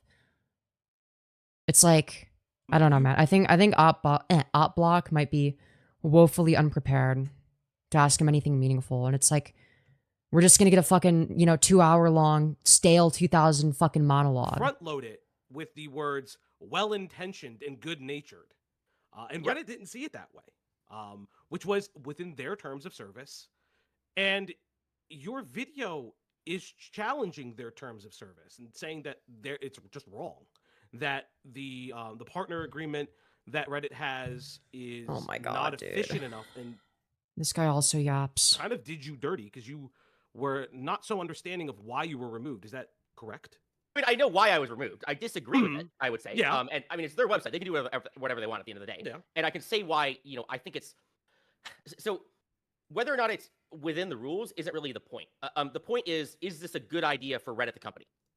Yes. Is more of my argument here. And yeah, dude, I'm sure that Reddit the company is devastated from your loss. And my argument is, hey, you should be providing, in my ideal world, Reddit wants cool things like this to happen. Imagine this was, it wasn't cool things like what? You promoting a scam and then removing anyone that comments saying that it's a scam? What are we fucking talking about? Something, right? Imagine like this was actually going to be Reddit moderators on a reality TV. Yeah, but like, dude, what if things were different? Like, imagine if it wasn't a scam and I didn't promote a scam and ban everyone that, called me out on it. That's like one of the coolest things that could possibly happen to like Reddit or like Reddit moderators. And, Reddit should be a part of that, doing all of this due diligence, because clearly I was not equipped to do it. But like, why? If you're not equipped to do it, then like, you're not cut out to be a moderator then. You obviously got power hungry. Due diligence. Clearly, I got tricked, and I'm not the right guy to be doing it. And so that's the argument here is like, hey, this is, you were not providing us enough resources, and if you did, resources to do what?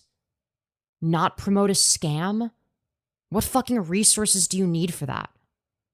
If all of the average fucking Reddit users who aren't moderators were able to tell that it's a scam, then clearly you should have been able to tell that as well, okay?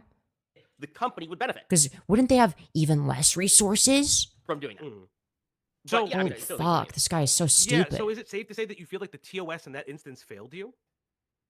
Yeah, I would say so. Yeah, because I mean, I was one of the most passionate moderators, I would say, on the platform. So pretty much nobody else was doing stuff like me. Like, I was going to thank goodness, conventions, talking to companies, trying to set up partnerships, which I don't even know if that was allowed or not, but I was doing it anyway, right? And nobody basically... Yeah, I wonder why this guy isn't a mod anymore. Nobody else on Reddit does. It's truly a mystery. And so I think that I'm definitely was riding by the seat of my pants a little bit here, right? Because I had to. But like, you want people who are impassioned like me to do stuff like that. Not if you suck at it. Not if you have a fucking huge ass ego. No. So from what I can understand, you can correct me if I'm wrong, just to kind of encapsulate what I understand about your drama and what you're currently saying today is you do feel as if the TOS failed Dude, this feels more like an interview than a debate. Like, what the fuck is this? Okay. you in some capacity, that you were a trailblazer. And if I can... You talk so fast, it's hard to keep up. I mean, to be fair, I have it sped up. I could slow it down if you want. Make a little bit of a leap of logic. It seems like that you didn't agree with the TOS decision to the point where you feel like it may or may not need to be revised, correct? Dude, you literally just asked that. Why are you asking the same question twice, but slightly differently? I don't think he's going to give you a different answer. To allow that? Or to allow Reddit monitors to be more functional? Well, there was no rule. I mean, it's more that I wish there was like programs that would have more handled that correctly, right? So, like in an ideal world, I guess you could have a rule against. Yeah, fair enough. I judged too soon. He seems to be stumbling. Accidentally promoting scams, because like you would never have to. The Reddit monitors would never have to do that anyway, right? So, but did you have to do that? Was anybody making you promote a scam? Like I am saying that like I was moving fast and breaking things. I was like doing things because you know, taking risks because I had to, and ideally you wouldn't have to take risks. So in this instance, what we could say is that the terms of service and the partner program that you were a part of, its rules, the system failing, right? The it's system not really the failed rule. you. And how exactly is the system failing? The system didn't make you promote a scam, you fucking idiot. Yo, thank you, Lake Coyote, for the 5, saying, I'm so glad alcohol and THC exist or else Stale wouldn't be this funny. Yeah, I think that me getting annoyed at Stale is probably the funniest aspect of this, because it's like, dude, I'm gonna be so fucking for real, man. Like, without me getting annoyed, it's like, dude, it's insufferable, man. Yeah, like, you need somebody that's, like, relatable to fucking watch it. Like, it's just like a normal person. Well, to be fair, TOS is fallible regarding what you were doing, right? The TOS was fallible, right? Sure.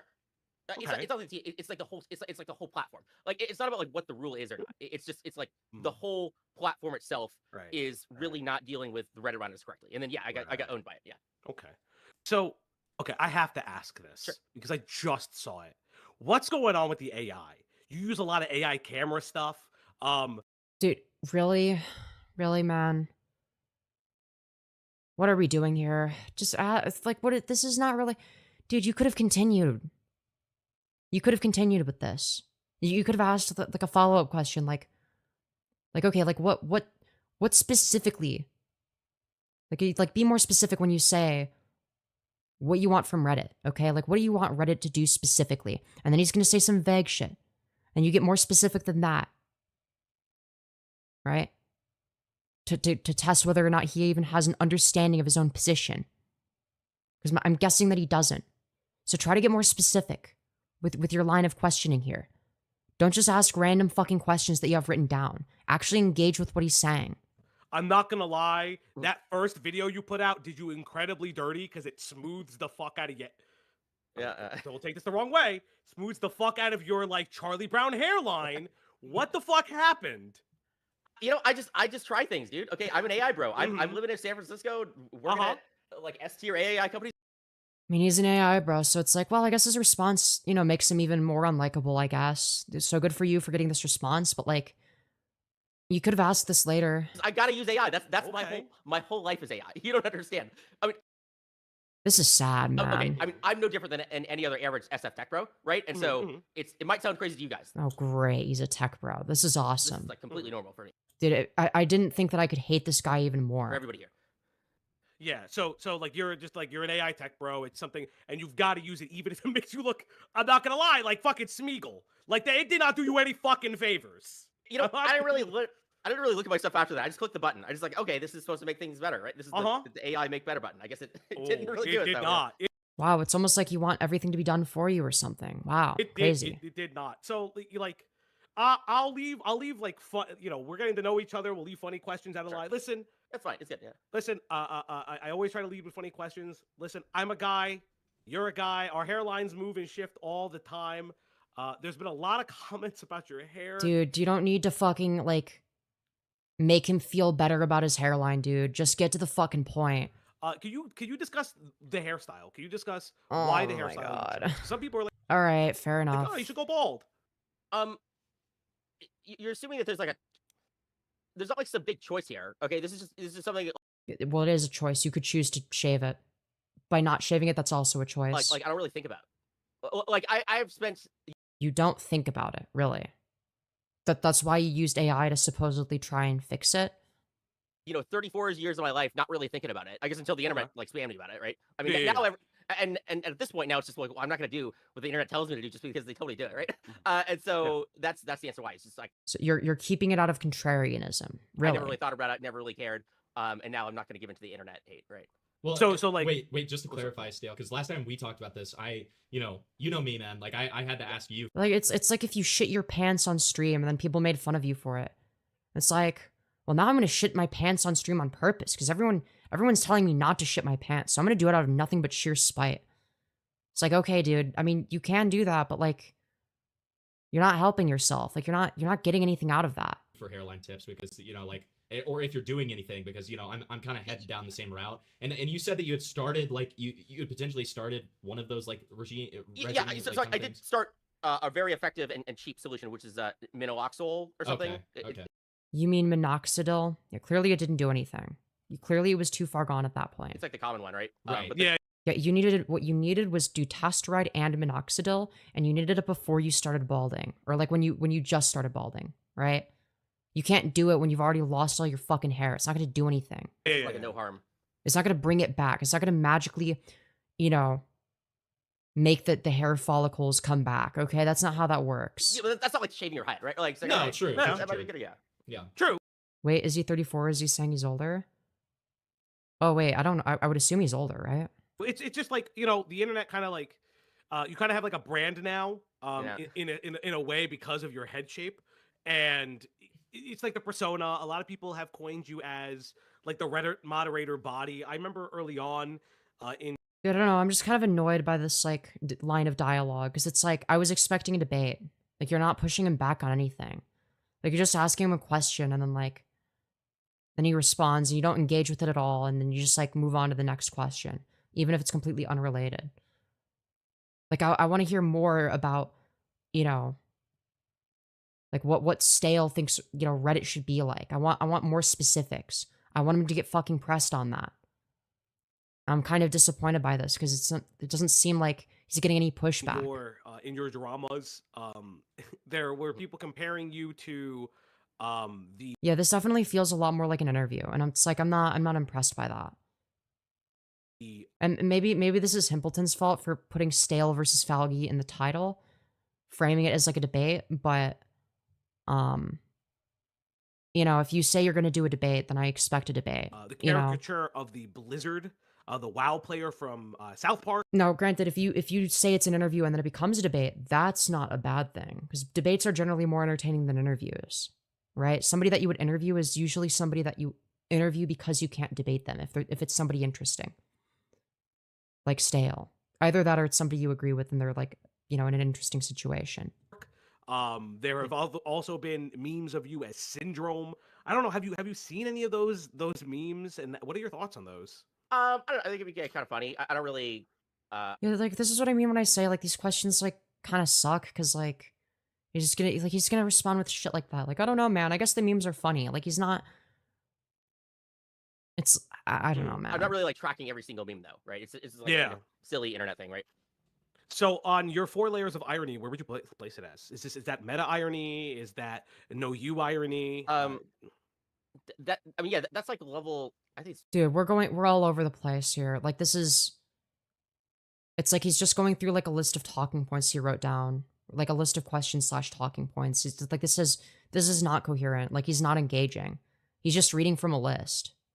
It's probably level 2, right? It's like the defense against. So I'm getting all this criticism, right? Yeah. And then the level 2 is the defense against the concept of criticism. So that's kind of what my argument is. Like I'm not going to give into criticism. Like now I'm going to do the opposite of what you told me to. Yeah. So it's okay, level, I guess that's the level 2. Yeah. Do you think that it's ironic that you made a video that is how do I say this without coming off as mean? You use the word. That's the problem, is you're trying too hard to be nice here, and you're not going to get anything out of that. You're not going to get him to say anything interesting if you're just being nice. Like, if you're not pushing him on anything, if you're not pushing back, he's just going to say the same things that he's already said. He's not going to say anything new. Word irony wrong a lot. Do you do know what irony is, right? Like, how would you describe irony? I mean, so the reality is irony means a lot of things, and I'm giving an opinionated take on one aspect of what irony is in relationship to kind of the things that I'm involved in, right? So this is a. Okay. I'm not gonna say it's wrong, but I'm trying to get a point across to talk about something, and it's the idea that, like, okay, irony is criticism, like the idea of, like, okay, you criticize, you have like sincerity, then you have criticism, then you criticize the criticism. I think it fits. I don't think it's like exactly this. Come on, please tell me he pushes back on this. At least push back on something, man. Even if it's something as like trivial as this, man. Like, it's like an interesting way to think about things. Well, would it not be ironic that you made a video about J-Reg's levels of irony? Yeah. No. That. Oh my God, no. Don't ask another question. Make the point, or you could frame it as a question, I suppose. But make the point that, like, not all criticism is irony. Like, that's not necessary. Like, most criticism is going to be sincere. Make that point. But actually critique his worldview. Don't just, like, ask him what his worldview is. Let him repeat the same shit he's already said in his videos, and then move on to the next fucking question. Don't you think it's ironic that you made this video? Isn't this so funny, guys? Isn't it so funny that he made a video talking about irony? Isn't it ironic that he was, like, doing a version of what J-Reg was doing? Isn't that so ironic, guys? Just in its nature, making fun of videos like yours? Is it making fun? I mean... Yeah, it's like, dude, the chatter is saying things that are more relevant to the conversation than OpBlock. I'm actually very disappointed in this performance. Irony is one criticism. Like, I mean, like, yeah. Like, if OpBlock had said that would be way more interesting. Like, what the fuck? Because I've watched both. I watched the other one on my own time, and it feels like to me that the J-Reg video is making, in my personal opinion, making fun of videos that need to explain the joke. Yeah, I've never seen it. Maybe, I guess. I just like talking about it. I just wanted to talk about something, and like that's how I got a lot of my humor, was honestly from J. Oh my God, dude! Dude? His armpit is so fucking sweaty, dude. Oh my, ugh. Oh nah, bro. What the fuck is this? What's going on here? Dude, what is this fucking sweat stain, dude? This is disgusting. Ugh. Why is he sweating? He's sweating like fucking crazy, and he's fucking showing that shit off. Ugh. Y'all seeing this shit? What the fuck? Okay. And kind of the stuff that he did and his video, and I just kind of like that.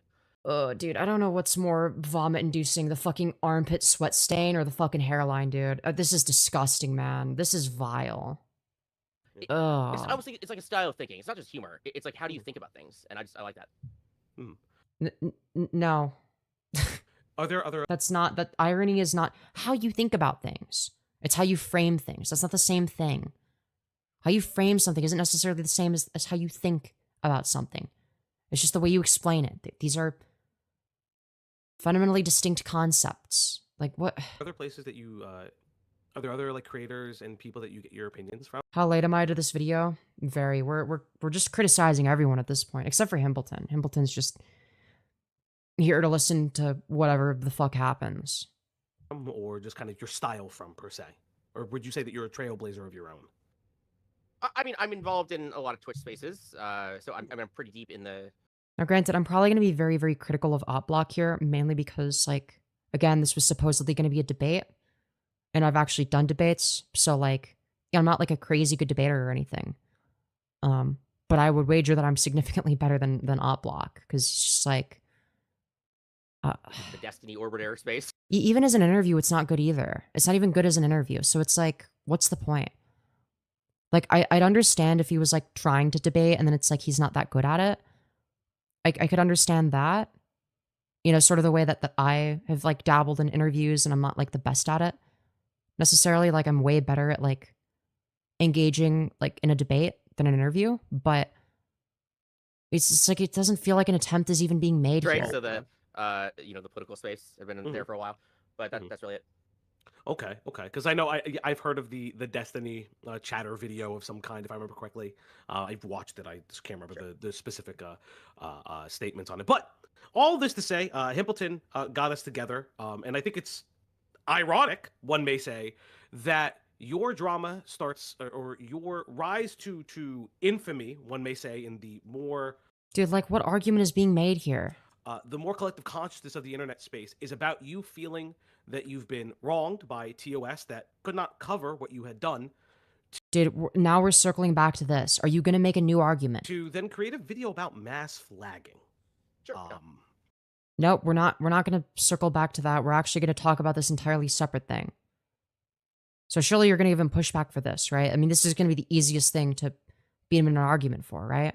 And I guess the question is, if you've previously made a video about how you feel a specific event that the TOS was used, that you don't agree necessarily with how it was used. Okay, good. He's making an argument. Okay. I pause Andy. Feel like it's woefully lacking. Why then create a video on mass flagging?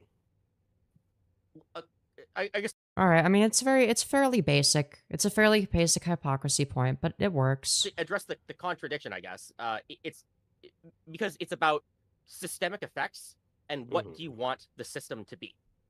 So, I guess, yeah, mass flagging, that would change the internet fundamentally in like a very significant way. And I can talk about why I think that's good. And so, okay, so the short story is, you know, I think people should act on the internet kind of like how they would act in person, right? So, But that's retarded. The internet is not the same thing as real life. Why should they have to be the same? Okay, if I wanted to engage in a way that people engage in real life with, it's like I would just go outside. Okay? The thing that makes the internet special is that it's not the same as real life. That's what makes it interesting. and the internet is it's like beyond the pale, not that. And so, Yeah, but like, why is that bad? Like, what are you using to determine whether or not it's good or bad? like, you would never go up to somebody at a bar and just like call them a mean word. Yeah, Right. yeah. You never go up to somebody in a bar and make fun of a guy that died in a mass shooting, right? You wouldn't do that. Yeah, usually not. Well, I mean, what I'm saying here is like you sometimes that stuff does happen, but it's like you expect something. There might be a response, right? You're Yeah, but the difference is you can't, you know, close out of an in real life interaction the way you can with some online shit. If it's online, you can just fucking block them. Just don't engage. And then they go away, they disappear. Or better yet, fucking turn the computer off. Don't engage with people you don't like if that's an issue. In a real life situation, it's fundamentally different. We're talking about like, okay, now there's the situation where like you're face to face. Like, what are you going to do? Like, are you going to fucking like leave? Do you have to fucking leave the establishment? Like, do you fight them? Like, what are we, like, these are not the same fucking thing. You can't just like press a button and then they disappear in real life. It's like we're talking about like very, very fundamentally different scenarios. poking the bear a little bit here, right? Yeah. I get what you're saying. Yeah, the difference is on the internet, you can just block people. You can just not engage. And I want people to feel like that on the internet. But like, why? Why does the internet need to feel like real life? People use the internet because it doesn't feel like real life. You know that, right? I could go through some examples because like some examples are situations that I would almost just call like defamation, right? Like legal, actual, serious defamation, and people. Yeah, who is saying wrong things about you that would be classified as defamation? Like, do it. Yeah, who is defaming you? Also, you do realize defamation is already illegal. You can already get sued for that. So, like, what are you advocating for that's different from the status quo exactly? Other than you're in favor of mass flagging. Just as an example, there was the recent drama about the purple Purr gaming guy. If you guys know that one.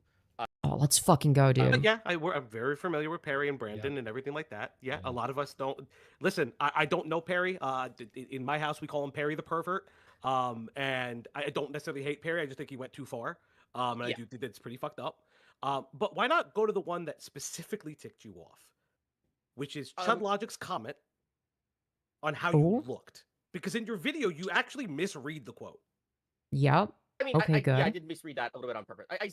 On purpose? On purpose. Okay. Oh, okay. All right. All right. Falgi bringing it back. Falgi bringing it back.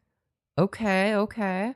Why did you misread I mean, it on I didn't really purpose? care about the specifics, right? Well, Like, the calling specifics somebody that matter. looked like a Well, powder- well, Okay. Okay. All right. I like this. I like where this is going. We're bringing it back. We're bringing it back. Whoa, but the specifics matter when you make a video about mass flagging, when you attribute his video to being taken down for the title when it wasn't that. Why would you misattribute it on purpose?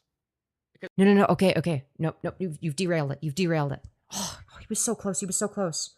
Okay. No. What you needed to focus on, Falgi, was specifically him saying that it was intentional. Okay. Well, why did you misrepresent it on purpose? Right? So if you did that intentionally, that means that you understand that he wasn't saying you're a pedophile, correct? Okay, so if you understand that he wasn't saying you're a pedophile, why would you make the claim that he was? Right? Why would you make a false claim about him? Wouldn't you be defaming him in that case? Right? Very easy to go down. Because I guarantee you he's not going to be able to fight back against that very well. Guarantee it. He's going to fumble. Knowing how Stale interacts, he's going to fumble. This is close enough. Is that close enough when you're And saying? I showed the tweet. And I showed the tweet, right? I think saying somebody. But is looks it like a close pedophile- enough? Like, So I'm glad that he's finally pushing back now, but it's like he's doing it in some of the wrong places. Like this is a point that you would write down and go back to later potentially.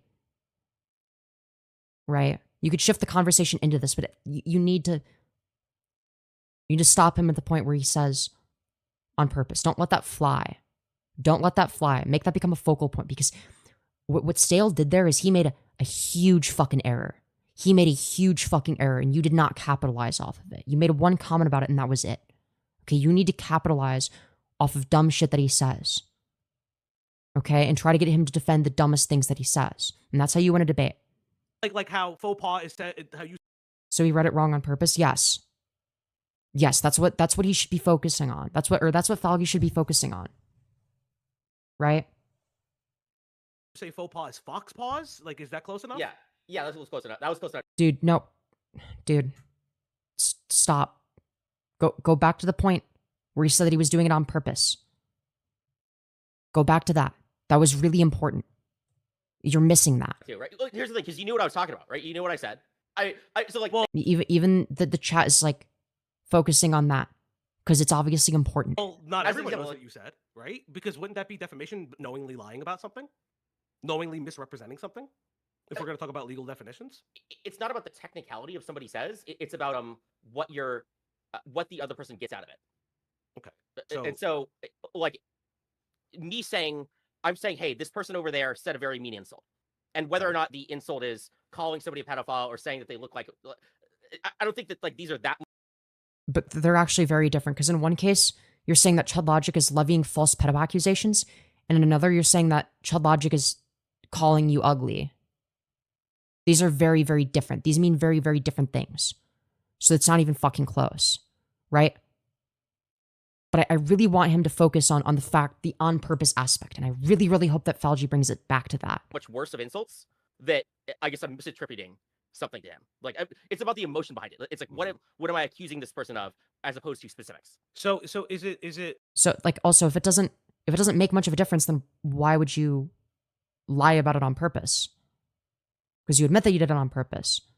So why would you misrepresent that if it's basically the same thing?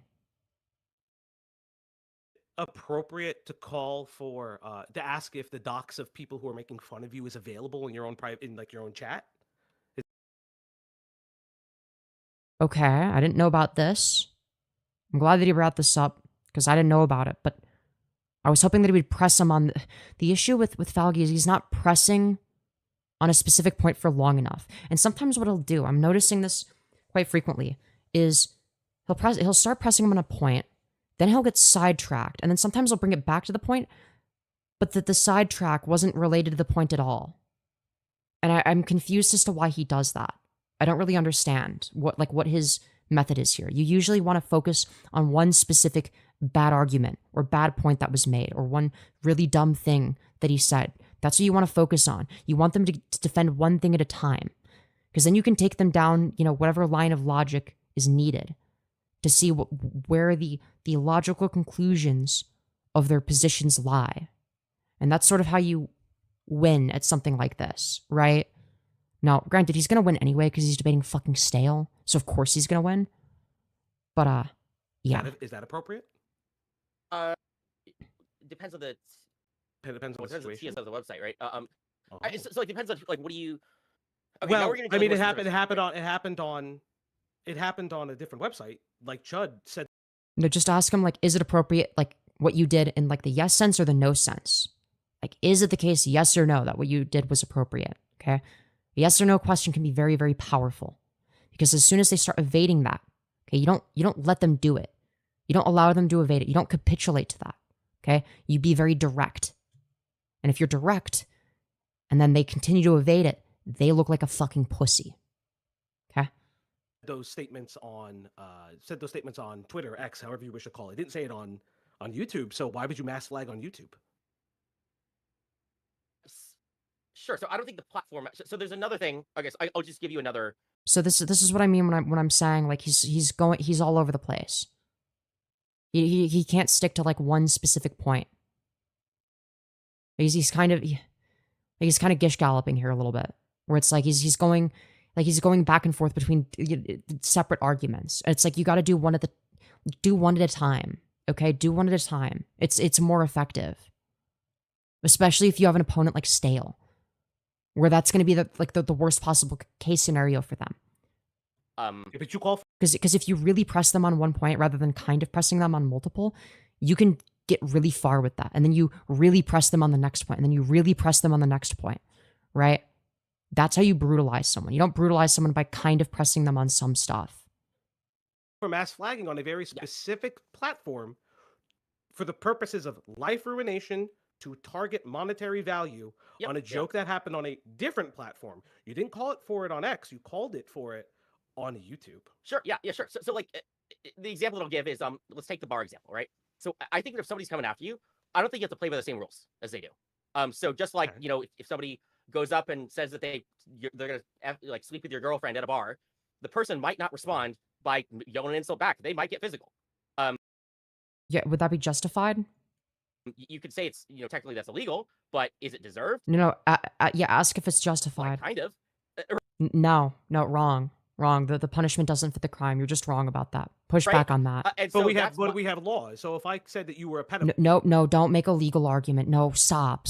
No, don't do. Oh my god, I fucking hate when people do this. Like, or you look like a pedophile, and you decided to pull a gun and shoot me. Do you think that it was an appropriate line of action to shoot me? It would not be, but it has nothing to do with the law, really. Okay, Wait, Stale unironically correct about this one specific point. Yeah, it's wrong regardless of what the law says. Correct. He's actually right about that. However, in your own video, you keep calling TOS legal. So it does have something to do with the law. You can't choose both ways. You can't misrepresent a tweet and just say, well, the tweet is available.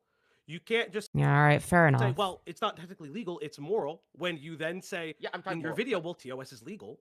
But all right, you know what? Fair enough. I jumped the gun. So I'll explain what I mean when I'm saying that TOS is legal. Okay. I'm saying that like the moral justification between like hitting somebody at a bar and the moral justification of like mass flagging, I would say that they're like they're equivalently on the moral scale here, but you can get away with the other one. So I'm not saying that it is more moral to do flagging. I'm saying that's the same thing as hitting somebody at a bar. I agree it's damaging. I agree you're going after somebody. You're causing them harm. Just like if you punch somebody at a bar. Yeah, so like do you think that escalating it by punching somebody at the bar is morally justified? That's what you should ask. Right? So I do kind of like what OpBlock did here. And ironically, I actually think that was quite good. That was actually kind of clever.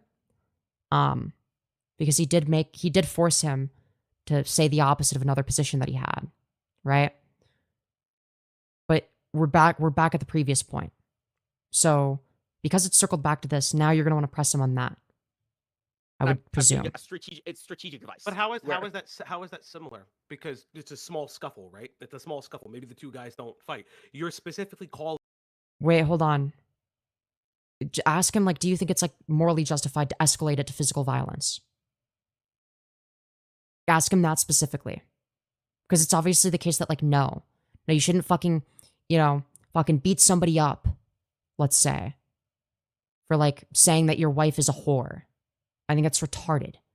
For direct targeting of somebody's potential monetary worse. resources, their jobs. But you just said that they were on the same lines. You just said that they were on the same lines, though. You can't just say, well, you see these two, they're the same line, and then say, well, they're not. I do agree that, like, yeah, the targeting somebody's livelihood is worse, right? But also make the argument that, like, neither of them are justified. The same line. Now it's worse. Sure. So- I wasn't expecting you to go the other way. So when I compare doing reports to punching somebody in the face, I would assume people would say like, well, punching people in the face that's like way worse, right? That's what No. Wrong. people might say. And so I was like bringing that up. But yeah, if you want to say it's even worse, Yeah, no, that ruining somebody's career is generally going to be worse than like punching somebody in the face. Like that goes without saying, right? But if you want to draw an equivalency, it's like, yeah, it's still wrong. Like I'd be willing to accept the premise just for the sake of argument that like they're fine. It's like an equivalent. It's an equivalency. Okay, well, you're comparing it to something that's wrong. So like, what's your fucking point? I'll actually agree with it. I'll actually agree that it is worse. Well, yeah, it is because it's personal. You are calling for this. Let me ask you the question on everybody's mind. Did you or did you not have the impetus to make that video because ChudLogic said you looked like a pedophile on Twitter? Okay, but like, no, dude. I was hoping that he would press him on whether or not it's justified to punch somebody in the face for calling your wife a whore. Because at that point, it's like, even if you accept his premise, he's still wrong, right? And if you can demonstrate that he's wrong according to his own premises, then it's like, well, now he has an invalid argument, right? And that's actually very, very impactful, right? If you demonstrate that somebody's argument is invalid, right?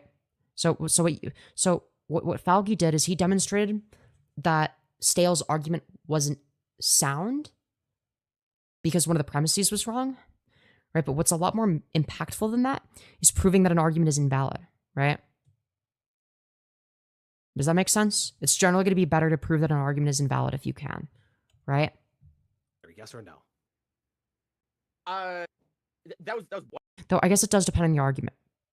It does depend on the argument. one of the reasons I would say. There's a lot of people that I was thinking about, right? So I think the video happened close to after that happened. So that was probably... It literally happened within a day and a half of that coming out, buddy. Yeah, that tweet happens, and then literally a day, the day after it comes out.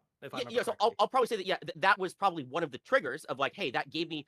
You can have there's a lot of ways that you can like get an idea, and so that was a trigger for me to get an idea. And then I was thinking about not just him, like so I'll just say this right now. I didn't mass flag ChudLogic. I guess you could imply that I was advocating for it, but I didn't do it. You were advocating for it when you say mass flagging is good. You're showing, hey, here's this guy that called me a pedophile, or I look like a pedophile. He said you look like one. This is something this is toxic, and then you really don't. Yep, this is correct. I was really hoping that he would bring it back to when Stale, was lying about what ChudLogic said, but Go on to explain what toxic is. Anyone with a functioning frontal lobe can put two and two together that you were making a through line that you should mass flag somebody if they call you looking like a pedophile on a separate website, not on the website that they use, but a separate website. So I'll agree that it has that effect, but like I have to use examples here. And so I'll say that I was indifferent. You used yeah, but also the example you used, you were wrong right, about. Use ChudLogic in the video. That was the example I just gave. So I needed. So if I'm gonna make a video about something, I can't just talk about it in like vague general terms. I have to talk about specifics. So like, there's no way to.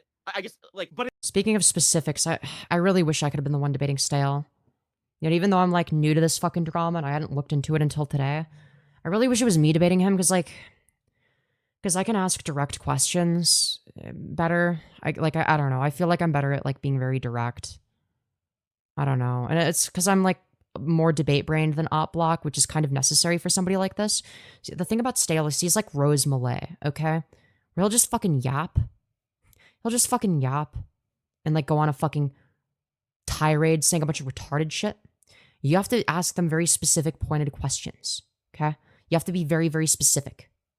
And you need to ask them to give specific details. You need to ask about specific details where they can't really break it down any further. Okay? Because if you do that, then rather than going on a fucking side tangent saying a bunch of irrelevant shit, right? And if they do that, you just say, no, that's not the question I asked, right? And then if they get mad, they're like, okay, what was the question I asked? And then they usually won't remember, right? And then they look like a fucking retard. So for somebody like this, it's very, very important to be more specific and to go down a direct line of argumentation, right? Again, no matter what, you're going to be stale. I mean, he's fucking retarded. But you could do a lot better. You could definitely do a lot better. I also hate listening to people make bad arguments. Yeah. Well, it's not even that the arguments themselves are bad. It's just like the way that he's like formatting the arguments, because like he's clearly never done debate, or like he's like very inexperienced at debate. Like he doesn't understand like how to make the conversation flow in a way that's advantageous to him. Like he obviously doesn't really get that. It's very interesting that the one specific you use is very like there's a reason I was able to get Firebat to admit to rape, okay? On a fucking live stream. There's a reason for that. And it's not just because, I mean, part of it is because Firebat's retarded, okay? Part of it's because Firebat's retarded. But it's also because of how direct I was. It's also because of how direct and me being direct and forcing them to answer certain questions, right? It was ultimately their downfall, right? Yeah, but like the shit he's missing bad arguments. Yeah, he's not a good debater, and it is a little bit annoying to watch. It is very annoying, actually. I don't want to be too mean to him, because like I'm not on bad terms with him. I'm not like, you know, no hate to Falgi or Falgi. I don't know how it's pronounced. It's like GIF versus GIF, but with a name. I don't fucking know, man. I've never seen that name before. I guess I'll call him OpBlock. Look, I don't have any beef with OpBlock. I just think this is like a bad debate. And like, you know, it's not personal. You know, if I did bad in a debate, I would expect people to say the same things about me. Right? It's not like a personal attack, obviously. very, very personal to you, which is, here's the guy that said I looked like a pedophile on Twitter because I incorrectly assumed why his video was flagged. That was like what triggered the idea. But the point is, like, there was a lot of people that I wanted to talk about, because I didn't think. See, the issue is he's pressing issues that have like been things that Stale has talked about in the past, and he's like asking questions directed at those, right? So it's like obvious that he like did some prep, but again, he's not like coming up with like questions that are entirely directed to what's happening in the conversation at the moment. You know what I mean? So it's very much so coming across as lacking in the follow-up question department, right? I feel like one of the issues might be that because he's inexperienced to debate, he's not as quick on his feet, right? He's not going to be as quick or as capable of making those sort of rapid assessments the same way that somebody who's like a little bit more experienced like me would be able to do, right? And I'm not saying that like, you know, I'm like a great debater or anything. I just have obviously a bit more experience than this guy. I'd been thinking about. Yeah, he's not developing anything on the fly, right? And that's sort of the main issue. He's not developing anything like in the moment. And this is a fundamental mistake, right? You need to, and if this is difficult for you, you need to take notes on the things that he's saying. You need to take notes, okay? Sometimes even I'll take notes if someone's talking for a long time, right? And it's not like the kind of conversation where I can interrupt them constantly. Okay, this is necessary. A lot of these communities, there's a lot of similar communities, similar to ChudLogic's, and yeah, that was like top of my mind. But like, still, the other stuff matters. Coincidentally, all people who coincidentally, all the names you said are people who are opposite to someone like Destiny. It's very curious. Well, would you? This has nothing to do with the argument. Like, this is just like completely tangential. You can talk about the Destiny stuff later, but like this isn't coherent. That's the issue. This is very, very jumbled. This is a jumbled mess. And I don't really enjoy watching this because it's like anyone could debate a retard in like this like jumbled, you know, fucking half-assed way, right? Like anyone can do that. It's not very interesting. I've seen it so many times, right? Like my earliest debates probably looked like that, right? So it's not really interesting to me because like Because part of me is just like, he could do so much better. Yeah, it's just the next prepped question. Like, he's not engaging. He's just moving on to like the next question on the list. It's just like he has like a list of like questions and talking points to go through.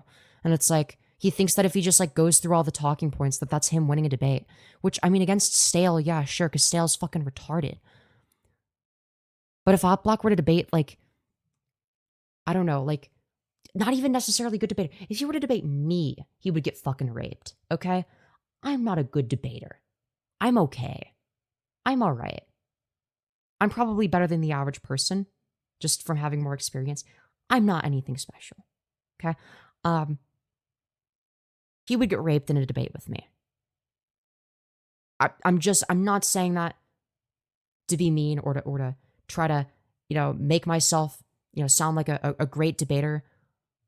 I'm just saying it how it is, man. Like, you need to be able to engage in the moment. Would you claim that Destiny is a Because here's the thing. Here's what a good debater does. Okay. And here, hell, it's even something that I do. Okay. If you are prepared for a debate in any capacity, okay, you will not only have your own list of talking points or whatever that you have memorized. Okay, that's not how you do it. Okay, you predict what the other person is going to say, and you know how you're going to respond. Okay, when I debate a transphobic person, for instance, one of the reasons I get annoyed when they yap so much, and one of the reasons I cut them off a lot, is because I already know what they're going to say. And one of my weaknesses is I get impatient. Because I already know what the fucking argument is. I've already heard it a million times. Right? You need to be able to predict the things that they're going to say. Like, if it's the case that they say X, then I say Y. If it's the case that they say Z, then I say A. Right? You need to have some understanding. And you not only need to have some understanding of that ahead of time. If you're not that quick on the feet, ideally you'd be fast on your feet. You'd be able to process this in real time and respond accordingly. You need to understand their position better than they do. Right? And if you do, they get raped. Okay? They get fucking raped. Usually. Unless they're like good at debate. If they're pretty fucking solid at debate, then like maybe not, because they rhetorically rape you. But Do you claim that Destiny's a toxic person? By your definition of toxic. There have certainly been times when he's been gone over the line, and like if he went after, let me say, like when he had like child pornography on his hard drive, was that over the line? Do you think? I think he'll even agree with this, where it's like if he has gone really far against somebody, and that person like hits back, like of course he would expect that. Of course that's like a deserved, right? I think he thinks this. I don't know, man. Like this line of questioning, like I understand it's like meant to be a hypocrisy argument, but it's like you're going down the line of questions. You've already pre-prepared hypocrisy arguments, and it's like it's just so basic, man. Like it's basic. It's all like pre-prepared. It's not. I don't know. It's just not really engaging with what Stale is saying enough. Because it's like he'll say some like really dumb shit, and it's like he gives you like a perfect opportunity to come up with something new in response to it, and to get him to say something even dumber. Like, it's really not that hard to do. Way more. He believes these things that I'm saying way more than I do. Like I wasn't even at the point where I'm like advocating that people get like doxxed at this point. Although I might have like made that argument like 15 years ago, and so whereas he does do that, he's like, you should dox these people. I'm not. So do you think Destiny, by your definition, should be mass flagged? I think that if his enemies did it, I think that's not the question I asked. Please answer the question. Yo, let's go. Okay, all right, based. Okay, like, dude, he's bringing it back. Thank fuck. Holy shit. Finally, doing what I would do in this conversation. That's not an answer to the question I asked. Let's fucking go, dude. 8 roundabout answers is the most annoying thing to me. By your definition... Well, you should have corrected that sooner, but yeah. Should the streamer Destiny be mass flagged? By your toxic definition that you present in the video, should Destiny be mass flagged? Yes or no? From what perspective? from the perspective Yours. of your video, So where you okay, good. Like a random person. So like a random person is not involved in the situation. Should that random person do it? Probably not. Well, who's doing the mass flagging campaign if it's not a bunch of random people? How do you get a mass flagging campaign to happen? Sure. So I don't think that people should. Maybe this is something I should have added to the video, which is fights are between like parties, right? If you So like the question that he should have asked is like, okay, so like if it's so you believe it's the case then that like in a reporting or mass reporting something, you know, is something that you believe, you know, you should only do if you're an affected party. And they'll say yes. Okay, what if the video is child pornography? Do you just like ignore it because you're not the affected party?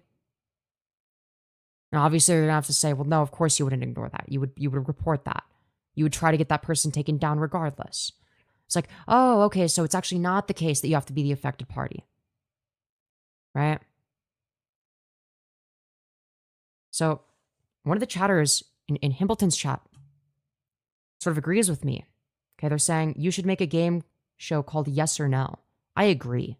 That's what a debate really is. You know, it's a series of questions like that. You know, you got to do yes or no questions. have like more uninvolved often. random. Like, see how much more effective this is. See how much Falgi is winning just from this one yes or no and making him stick to it. See how much more effective this is than everything else in the conversation. There's a reason for that. There's a very, very distinct reason for that. People coming into other people's fights. I don't think that's good. Right? Because like the two parties might be mutually fighting in a way that they're both happy with. And so like third parties outside of this. So I'm saying like all of these attacks. Okay, both happy with. Harp on this. Definitely harp on that. Ask him if Destiny's victims are happy with it. Ask him if Pixie was or fucking did he fuck over Melina? Ask him if any of the people that he's like, you know, had sex with essentially are happy with it. If they were happy to participate, if they enjoyed that. They're coming from opposing forces. So I'll say like, yeah, from the perspective of like someone with enemies, I think some of the time he has gone over the line. Like, what was he an equal opposing force to the fucking you know, the women that he slept with and then was saying, oh, these fucking crazy bitches are lying, like even though they were telling the truth? Or... Like I think there's like a girl who suggested, well, like and mind you, these are things that I'm thinking of immediately without any preparation. So it's like you don't need prep for this, right? Like somebody throw an egg at her or something and you just dox this person, right? If that girl like mass reported him, I'd be like, you know, I get it. Okay, like I can understand that. I have a clarifying question as like, you know, neutral moderator mode here. Like, why, if it's about TOS and it's about who, like somebody breaking the TOS and as a result they should be mass flagged, and like mass flagging within itself, like the mass you know, it implies like a large population of people doing the flagging, right? And so like why does it matter who is doing the flagging if the point of it is the TOS that's being broken? Because in that way, like anybody can see that TOS is being broken and then go on with the flag, right? Dude, Himpy had to step in. Dude. Because Himpy, I'm pretty sure is like quite decent at debate. Himpy comes across as very intelligent, at least to me. I think he. I don't know if he gets enough credit. Sure. So I would say that my arguments don't apply for general TOS that doesn't have a victim. So I think I would advocate against mass flagging if it's not like two people fighting against each other, right? Like somebody shows a copyrighted movie or somebody shows like a random image of like a naked person on a live stream. I think I'd be against that pretty significantly. The stuff that I'm talking about are if two people are fighting, like you can tell that Himpy is already coming up with responses. He's already processing this information. He's doing what I would do. The victim gets to decide. So that's the. It would have been much better if Himpy was the person debating and Falgi was the person moderating. This would have gone much better. The philosophy that I have here is that yes, Himpy has absolutely been holding back the entire time. He's absolutely been holding back. I know 100% for sure. I guarantee you there's a lot of things he's wanted to say. And he's bit his tongue the entire time. The victim gets to decide if they can brigade another person or not. But who's the victim? But then who's the victim in that? what if You know for a fact Himpy is in pain right now because he just wants to fucking speak. He just wants to be the one debating right now. they're both are, but what if it, but you, so this is So what if both interesting. people- So Think this like is Barbite. interesting. This is interesting. In your video, you call the commentary community a snarking community, which those are actually two aren't the same. And furthermore, you actually decry the constant fighting back. So when you are now saying, well, the two parties should fight back. But in your video, you go, well, you know what? Just mass flag. Why not mass flag? It's a way if you talk shit, get hit. But again, I must I'm ask not the crying. question. I'm not trying fighting back. I'm saying if somebody fights flagging. you, somebody punches you, you punch back. Somebody yells at you at a bar, you punch back. That is a fight back. And But, like, thus yeah, what you were advocating for is mass flagging. But someone calling somebody out on a YouTube video is not inherently TOS breaking. You know what is TOS breaking? Making false reports. No, A thing I don't you advocate do for not false account reports. for in your video. I don't advocate for false reports. I only advocate for real reports. How do you monitor that? How do you monitor that? I guess you tell people. You tell people to like. Why would you submit a fake report? It's not gonna. It's like To get their channel taken down because you don't like what they said? Why No, doesn't everyone follow laws? Why do people die in the streets? Why do cops yeah, you shoot can't- innocent people? Why do innocent people get shot by other fucking people with guns? so Because like there are our why do YouTube people employees. steal? So when like a YouTube employee says, "Hey, if you see somebody breaking the rules, report them." Is the YouTube employee telling people to mass flag people? Is he advocating for false reports? Doesn't make No, any but sense. you're a YouTube creator. Let's not. Yeah, there's a difference between mobilizing an audience versus like fucking YouTube system itself. Like that's not the same fucking thing. Like the YouTube built-in system isn't like a fucking influencer that can send like a fucking horde of people to go fucking mass flag whatever video that a creator doesn't like. Why can't Come on, anybody come say, back, "Hey, come you back." should follow the law"? Don't trust Stale? Well, yeah, obviously. Stale's full of shit. What? But the reason I'm critiquing Opblock more than Stale is because it's like, well, obviously Stale's gonna say retarded shit no matter what. But like, I think Opblock could have done a better job with this debate. You know, it's like this feels very, very disorganized. But again, you didn't. Which is interesting because he did more prep than I would need to. I wouldn't need to do that much prep for a debate with Stale. Right? You can tell when he's going, you know, to the next question or argument because he completely shifts topics out of nowhere because he wants to get through the entire document that he wrote. Or not document, but you get what I mean. You cannot specify when you talk about a mass flag campaign. Can you or can you not account for mass flagging, and some of which, if not all of which, is false reporting? Can you? Falgi doesn't want to get too tough because he wants to keep milking him. Yes, but that's the whole point of like a good cop, bad cop scenario. Falgi should be the bad cop. Himpleton should be the good cop. Though I do think that it would be preferable if the roles were reversed. I think that Himpleton would be more able to actually press him. Right? So I think the goal is that eventually. Yeah, fair. I don't know. Because I saw Himpleton debate Perry, or I saw part of that.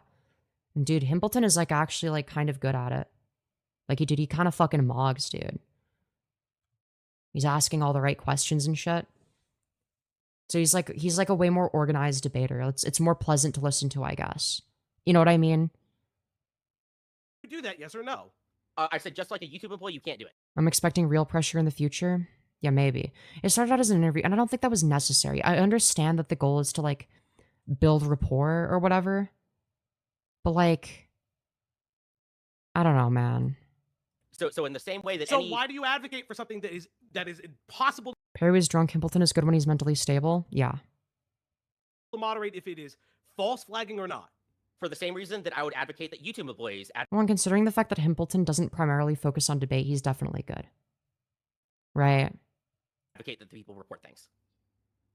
But not everything needs to be reported. You just talked about, well, the victim should decide if they should respond. Like, if these two people are responding, it's like, I mean, if you're gonna build a rapport, like why ask him like questions about like his fucking hairline? You know what I mean? Like, because it was like it was interview questions, and like it wasn't ones that would like build rapport. It's like, yeah, why is your hairline so fucked up? Why don't you shave it off, dude?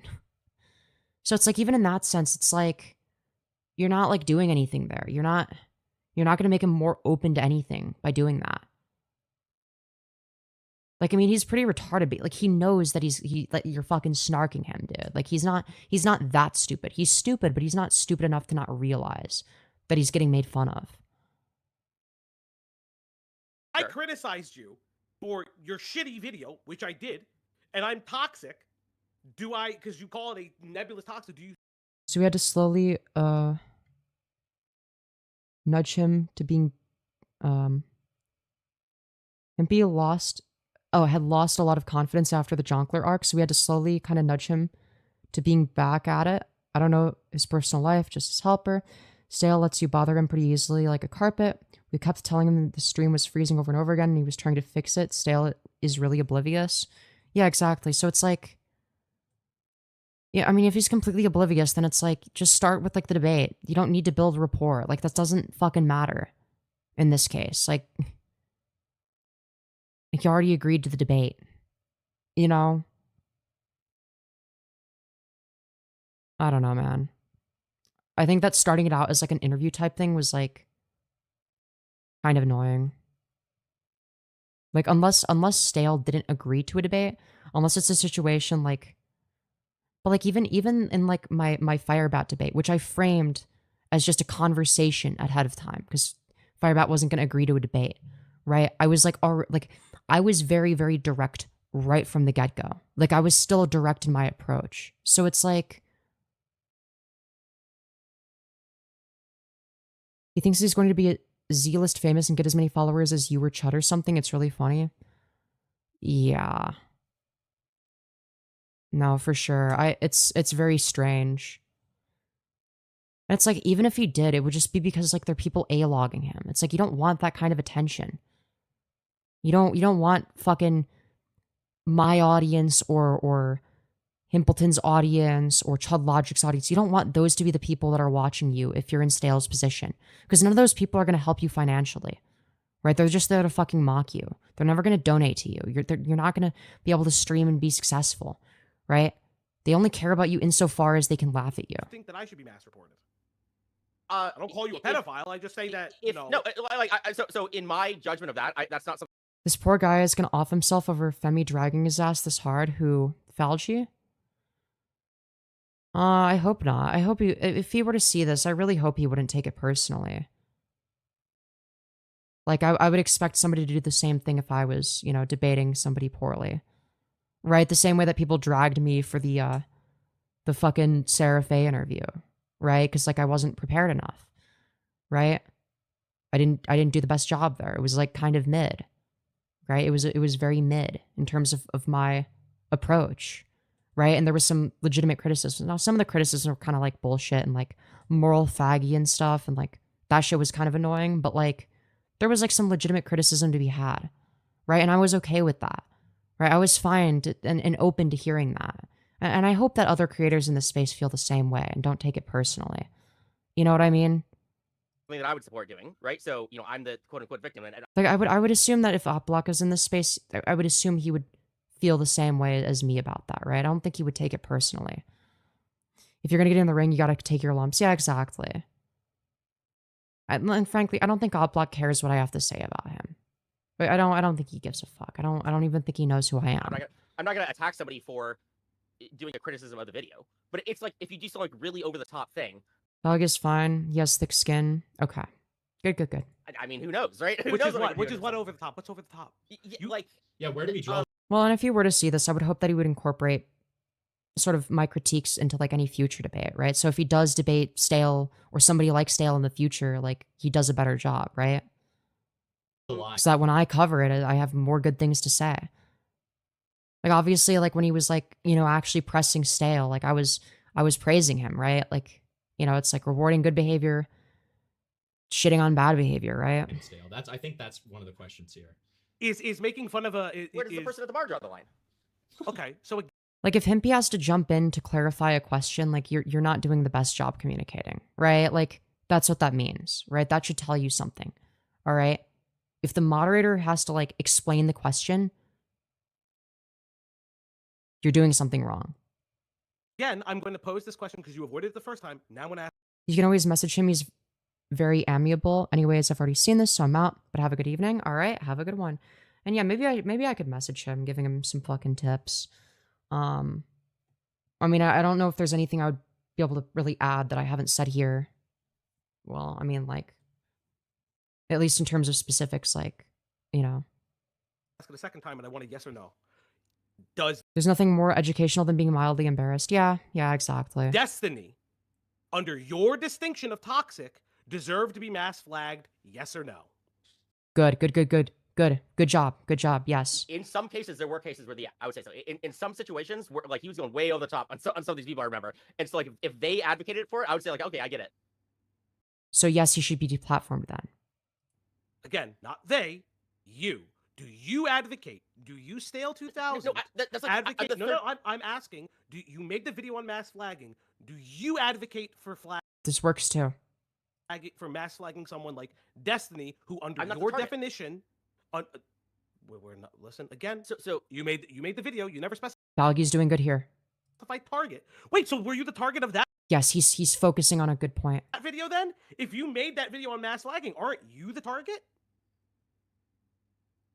Right? You're the target of that video. I'm talking like general high-level philosophy things. So I'm It's talking not, about, like, that's the high-level philosophy. We're talking about terms of service. Terms of service is not high-level philosophy. Terms of not service is a terms of service thing. Come on, Stale.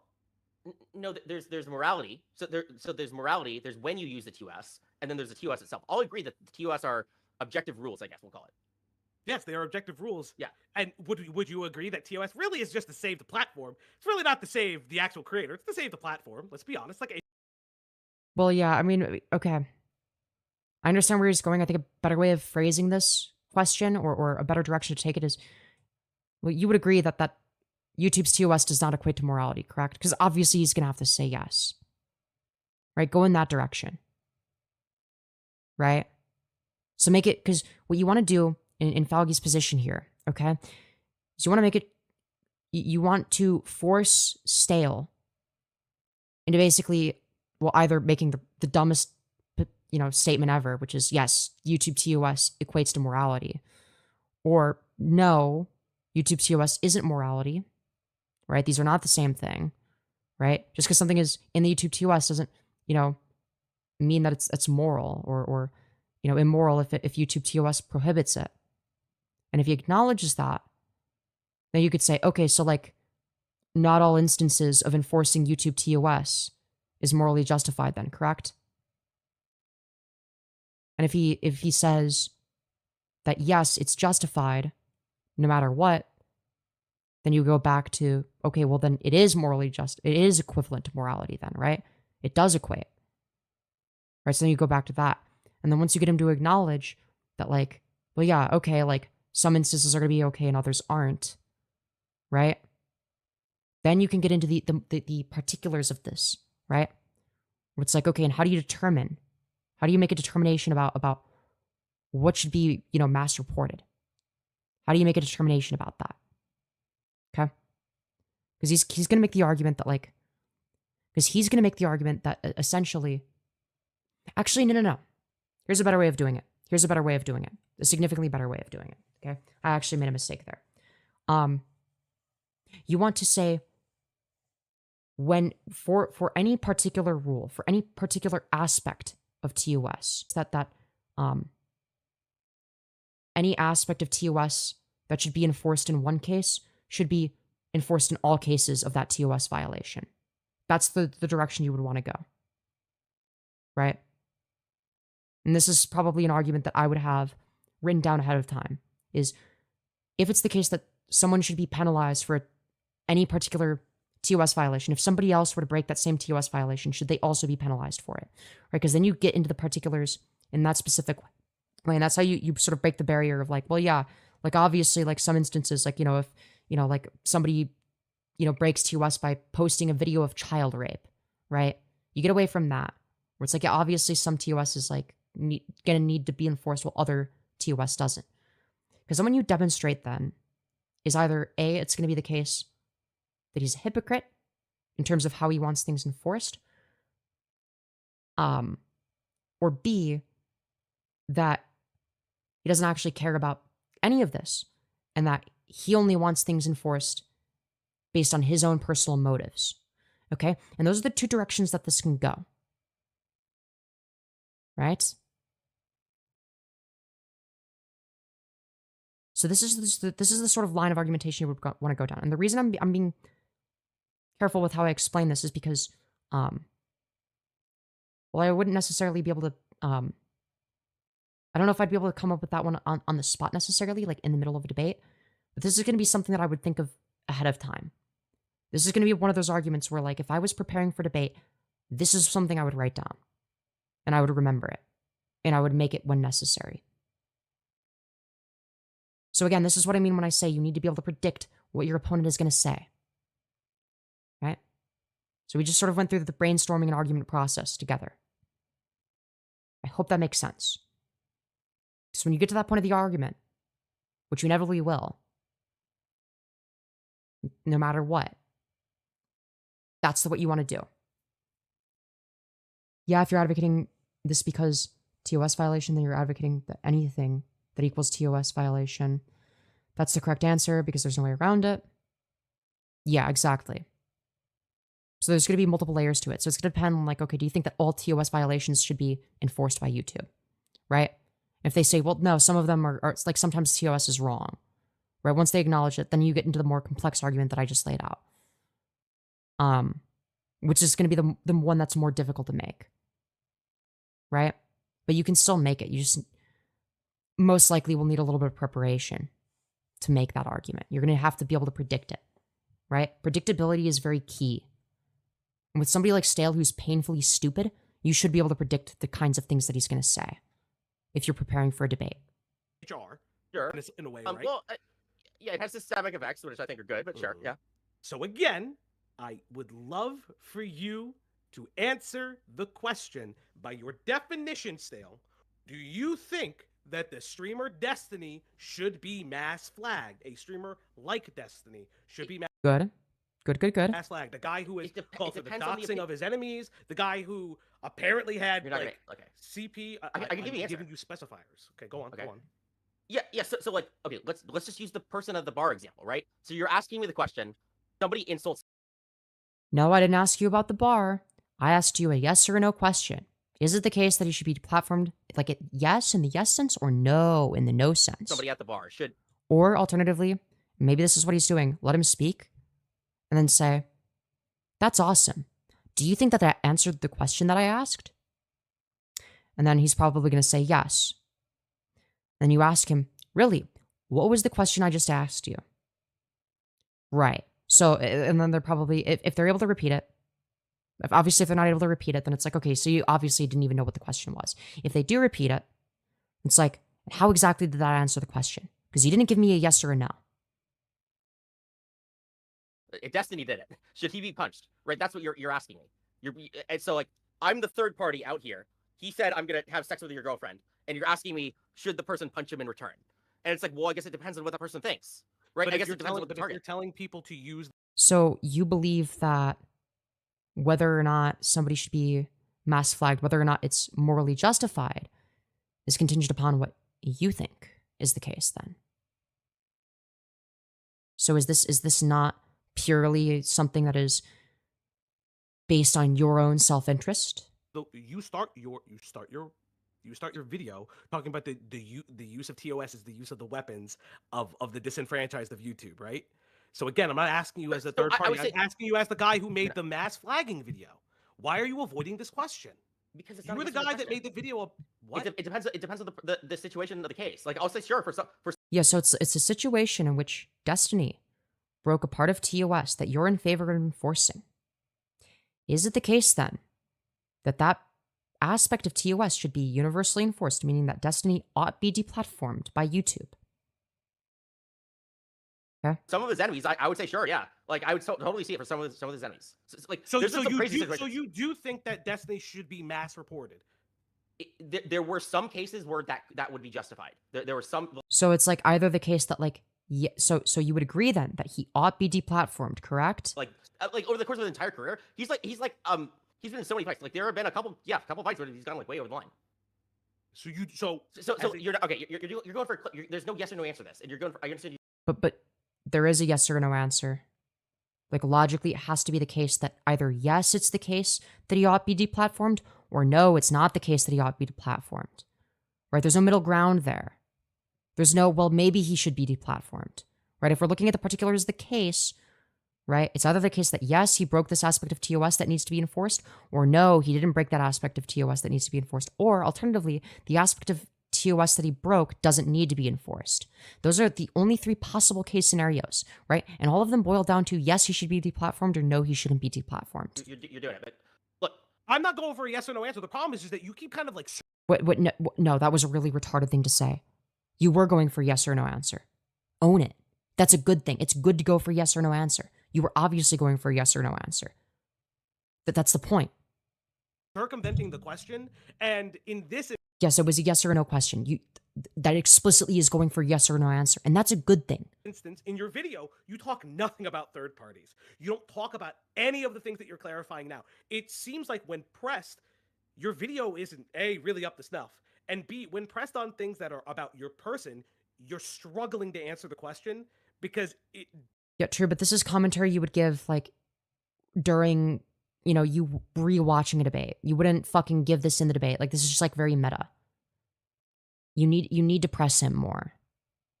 Okay, you were doing good. You were doing good. He wasn't budging. You need to get him to budge. You need to get him to budge. It does feel like the mass flagging video is something that you're slowly teetering away from. No, I'm not teetering. I'm getting. Like, you can even explain why a yes or a no is necessary, right? And why there's not a middle ground there. You could even make that argument, right?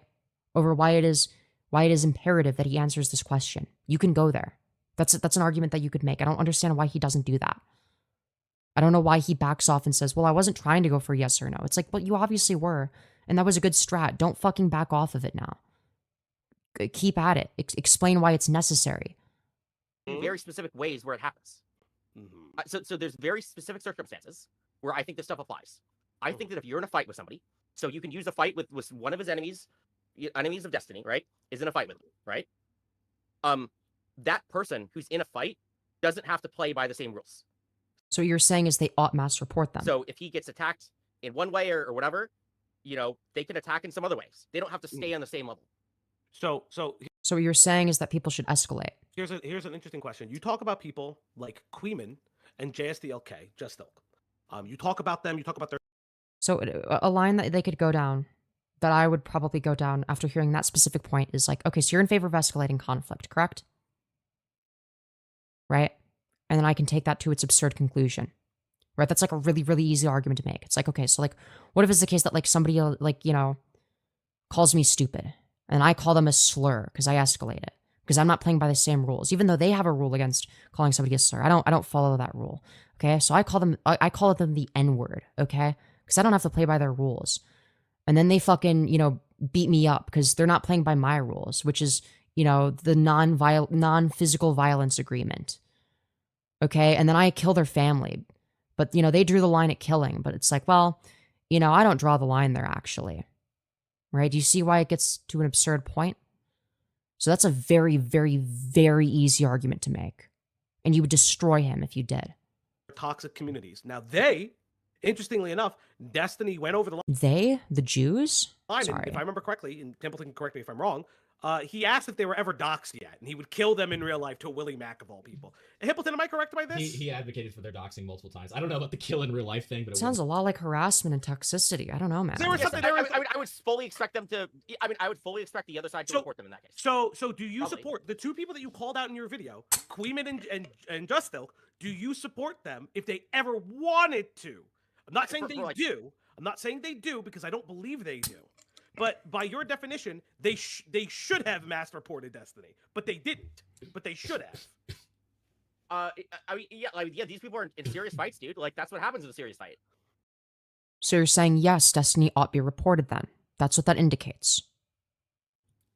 So in that instance, you are saying that it should have been a full game to mass report Destiny. It's already a full game. What do you mean they're doxing each other? Yeah, it's a full game fight. Yeah, these are people actually going at it in like pretty extreme ways. And so that's. So yes, Destiny ought be mass reported and taken down. That's what that indicates. Okay, I like what he was doing with the ought statement. That was good. Okay, but you gotta hone in on it. How I expect a fight would go like. You gotta be a little bit more focused with it. I think the op block's main issue here is he lacks focus with a lot of his arguments. He'll say something really good. Sometimes he'll even say something that's like worded better than how I would say it, but then it's like it falls flat after Stale's response when he doesn't like respond back in like a proper way. Not that it falls flat, but it doesn't hit as hard as it could. It's like you could fucking nail him. You could nail him to the cross with a lot of this stuff. Right? So you have a lot of opportunities to, and you just don't. No one was doxing Destiny. Everyone knows who Destiny is. He was doxed all the he gets doxed all the time, dude. Okay. Yes, but you are identified. Very serious It's not. The point. I think that the point being made is that J-Stock and Queeman specifically were not doxing Destiny. They were critical doing of some him, other and he shit. called for their docs, right? I mean, they're doing a lot of other shit too, probably. I don't remember the Yeah, specifics. and Destiny was unconsensual. There's whole manifestos about it. And held, and yeah, he held CP on his computer. I don't know what the fuck to so tell you. what I'm saying here is, so it's a bar fight. Okay, that's my answer. And so you having CP on a computer is a bar fight. It's the metaphorical bar fight. Okay, so it doesn't matter. People are throwing punches, dude. Okay, everybody's throwing punches. Which way or that? That's how. Yeah, Stale's getting raped here, so I don't have that much to say. That's that, and so there's no fundamental like party at fault in like any of these bar fight situations. And so I'm going to just say like, yeah, both people can go after each other. So that's what I would advocate for. Is I would advocate both people go advocate for each other. So if the guy, so what you're saying is that there's no right or wrong in this fight. But what if the party that punches is the incorrect party? So what if, let's say, you call out someone for rightfully, I don't know, sleeping with a kid, let's say, and then or sending nudes to a minor. Let's just do it that way. This is good. This is good. Okay, all right. He's raping Stale. Good stuff. Good stuff. Sending nudes to a minor. And then someone said, hey, you sent nudes to a minor. And they start just fucking punching you, even though they're completely correct. Sure. So that. Good. Good. I would have gone with the argument about why escalation is absurd. Why being in favor of that, saying that that's something you ought to do is absurd. Right, when it's obviously the case you ought not. But this works too. This is fine. This is a fine argument. I'm okay with this. How do you control that? Yeah, so that's called that's the false positive problem, right? So I am saying that so now we're talking about like, okay, what are the negative effects to somebody who is there's somebody who is truly innocent and they're being targeted by these things. Like I got the bar fight analogy doesn't actually work, I guess, because you can be truly innocent. Oh, so now the analogy doesn't work. Interesting. You can still get punched. So it doesn't really work. For criticizing Destiny, right? They'd be innocent in the case of criticizing Destiny for having CP. I think that goes without saying. They hurt the people who are truly innocent. I think that if you're being very careful, how does reports not hurt the people that are truly innocent? Right? It still hurts them, even if. Have you ever had a false DMCA claim before? I have. Have you? I really wish he'd used the line that I did, but all right. Yeah, that's illegal. Does YouTube give a fuck? No, YouTube doesn't give a shit. I'll tell you right now, YouTube doesn't give a fuck. I have to go.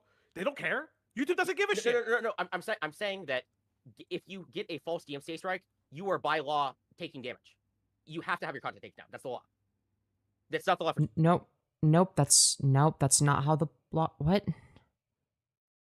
Do you not understand how fair use works, though? But guess what? It still happens. False DMCA claims happen all the time. Yes, correct. I'm saying that false DMCA claims are dangerous. False TOS. I'm saying that false TOS you see how there's an instance. There's an instance of somebody abusing it. I just gave you an instance. Oh, okay, good. Okay, because I'm hoping that he addresses because I distinctly remember earlier in this live stream we talked about how Stale doesn't understand fair use because he was saying that all the React content is actually illegal technically, and he's wrong about that. He doesn't understand fair use. So hopefully this gets honed in on. So somebody abusing it. How long is this debate? I don't know if I want to finish it, man. I mean, like, it is, I guess, kind of satisfying to see Stale get raped, but it's like, I could have raped him so much harder, man. I'm saying it's easy. I'm saying it's easy to abuse DMCA. It's not easy to abuse CS. Well, that's okay. So let me just correct that real quick. It actually is, right? When we have multiple people reporting people falsely under TOS, there have been multiple examples, and I only know this from like covering so much stuff and stuff like that. But like there have been multiple examples where the AI on YouTube has taken down channels, and because of the fact that they're smaller channels, they're It's a long walk. Okay, I'm not doing the rest of this, man. I'll watch this at like 2.25 times speed in my own time, if I want to, I guess, if I feel like it, you know. That's what I'm gonna do. That's what I'm gonna do, chat. That's what I'm gonna do. Oh man. All right, I'm gonna take a little breather. I'm just gonna chat some shit for a little bit with you guys, just for a couple minutes maybe, and then we'll do some other shit, man. I'm like, ugh. I'm dude, stale content has gotten fucking stale, man. Yeah, you get it, guys? You get it, guys? Isn't that so funny? Isn't that so funny, you guys? Isn't that so fucking funny, man? It sure is funny, isn't it, guys? It sure is funny. Isn't that so epic and funny and based? You guys, isn't that so fucking hilarious, man? Isn't it funny? Okay, I'm sorry. I need to stop. I need to shut the fuck up, man. Man, goddamn, bruh. Goddamn. Alright. You know what never gets stale? A bat. True. We could cover Firebat, man. Firebat's come back to YouTube. Firebat's come back to YouTube, man. Alright. So... yeah, I mean, we could cover... we could kind of cover Firebat, I guess. Firebat is insane. Yeah, Firebat 22. Or, what was their fucking new username? It was like, or, no, trans, oh wait. Trans Firebat 22, okay. So apparently they just came back on their 700th YouTube channel, I suppose. Okay, so we're gonna watch their epic return. It's only a minute long. And then we're gonna watch their whatever the fuck this is. So they're blonde now. They decided to blondify? Fuck. Dye their hair blonde. Why did I say blondify? What the fuck is wrong with me? So this is like their 5 millionth welcome back video. So we're gonna take a look, okay, guys? We're gonna take a look. Hey there, welcome to my channel. This is the for those who are subscribed to my channel. Welcome to the Trans Firebat channel. Those of you who don't know who I am a vlogger, gamer, rapist, formerly a lolcow, rapist, drama content creator, cheater. Oh, welcome to my channel. I hope you what kind of does matter though? are doing well. This video is up to show that this is actually Trans Firebat, not anyone else pretending to be me online. So those of you who are fans of the Trans Firebat, I don't know, because Firebat has black hair and you have blonde hair. I don't think you're the same person. I don't think you're the same person, man. I think it's somebody completely different. Can find me easily, hopefully.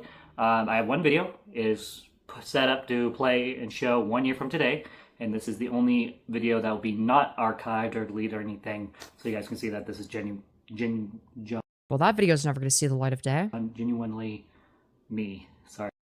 She's trying not to say genuinely. That's kind of sad, honestly. I'm trying myself, my accents. So, without further dude, I mean, like, that was like... ado, okay. Welcome to my channel. Like, dude, she's like self-conscious now. What the fuck? Share, subscribe. I can't wait to see you guys in a year.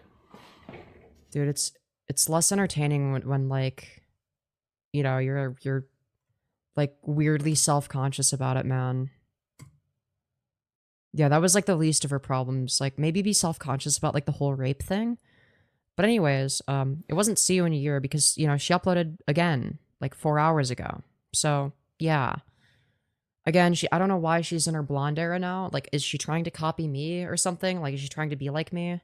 I'm fucking scared, y'all. I'm scared. I am the Trans Firebat. Hope you guys are doing well today. In this video, we are going to be... dude, I thought you were retiring the name Firebat.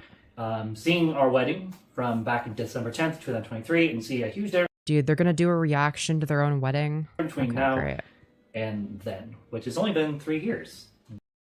I mean, to be fair, their hair isn't as bad in this, I guess. But 3 years is a long time. At least to be... this is like a significantly worse version of what my hair looked like in my fucking femboy era, dude. It is. But without further ado, we're gonna hop into the video with me and my wife. We're gonna talk a little bit about our marriage, how it's been going. Like, this shit looks fried as fuck, man. And then we'll get into the wedding portion of the video. So, with that being said, remember to hit that like button, subscribe to my channel. I'll be sure to do that, Mrs. Firebat. My poor wife, very tired. We had a long day today. Today we drove. Well, she. I mean, you can. That's what I thought. I mean, you can see that she's starting to make decisions. Yeah. And drove. And then she drove. And then she drove more. Yeah, I think we left like what 11ish. I think. Oh dear. Yeah. So I'll be doing most of the talking, but there'll be a couple things here and there if Tony feels like. Oh great. So 3 years ago, Tanya and I became husband and wife. Not 3 years ago today, though. No, not today. We'll be when we hit December. Oh, Our relationship, great. we've been together for 3 years. Just a little ahead of schedule, no big deal. Dude, is this whole thing fucking boring? Dude, they watched their own wedding on a fucking live stream, dude. Or on a, sorry, in a video? Are we fucking serious, man? Why? Yeah, no big. For those of you who don't know, my wife and I have had a lot of ups and downs. Some sideways, because shit going sideways happens in life. But one of the things I'm really like when you like cheated on her? about over the past 3 years of our relationship is that no matter how hard things get, we're still able to hold each other, love each other, Right. and see each other. Right. And also cheat on your wife with a black guy for poppers, but you know. I think for me, personally, the wedding's a lot more than just a symbol of her and I becoming one. Great. I think for me, it is very symbolic to the fact that If it's boring, that's good for Firebat and sucks for us. Do we skip ahead, guys? Dude, let's see what they're saying in the outro, dude. So, now you guys have seen the wedding video. You got to No, I don't care. make a promise to be there for me and my wife. And for those of you who have been faithful to be there for me and my wife and help us through the good and the bad Wow, that's some epic music, dude. Really epic music. I love how there's like a... I just want to say a special thank you to you guys, because without you guys, we wouldn't be where we're at today. The truth is, a lot of you have seen the ugly side of my marriage with my wife, but also you've seen the beautiful side. Dude, that's epic. That's epic, man. And seen the parts that make it worth fighting for. And I just want to thank you to all of you. To the bench shifts, Yeah, maybe it's worth fighting for you, but like, Tanya deserves better, who have man. fought for me and Tanya and helped us learn how to communicate with each other and handle our fights better. To my Oh, great. Yeah, I'm sure your communication is immaculate now. own biological family for helping me during the times when Tanya was arrested. Great. To my foster family, who have always made sure that we were either financially or just in general, taken care of. To my Oh, dude, this video sucks, man. I'm not watching this. This one's lame, man. This one's lame as fuck. Okay, here's what we're gonna do instead. Okay, here's what we're gonna do instead of all that garbage. Okay, we're not gonna watch this garbage. Okay, fuck that. Okay, instead we're gonna go to Discord and we're gonna go to the Troughs Discord server. Okay, and what we're gonna do from there is we're gonna go to the Firearchive. Okay, the Firebat archive. Okay, and we're gonna find some epic archived footage that we've never seen before. Okay, we're gonna... Nope, that's their Facebook. That's their... Where the fuck is the archive? Come on. Give me the archive, dude. Nope, that's not the archive. Sorry, Okay, I found it, guys. I found it. So apparently they were gonna... Apparently, like a couple days ago, Trans Firebat died and Trans Icebat was born. Okay, guys? Alright, this is the video, alright? Hello, hello, hello. Welcome to the black screen of death. Oh, great. Kidding. This ought to be good. The reason why there's a black screen is because I have a big reveal. It's entitled, If You Catch On. Oh, boy, I'm so excited. So, Trans Firebat Dude, how long did this reveal last for? is Like dead. a day? That version of me on here is being like, Dude, yeah, that version died. This aged wonderfully. I don't want to be associated with that channel name. I don't want to be associated with that type of person. Dude. And I definitely don't want to associate with the fact that that version of me is known for Yeah, dude, you definitely wouldn't associate with that, like, the next day. That would be fucking crazy. a drama channel / basically Guys, she's done with the drama for real this time, okay, a guys? loser just reacts to all the negative comments. So without further ado, Right, yeah, she's definitely not going to do that, I have a big guys. reveal for all of you. Drum roll, please. Please give me a drum roll. I can't because my hands are playing. Boom! Hello. You can call me the Trans Ice Bat. Now, Ugh. Was this you revealing your shitty hair? I'm not going by that name on here, not yet. But when we come back in 2 months. 2 months. So you mean like 2 minutes? Psych. So you're probably wondering, you said yesterday, last video, no more videos. What the heck are you doing here? What the fuck's going on? What's happening? I'll tell you what's happening. What's happening is I decided / got some legal counsel with all the videos I've been making over the Yeah, the lipstick is fucking horrendous. I'm past sorry. 24 hours. And decided to download all of them into a file, just in case something ever happens to me or my wife, so we can give them to law enforcement and all that stuff, so that they Great. can give to the courts and all that, so we Yeah, in case me or my wife literally fucking die, dude. can review Great. my case and all that. Basically, I sat down and made a bunch of videos. So, also with the fact that Yeah, obviously, of course. You know, making videos, they're going to be the #1 priority in the Firebat household. someone has shot themselves, which is pretty damn, dramatic. I unfortunately, yeah, they didn't die. Thank God they didn't die. But the whole ordeal was pretty spectacular. Like we got an email letting us know what happened when we're like we were there. Well, I think they sent it to everybody. Like, Okay. everybody. Dude, what is this in reference to? Somebody shot themselves? Oh god, what happened? I guess Firebat wanted to look more like me, so she decided it'd be a really good idea to dye my hair blonde. And as you can see, it turned out wonderfully, guys. So yeah, It turned out really, really wonderfully. It looks great, doesn't it, guys? So the first step of my transitioning was just to get the dressing part of transitioning. Second step was taking the Well, you still haven't completed the first step. Like you still don't understand how to dress. hormones. Third step is getting my eyebrows down, which you can see they're finally rounded out a bit. They look a lot better than they did before. They're not nearly as bushy. Did she fucking dye her eyebrows as well? Like, what are you doing? I'll show you now? what they looked like before and after I started to color everything. And so let's see. Why would you dye your eyebrows? We want to share. It looks so Sharing is goofy. caring. And so before and after. Oh, great! This is an awesome Nope, before and nope, after. nope. This is epic, guys. So This is I love the black this is not screen. AI. This is not none of that. So that's Right? Yeah, no, it's a black screen. Is this what is it like is. before I, had the eyebrows all plucked and clipped and right, as you can waxed, see which on was a pain in the screen. ass, but it was worth it. Got them all nice looking, so now they look like this. And then I was like, you know what? Let's take this a step course. further. To celebrate Now- the fact now that they when look like Let's this. Go, I learned to forgive myself, and as a physical Oh, thank goodness Firebat finally learned to forgive herself. That's what she reminder needed. that I'm not who I was 10 years ago. I'm not. Yeah, guys, she's not the rapist that she was 10 years ago, okay? Her being a rapist, that's in the past, okay? She would never violate somebody's consent today, guys, all right? Forget about it. It's in the past. Who cares? What people try to tell me I am, because it's really easy with drama to just let it get to your head. And that's what I've been doing. So as a physical reminder that I'm not that person. And I haven't been for 10 years. Guys, she's not a rapist anymore, guys. And so as She hasn't been a rapist for a whole 10 years. a reminder of that, I decided to dye my hair and change my eyebrows and, let go of the past. So I see we got a Oh, message there from we go. someone. Let's see. Now you finally learned how to show it on screen. Good job. Congratulations. Interesting. Don't give a fuck. Sorry, just some retard trying to bait me. So yeah, that's what's going on there. And then of course, here we are. And so I have a video slowly being processed together with no music this time, just us talking, no dramatic music, just right to point. Basically get to see me go from a black hair to this. And so we did this twice, Wow, that's epic. by the way, twice to get this result. So You should have done it 0 times, because clearly the result is, well, subpar at we best. use a more complicated, I think it's called a 9 level, I think is what it's called. Some guy shot himself in the arm in their apartment building, and they were acting like it was the most traumatizing thing that ever happened to them.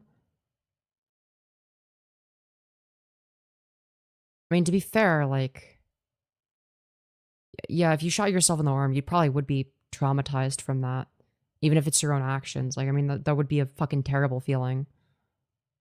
So, fair enough, I guess. 9 level hair dye. Might have been the worst thing that happened in their life, even if like it was a really dumb thing to do. Very intense for black hair, basically. And then I mean, it would be like the most intense form of self-harm, right? Like, I'd actually be quite sympathetic to the that. areas we missed around the sides, we went through with the other one, basically. And I'm so glad they both used different chemicals. No, I think they, as in the Firebat family. Oh, Firebat's acting traumatized that some random person in the apartment shot themselves in the arm. If Firebat thinks that they're traumatized by that, okay. So my hair's nice and soft, doesn't feel, burnt or any of that. It's like, Dude, it's like your hair is soaking wet. How is it soft? It's like, so it dude. feels normal. So I'm gonna have to leave my hair alone for a couple days and not shower it, which is fine. And then I'll be back to wash my hair. So let's see. Considering how frizzy that shit was in their next video, I don't know if they stuck to that. Cool. So looks like we got a retard in the comments. If you're just going to try to bait me, I hate it when people shoot themselves in places that aren't right here. True. I'm just going to remove you. So Very traumatizing stuff. I'm going to remove your comments because I What? But like, why acknowledge that that's what you're doing? Like, I thought you said you weren't going to respond to the really trolls. don't care what you have to say. You obviously do. That's why you're removing it and announcing the fact that you're removing it and announcing that you don't care. I know who you are with and all that with the drama channels, and I've made Really, which one? Because like my audience is not the same as Purple Perry's. I don't think we have very much audience overlap. Okay. met with them, they have decided to move on with their lives. I don't know. Do we have any Purple Perry viewers in chat? I don't think so. And go on from there. Maybe I'm wrong, man. Maybe we've got like one. So yeah, this is all great. I'm really excited. I've been doing a lot of more or less gaming. We got through season 1. Oh, thank God for that. You know, the gaming streams have done very well, clearly. Which I was in Siwa, in Egypt, and now season 2, which is Alexandria. We're working on Arkham Knight a little bit today. And then, of course, this live stream, of course. And so instead of doing like 10... Does Firebat think that people are like genuinely interested in any of the gaming streams? Does she think that anyone's actually going to watch that shit unironically? 10 or 20 videos. We're just doing like 4. Just 4. Yeah, only 4. Okay, dude. So, good news is I have a little bit of update about the work situation. So this morning, after I talked with the company I've been working for about a week and a half, I decided that it's best for my mental health and my emotional health. It was an accident. They were cleaning their gun, and I meant that Firebat was acting like it was the worst thing that ever happened to them. Oh, yeah, okay. That makes more sense. Right now that I just work the one job with the moving company instead of trying to hold 2 jobs, plus go to the gym, plus take care of my wife, plus try to make content on here. It just doesn't make sense. And so I decided to give them my 2 weeks notice and say sayonara. And luckily I live in a state called an at-will state, which means I can leave with no warning or anything, and they can fire me for no reason or no warning. Wow. Which That's sucks, epic. but it, it's fair. So it's, it is what it is. And so it's with a sad heart.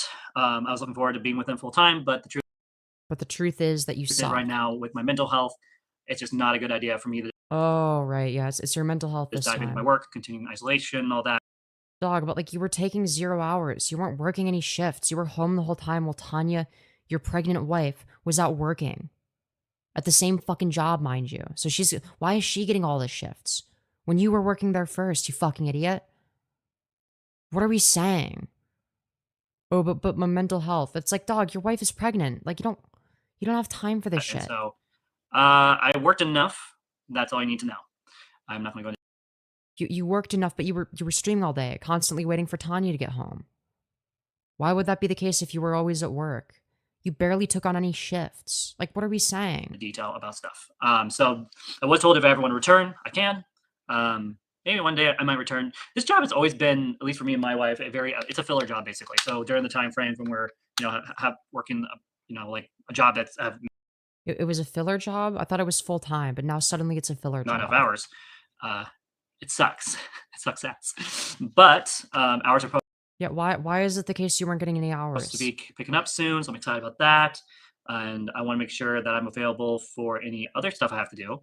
And so it's with pleasure that I'm going to be taking care of myself. So I need time to be able to go see a therapist. I need time for church again.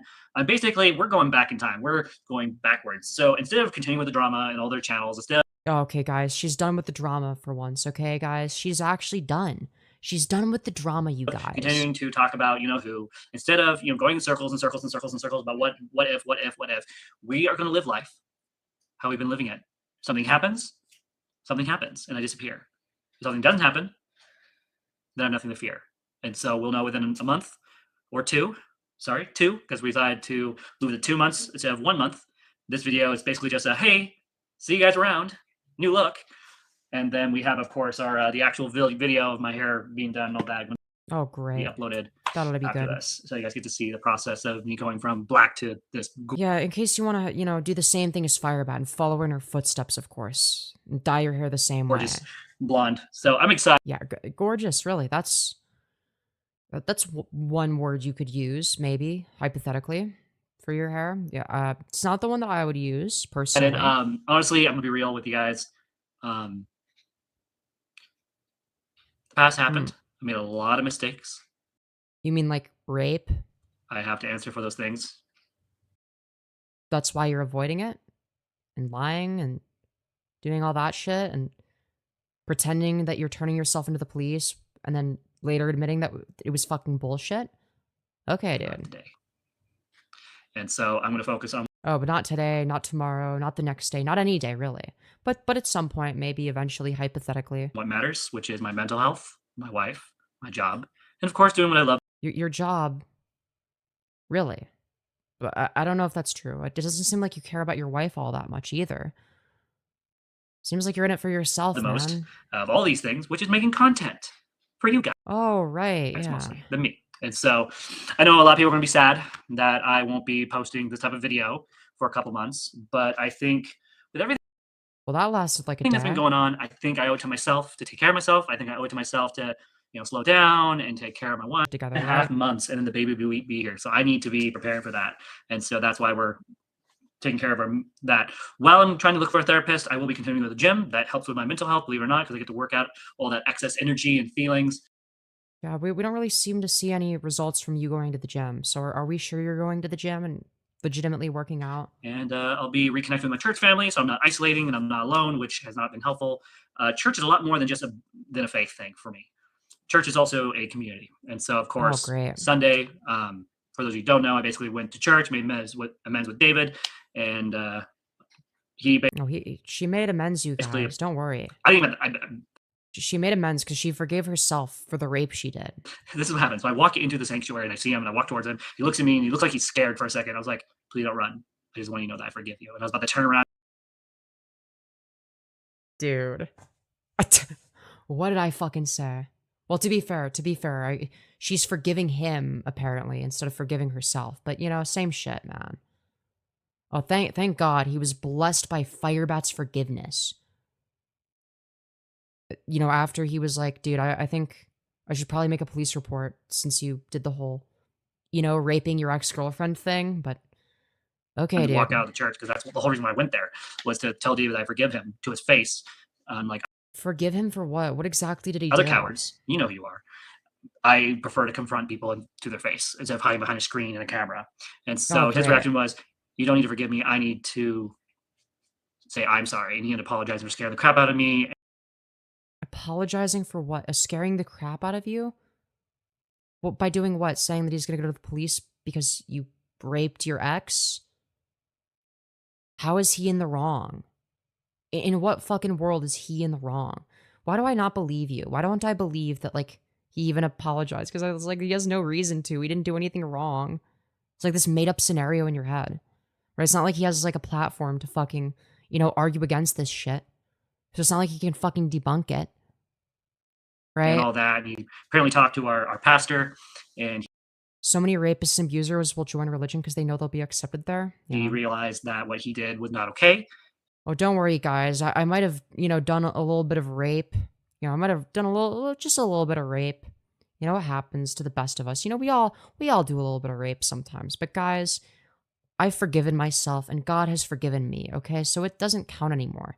It's in the past, you guys. And he decided not to go and destroy my wife and my baby's life. Again, just weaponizing your wife and your baby again. So there's that.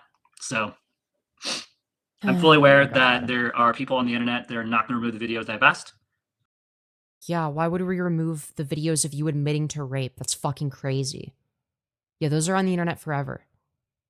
Why would I ever remove any of my coverage of you where I'm 100% in the right and you're 100% in the wrong? Why would I ever remove that?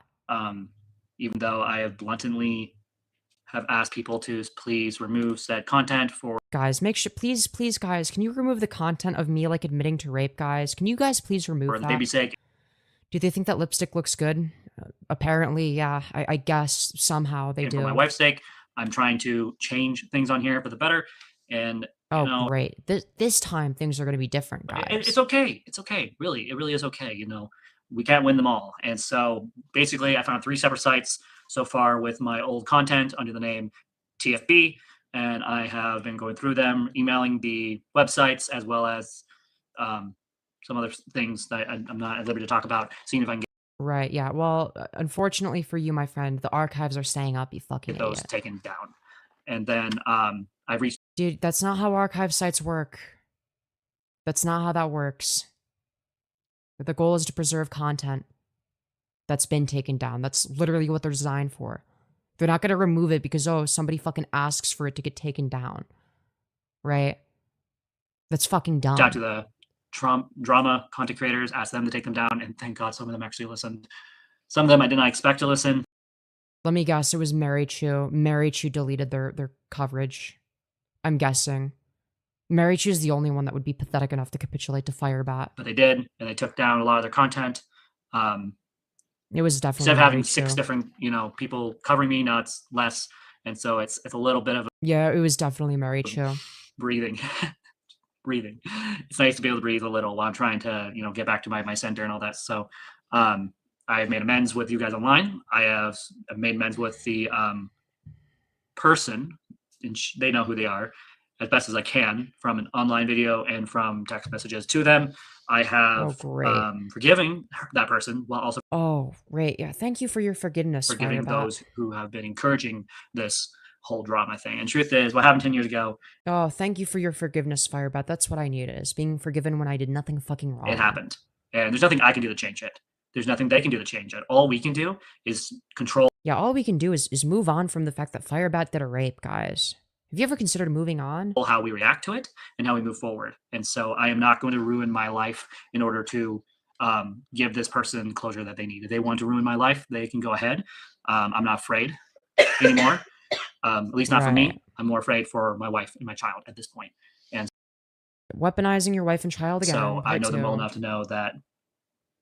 Well, I'll have to keep that to myself. But great.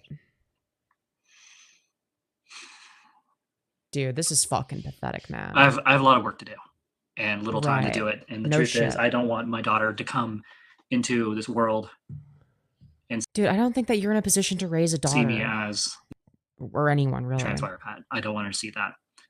Any place of faith should embrace skepticism and scrutiny. That's supposed to be the point. Well, ideally. And so I'm going to be dedicating a lot of my time in the next 2 months, even if I have to create 50 different accounts to do it, to spam report all the videos on me that people. No, that doesn't work. It's going to be traced back to the same IP address. You can't just make 50 accounts and report somebody on all 50 of them and get their shit taken down. That's not how that works. Take down. I also will be taking the liberty of sending them as well to the actual YouTube and be like, hey, please take this down, please take this down, until they eventually get the point that this is endangering my family. And so the good news is most of these videos, they don't dox me, and so they don't reveal very personal information, but they have made it really hard for me to come back as the TFB. And so oh no. That's why you came back as Firebat tomorrow. I'm gonna miss that version of me. Or sorry, that the day after this was uploaded. I was so excited back in November when I finally started taking off and going from like 1,200 to like 2,200 and reaching that. You're welcome, by the way. I could apply for monetization, and the truth is, I ruined that. Not the drama creators, not my ex-best friends and all that. I did with my reactions and all that. And those of you who don't know, a couple days ago, yeah, TRB, the rape bat, had a basically I crashed really hard, crashed really, really, really, really hard. Yeah, you've been on a constant crash outside. In a way that I haven't crashed in a long time. Last time I crashed like this was like high school. And so I think for me, part of the reason why I've been so reactive to everything is because it feels like high school over again. Truth is, I was bullied a lot. Oh, yeah, dude. Yeah, you having rape allegations is just like high school, you guys. High school, I was different back then, very different. And yeah, I don't think that's the issue that people have with you now. I believe this with all my heart. That looks like a Bob's Burger character. I do not deserve, after 10 years of changing and becoming who I am today, that I You're still a rapist. You still raped somebody. Deserve to pay the price for something for over 10 years ago. But what if the thing you did 10 years ago was rape? I'm sorry, but I'm not that person. And people need to accept that. If you don't, that's a personal problem. I'm not that person. And I haven't been for a long time. Yeah, that's easy for you to say, because you're the one that did the rape. And, I'm tired of people trying to guilt trip me, trying to manipulate me into turning myself in for something that happened 10 years ago. The truth. But it happened, and you acknowledged that it happened. You admitted that you fucking raped her. Is this, and I'll say this. The person that has... Like, you should turn yourself in, because you're a danger to society. Said all the things, they never turned me in, which a couple of drama creators addressed that. And like, well, maybe it's because she's a victim and all that stuff. I'm like, okay, cool. Explain the mom, the sister, the boyfriend of said person. Yeah, what about them? Yeah, obviously they're not gonna witness the rape. You do realize that almost everyone has some sort of family, even if it's just dysfunctional, right? They have people that they're related to that exist in the world, okay? Including Seraphe, right? Obviously. Okay? So why is it the case then that regardless of this fact, that rape is one of the most underreported crimes. Why is that the case? Because it's not that most rape victims don't have families. That's not the reason. So this argument doesn't work. Okay? That argument doesn't fucking fly. All right? Boyfriend of her sister. The people who live downstairs. There were a lot of people who knew about what happened because after mine and this person's, not just our relationship breakup, we also broke up as friends as well. And we were not friends for a little bit. I want to say maybe a year or two before she reached out. And at that time, kind of like now, she went to her community, or went to a community and tried to smear campaign me, and it almost worked. I went through the same fears back then, 10 years ago, went through the same fears I went through this past It's not a smear campaign if it's true, week. though. And guess what? Nothing came of it. And so Well, aside from like you deleting your channel and crashing out and giving me some of the funniest content ever, but aside from that. I basically came to a realization that nothing's going to happen. Nothing. So basically, the realization she came to is she's never gonna have to face any real consequences for being a fucking rapist.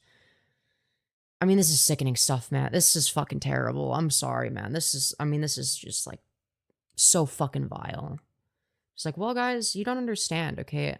I've moved on, okay? I don't have to face any consequences for my really shitty actions. It was 10 years ago, guys. I only did the rape 10 years going ago. to happen with any of this, and that people were just doing this just to get a reaction out of me, and I feel like a fucking fool for falling for it very, very, very badly.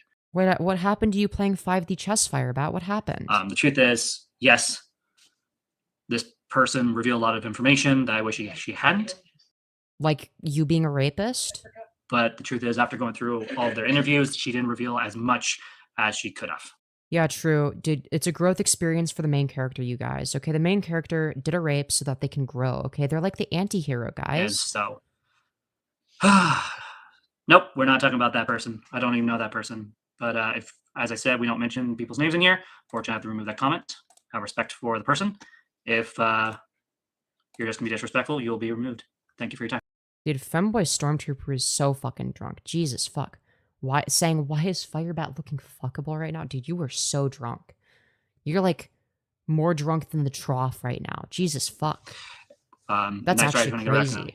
So at this point, the next 2 months, we're going to be focusing on, as I said, on gaming. We're going to be playing Assassin's Creed. We're going to be playing Arkham Knight. Maybe a month from now, we might get the expansion packs for Assassin's Creed Origins. Maybe get Odyssey. Dude, I don't know. We'll just have to see. Shut up. Add that to my empire of games. So I'm excited about that. No one gives a fuck. Get to the point. One of the things I did too yesterday as a backup plan. So I am taking this seriously, but I'm not taking it. I don't explain. I'm taking it seriously, but I'm not taking it seriously. Like until the Rick's levels of fuck. Okay, you're retarded. Someone comes to my door and knock. I'm not going to live my life in fear. I mean, yeah. You're like actually so drunk. You can try to scare me all you want. She's like still grotesque. You're too drunk to realize it. You do not have proper vision. And use fear tactics, but until something actually happens, I'm going to live my life the way I've been living it, which is working, sleeping, eating, being with my wife, and focusing on what I love. And so until I see real actions, I am not going to live my life in fear of what happened 10 years ago. And the worst comes to worse. But like, you're the rapist. I have to answer the crime, and then I'm put onto a list for something, and we'll go from there. So yeah, I think you should probably at least be on the sex offender registry. I'm going to be real. With that being said, I did talk to a couple people in my church family. They are fully aware of the situation, and basically, and they're sympathetic to the rapist. I mean, seems pretty standard for religious community to sweep rape under the rug. But I digress. I said if something were to happen to me, can I count you guys to take care of my wife while I'm away? And so they have assured me that they will do whatever it takes to take care of her. We are part of our church family, and we're considered family despite everything that's happened. And you know what family does? We take care of each other, and that's what a family does. And so I'm not going to be stressed until something happens. So, but Firebat, you don't take care of anybody but well, I would say you take care of yourself, but you don't do that either. So, no, they're not even on the registry. That's the part that's fucking annoying. It's like you should at least be put on the fucking sex offender registry. Like, come on. I did do a couple small videos. Basically, it was about 16 questions that you need to ask for yourself. And I cut that up for a couple days on purpose because I wanted them to be saved by someone and then have them be presented in someone's channel so they can go through and ask themselves those questions. Those questions I wish I had. Right, that's why you deleted your channel again. I had prepared for all these interviews I had a couple days ago. And so I'm glad I'm not dead. I'm glad that I'm not in prison right now. I'm glad and I'm grateful Yeah, of course you're glad you didn't have to face any consequences for your actions. Yeah, no shit. that We I'm know. still here to, one, do what I love, make content, two, take care of my family. And so You don't do that. Well, I mean, you make content, I guess. You don't take care of your family. What have you done to take care of your family? What are we talking about? I know the internet is very convinced that I'm nothing more than this evil, demonic locale that is compared to, you know, Creepy Chan. That's what I'm going to call him, Creepy Chan, because he's very. Yeah, Chris Chan. Yeah, you are very similar to Chris Chan. That's true. Hello, oh Mr. Crow. Hope you're doing well. And, you know, after watching everything on that person, I have a couple things in common with the person, but I'm Just a couple? You think it's just a couple? not that person. Right. I have little in common with him. So one of the main lolcow traits that you see in a lot of people is a lack of self-awareness. Okay, just putting it out there. Just putting it out there. Yeah, I think that goes without The things I saying. do have in common with that person scared me enough that I needed to change how I go about things. So, Oh, surely this time she's gonna change, guys. if people are just gonna be on this channel to, you know, harass me and all that, I will be blocking people without second thought. For the moment, I'm going to be the only moderator. Well, sorry, that's a lie. My wife's going to be a moderator, and we're going to just kick out trolls left and right. I don't care about growing my Yeah, guys, you're really owning the trolls. channel. I don't care. I'm here to do what I love, and I should have been doing that from the get-go instead of Which trying to, is you know, what exactly? You're like shitty fucking gameplay videos. Like, what is it that you love? tell my story, improve my point, and all this other bullshit that I've been doing for the past couple of months. And so, Prove what point exactly? Like, you admitted that you're a rapist. What point do you have to prove? Like, what are we fucking saying, man? What are we fucking saying? Holy so fuck. unfortunately, No Zombie 8 spiritual. Even though I've asked you politely to stop talking about the drama, unfortunately, you must Yeah, guys, she's done with the drama for real this be time. banned. Sorry, nothing personal. Same with Radman.111, or sorry, 11. I don't appreciate the harassment, and so I'm going to ban. Yeah, how dare you criticize Firebat? That's basically as well. harassment.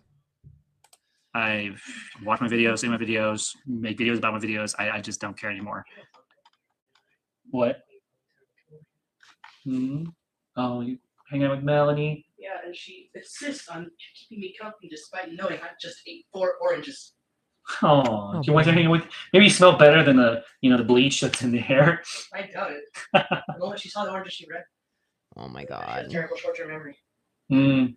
Maybe. Or maybe she feels lonely. Come on, come back to talking about the trolls, man. Humans, okay? Oh yeah, they're definitely delicious humans. So, yep, this is who I am. And to the comment I made earlier, yeah, I am no freaking what's her name, Tino. Sorry, but no. Lily Tino? No, you're significantly worse than Lily Tino. Don't worry, because Lily Tino's not a rapist. Not in any way or form. So, I will say this because I'm finally ready to say this.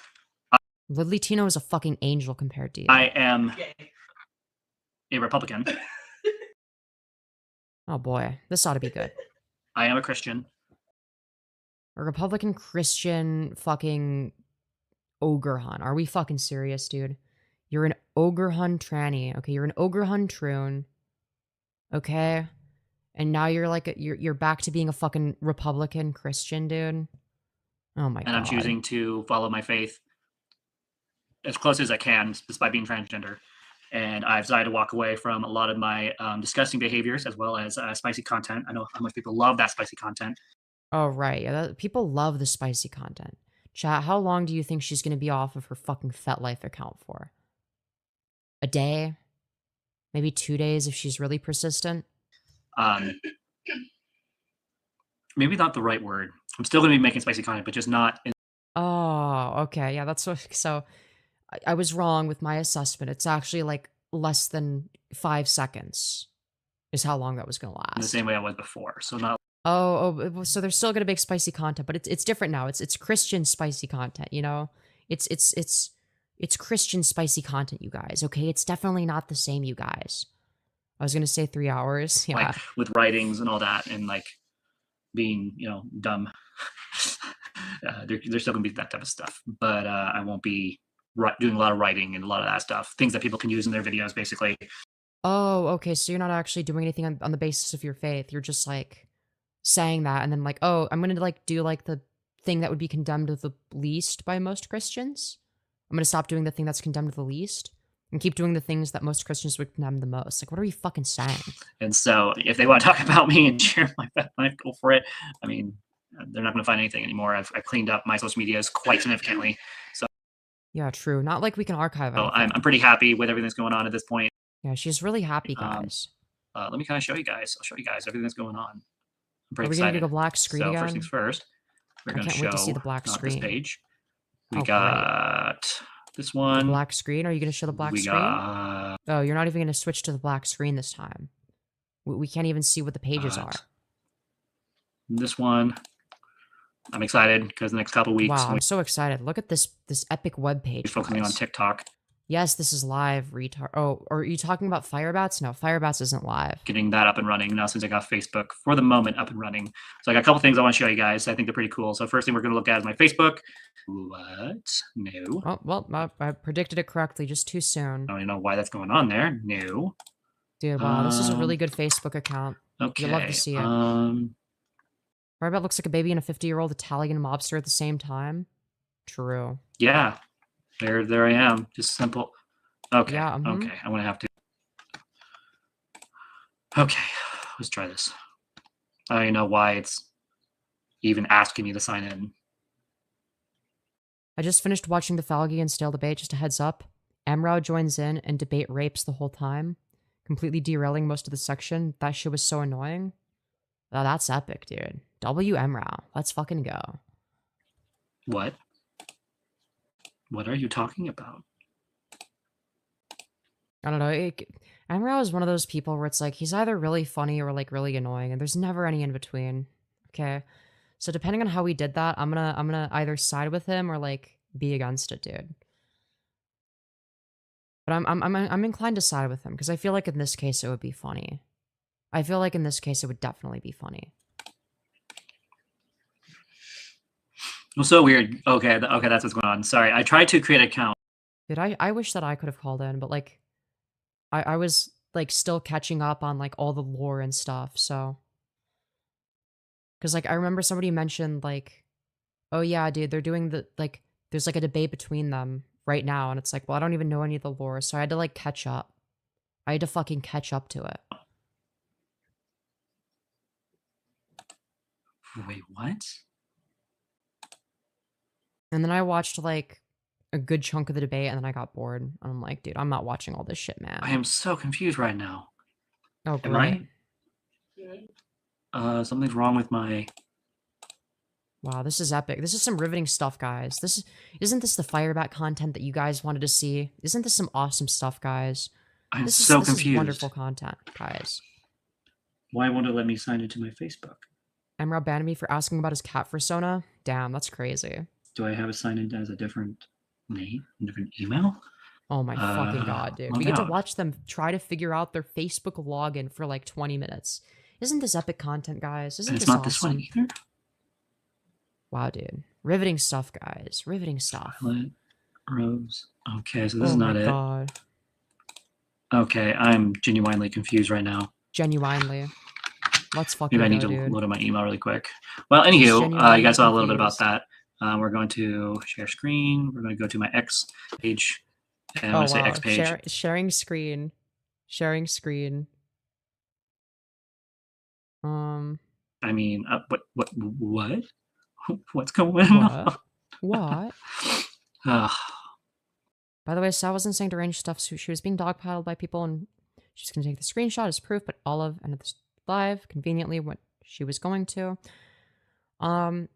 Yeah, but then like after the fact, like she was like contradicting herself, and like when a screenshot of like a completely different chatter was sent, she was like, oh yeah, it was them. Yep, I think that was the account. I think that's the Sky's alt.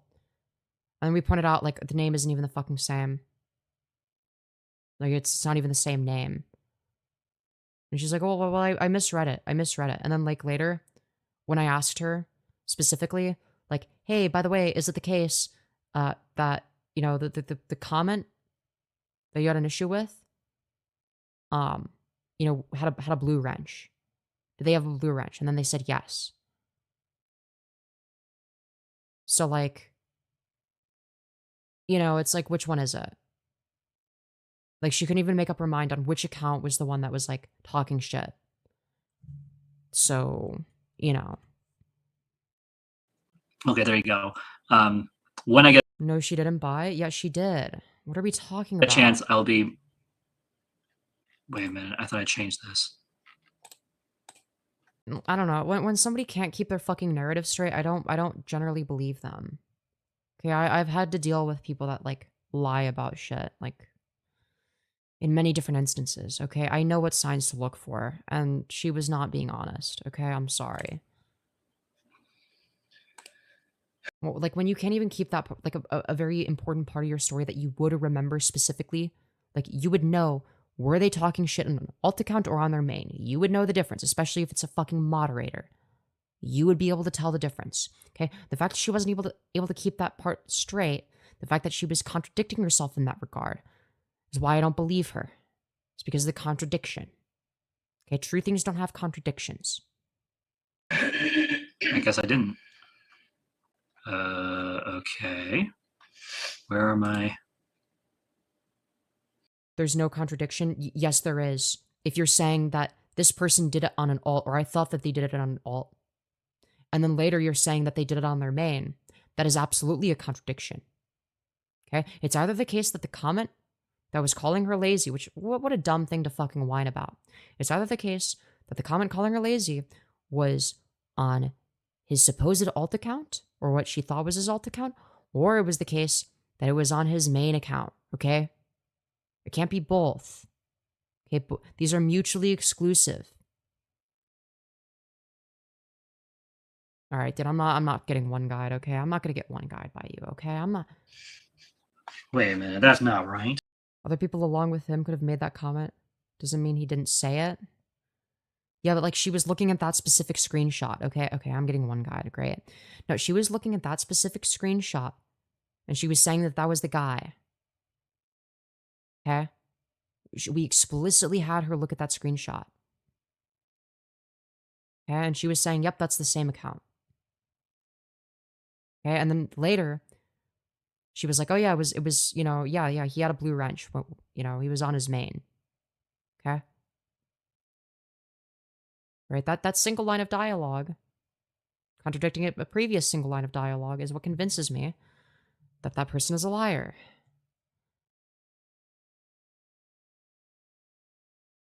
You want to talk shit even after what she did to you? Sickening. I'm subscribing. Dude, wait, multiple things can be true at once. I don't think that... Okay, listen. I don't think that Olive Oil Run is a good person. Okay? But I will say... Actually, I'm not going to reveal anything. Nobody makes stuff up. People do make stuff up. Well, Olive Oil Run has made stuff up. So... But again, I was able to determine who was telling the truth based on who was contradicting themselves more. Who was contradicting themselves? Who was saying consistent things? Who was consistent in their narrative and who was inconsistent? I'm always going to side with whoever's more consistent. Right? So they're more likely to be telling the truth. Okay, somebody that's contradicting themselves constantly is less likely to be telling the truth, right? I want to clarify that.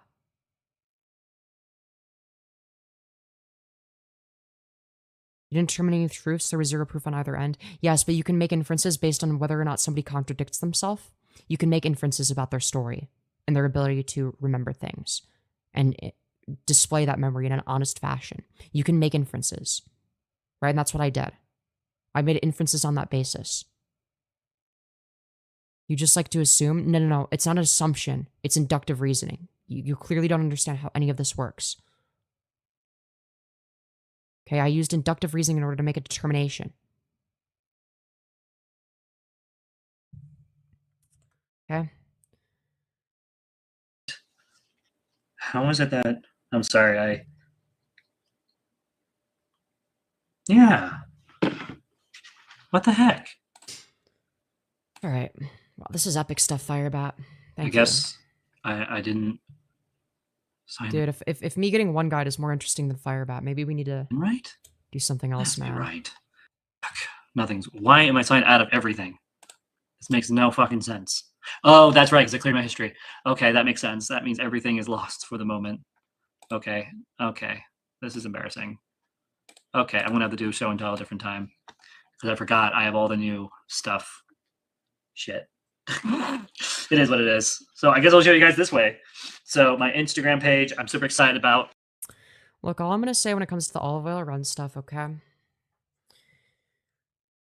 All I'm gonna say is I have an idea in mind of what I want to do, content-wise. I have a lot of ideas. I have a lot of ideas. I said I was done with gay ops, but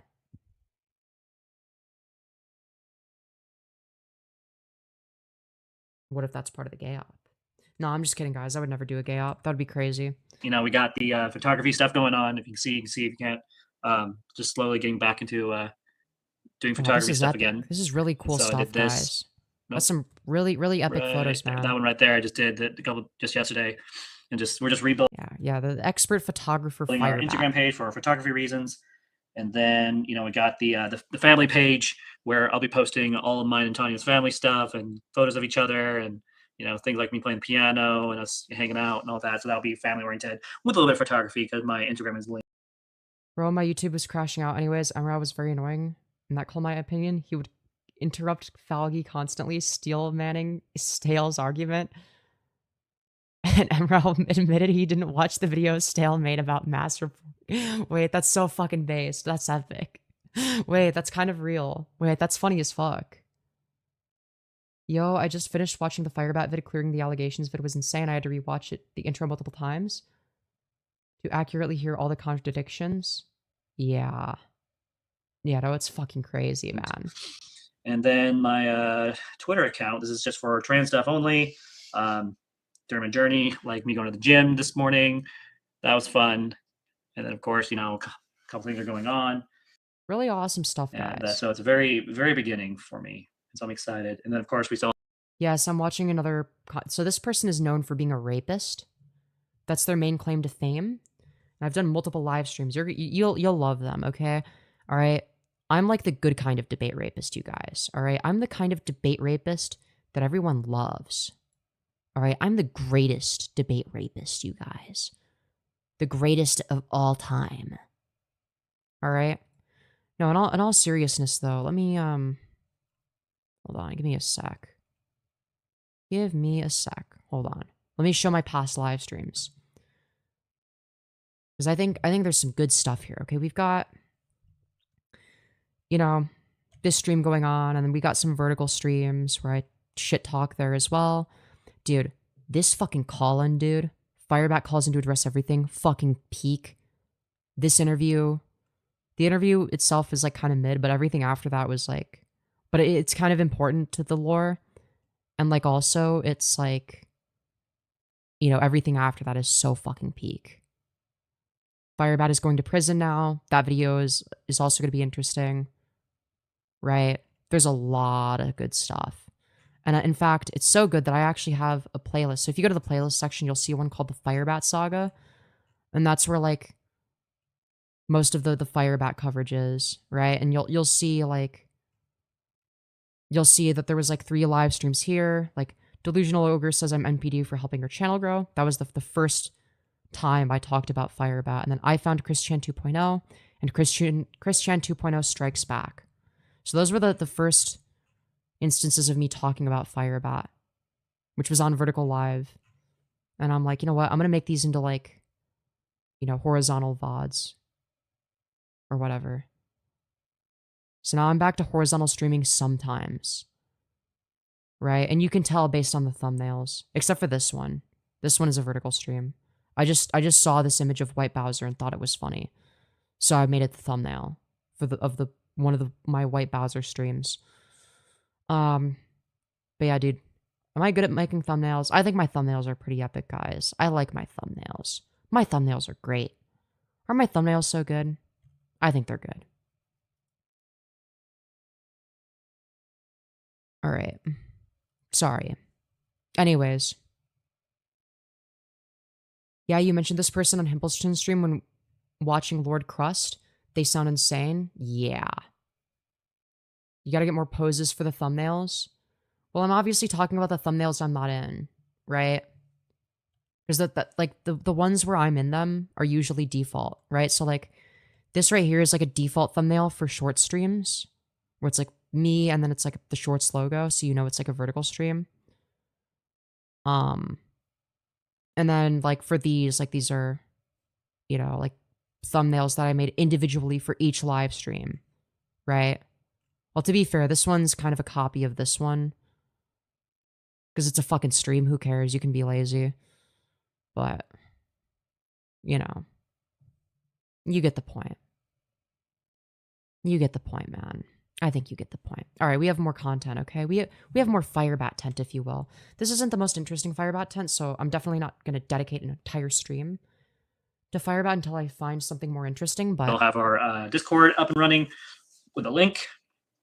I basically spent either yesterday or the day before yesterday just kicking a bunch of people out. Basically, if I see someone join my... The second newest live stream that's 7 hours long is also a good watch. Give me a sec. Which one is that? Oh, yes. This is peak. This is really good. This is a classic. Okay, this one's going down in history, okay? Sorry, I just had to point to that. The Just Chatting, Trauma Slop, Rev Goes Insane, and ABDL tent. That one was peak. Dude, we discovered Zach's ABDL adventures and a Jared Genesis, dude. Those are just like two awesome characters that we might cover later today. Discord, and I see they're linked to certain YouTuber drama accounts. They will be instantly banned without even thinking twice. I think at this point I deserve to be left alone, and I think I have been Leave the rapist alone, you through guys. enough as it is. And I The rapist has do been believe through with all my enough. heart that I don't deserve to be harassed like this. So I'm going to take care of my mental health. And people don't like me saying Have you ever considered the mental health of the healthy rapist? boundaries. Well, guess what? There's an answer for that. It's called ignoring what you say, and I don't read it, and I just ban you. Yeah, guys, she just like ignores the Same thing haters. advice. Just like I did Nazami and Radman and anyone else. So let's see. I think Zach ABDL Adventures is such a Kino rabbit hole. Yeah, I discovered that yesterday. That's what we covered yesterday. I have timestamps if you're interested in my coverage. Because I have like I don't know. Because I feel like I'm very fair with my coverage of a lot of these kinds of things. Like, I'm not gonna like be like, oh, he's ABDL, therefore he's like a pedophile. I think that shit's retarded. Like, you're just like moral fagging over nothing.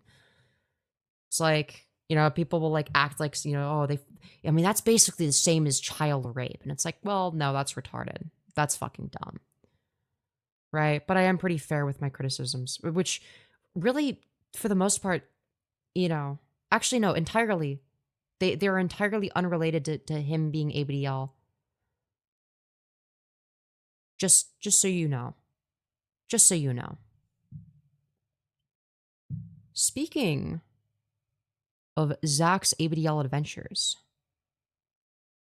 Speaking of Zach's ABDL adventures, guys. I wanted to show you guys something.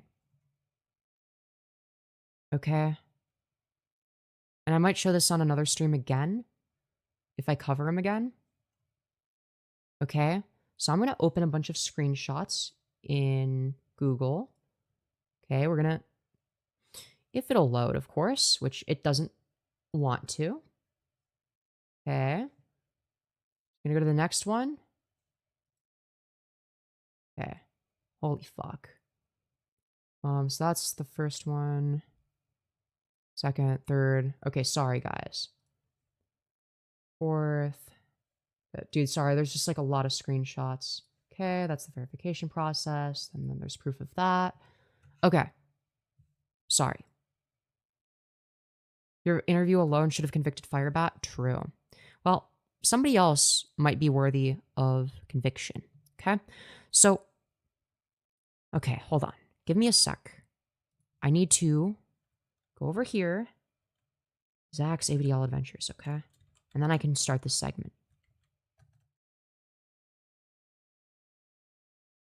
Okay, so yesterday or last night, we covered this person called Zach's ABDL Adventures at Diaper Furry Vlogs, okay? And there was some really awesome stuff, but interestingly enough, this person has a Discord server, okay? So, me being the curious individual I am, I decided, well, fuck it, I'm gonna join it and see what's in there and see if I can, you know, get an interview with this guy, okay? Because then I can DM him. So, this is an ABDL themed server. So we're gonna read some epic the epic messages. Okay, here's the rules. Okay, here's the rules of the server, guys. You know, just so you're aware. I'm gonna put on some fucking music as we play this. Welcome to the Leaky Dragon's Den. This is a server with a diverse community of people seeking kinship and peace in a world full of division and conflict. It is a safe space and open to everyone 13 and older. Together, we aim to unite the outsiders of the world that face discrimination and hatred. This includes, but is not limited to, furries, LGBTQ, ABDLs, and baby furs. Please respect one another and read this section for more information. If you have additional questions, just ask. What this server is not for. This is not a dating nor gooning server. Please refrain from posting NSFW and do not use swearing excessively. Diaper pictures are allowed as long as it's kept to its relevant channels. Nudity is not allowed. Dude, 13 plus, but diaper pics are allowed. Are we fucking for real, dude? Diaper pics allowed in a server that allows minors. Not in like an ID gated section. Nope, just, you know, just in general. Great. Wonderful. Incredible, even. Do not DM others requesting money in exchange for artwork or attempt to gain personal information, including login credentials from others. We will automatically assume you are a scammer or blackmailer, and you will be banned upon a report. If someone claims they have accidentally reported your account, this is a trick and should be reported immediately. All Discord terms of service, and community guidelines must be followed at all times. If there is a problem, please report the issue to a Dragon Guard. We cannot control what happens outside of the server, including DMs, without reports. Stance on baby furs and age play. We are fully accepting of baby furs and age regression in all aspects. If this makes you uncomfortable, please leave and go somewhere else. There are several servers, including other furry servers, that are prejudiced towards baby furs that you can join instead. Stance on religion and profile expression. This server has a diverse range consisting of various different religious faiths and beliefs. A user has the right to express this in their profile if they choose to. If you do not like what a user has on their profile, you can choose to not click on their profile or block them if necessary. If a user has a profile that is highly inappropriate, nudity, discrimination, etc., please contact a moderator. Stance on NSFW. This is a very difficult line to try and balance. While we accept kinks and fetishes,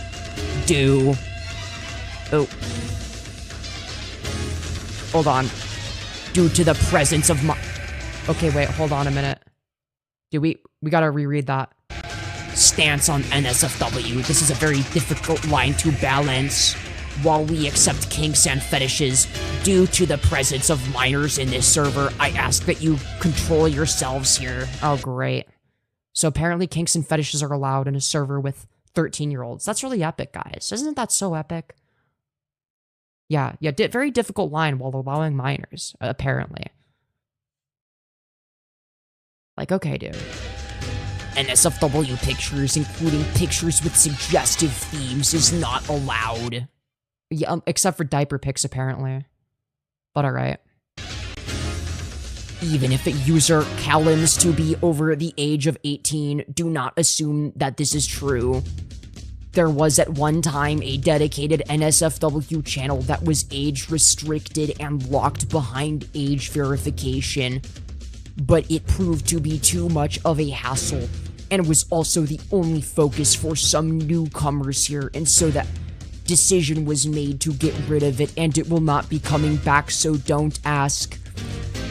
By and large, rules here are just common sense, and we've had very few problems. Let's strive to keep it that way. If an argument gets heated, it may be best to simply agree to disagree or take it to DMs. Penalties can range from a verbal written warning to a permanent IP ban depending on the severity of the infraction.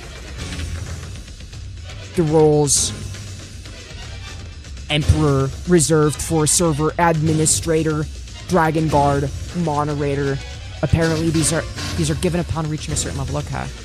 Legendary Dragon, established high-ranking member, Blood Dragon, second highest, Medial Dragon, a couple of additional perks, Wyvern, unlocks gifts, Hatchling, new or unestablished member with baseline access.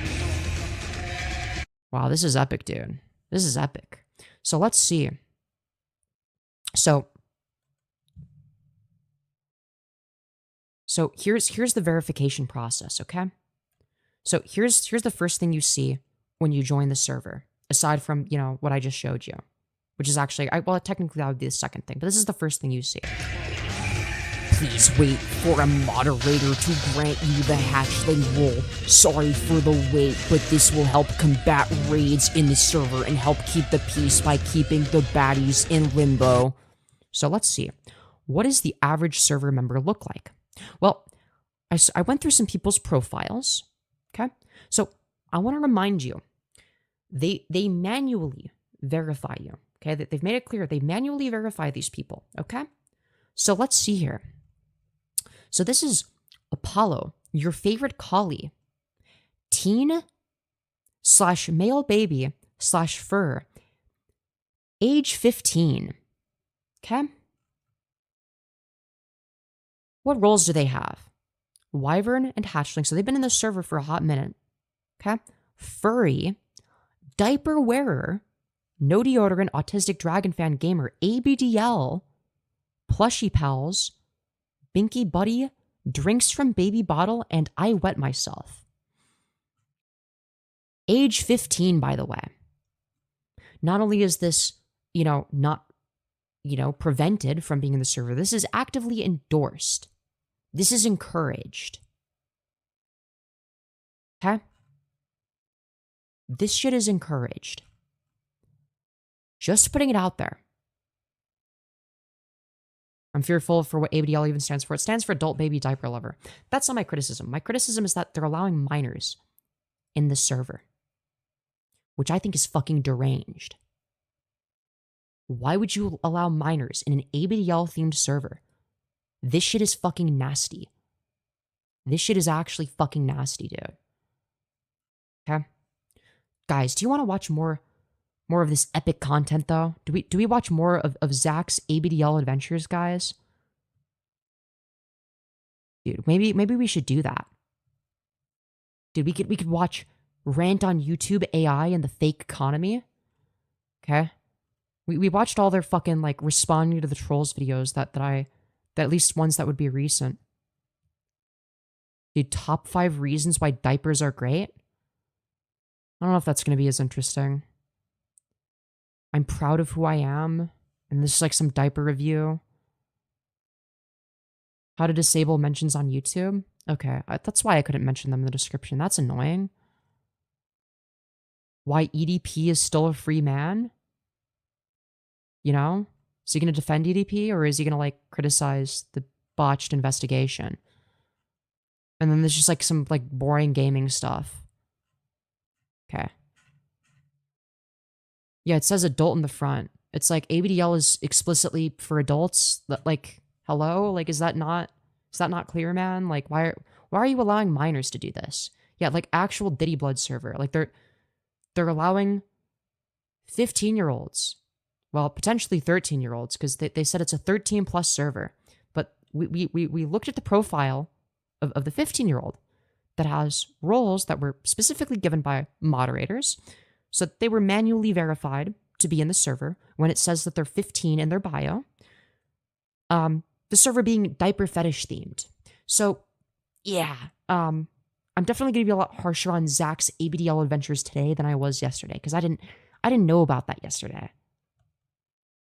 Yeah, no, this is the jail for sure. Okay, so let's watch their epic rant. Okay, let's see what their awesome opinions are. So right off the bat, they're saying nothing. Not going back to YouTube unless the AI is under control. What? Why are you playing it? What? Oh, don't even get me started on all the AI nonsense. Dude, is this just like a screen recording from like somebody's fucking stream, dude? Really? Okay, I'm disappointed, man. All right, you know what? This fucking sucks. Oh, it's clipped from my game. It's clipped from his gaming channel. Okay, so it is him. I'm so tired of AI. I can't wait until this bubble pops. Guys, have you ever considered that AI is bad, Even if it brings the economy... Meanwhile, he uses AI in his fucking thumbnails. Completely crashing down with it. You know what? I don't even care. I'm ready for it anyways. Dude, he doesn't even know how to clip his streams properly. This guy sucks. So, yeah, just go ahead and tank the economy. Just, at least then I won't have to hear anything about this AI shit anymore. So true. So true. The solution is to tank the economy. So true. Dude, like, I know that AI is like a problem, but have you considered tanking the economy? I'm so fucking tired of hearing about it. True, we need to tank the economy, guys. All right, W Asmongold accelerationist take. Let's fucking go, dude. Dude, what are we fucking doing? But you know that, like I said in one of my previous streams of this, like a couple streams ago, like I was talking about, like it's just a bubble. That's the only reason it exists, is to artificially stimulate the economy, to make it seem like the economy. Okay, Vosh. Is doing well, even though everybody knows the economy is trash. It's a way for them to say, oh look, the economy's good. See the numbers? Like, yeah, okay, you've got a bunch of idiots dumping money into all this AI bullshit. Like, good for you. Like, I don't know. This guy definitely got this talking point from Vosh, okay? Let's be real. It's all done on purpose. It's all just being done to just artificially keep the economy afloat for a couple more years. Okay, I used to watch Vosh. I know a Vosh talking point when I see one, okay? I think history is going to repeat itself. I think we're going to see another Great Depression in 2020. Oh, great. Thanks. This is epic, dude. Yeah, I really wanted to hear what Zach's ABDL adventures thoughts are on the state of the economy. Maybe even that's what I clicked on this for. Sooner than that, I don't know, but it just every sign is to be fair, I mean, pointing to another big collapse coming. He's talking like he's like Vosh but with Down syndrome. Like, have you ever guys, have you ever wanted to see what Vosh would be like if he has Down syndrome? Well, look no further, okay? We now know what Vosh would be like if he had Down syndrome. Okay? His name is Zach's ABDL Adventures. Isn't that so epic, guys? I think history is really going to repeat itself here. It's the one thing my history teacher... Femyoz, keep drip feeding me Firebat content. I can't sleep. I demand it. Dude, we're covering somebody that's like just as entertaining as Firebat in a lot of ways. Okay? Do you know who Zach's ABDL Adventures is? Was right about. He said we need to learn from history so that we don't repeat the mistakes. Well, yeah. We just did a segment basically going over their Discord server, which is ABDL, and they allow minors in it. So, yeah, this guy's, you know, worse than just a little bit strange. Yeah, I wonder what his positions are on Israel. Okay? Maybe he was right about that after all, because it's the one thing he was right about. Like, yep. We never learn from these damn mistakes. No, but a trans woman is speaking, and so I'm listening and learning. True. So just Truth nuke. Bound to repeat the same problems.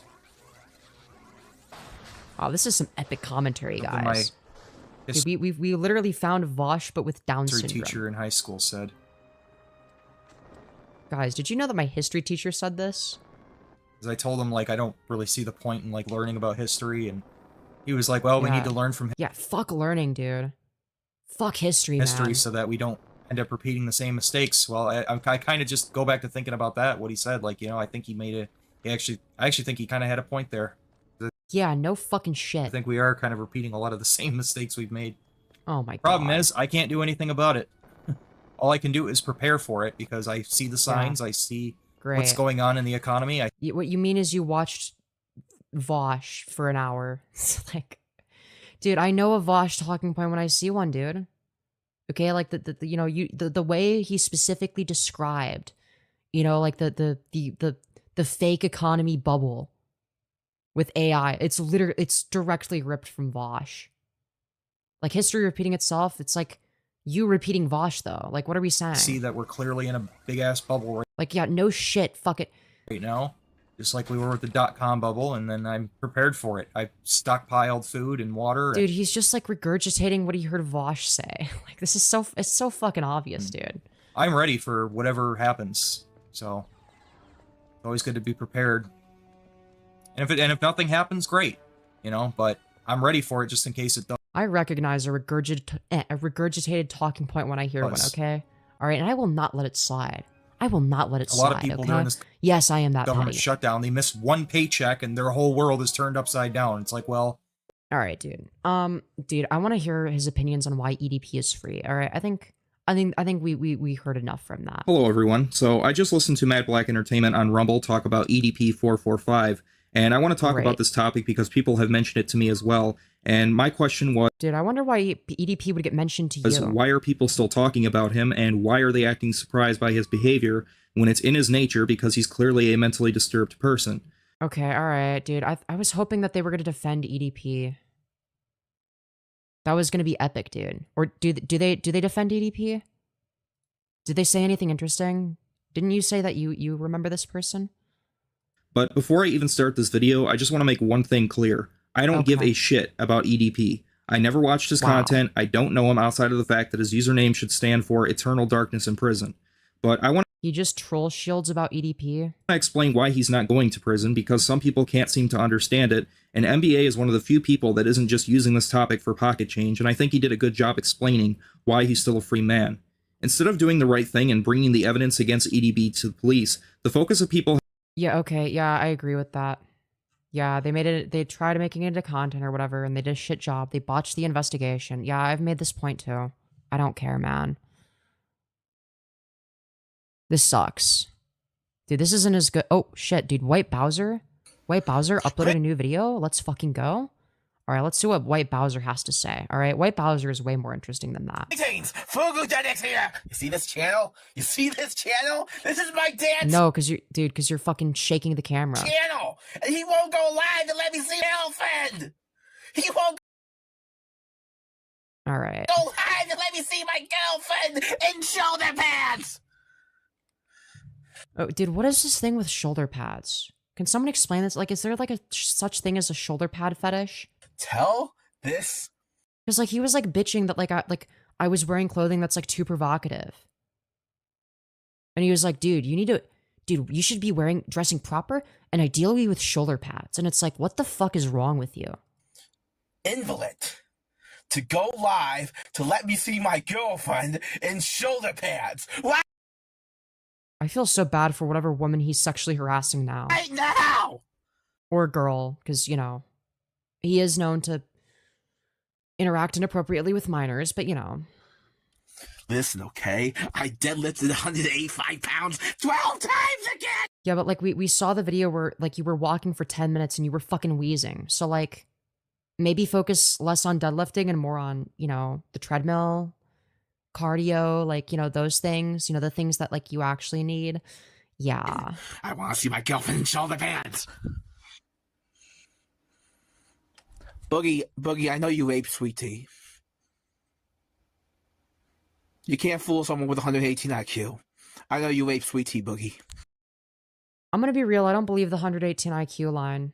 He always says this, but it's like, you're dumber than Xander Hall. And granted, Xander Hall's fucking retarded. But I would wager that this guy is below Xander Hall, okay? That's how fucking dumb this guy is. Okay, Xander Hall is a genius compared to this man. You guys are gonna let me see my girlfriend. Like, well, okay, maybe that's an exaggeration. Xander Hall is pretty stupid. Maybe the IQ gap between them isn't that much, but you get the point. You know? Well, I'm gonna get very mad. Do you really want to see me with no serotonin? Do you really want to see me with no dopamine in my brain? No, I want to see you behind bars in prison where you belong. Tomorrow, with 118 IQ. Do you really want to see it? Also, why is he like trying to flex in a 118 IQ? Like, even if that was his IQ, it's like nobody is impressed by that. Nobody fucking cares, dude.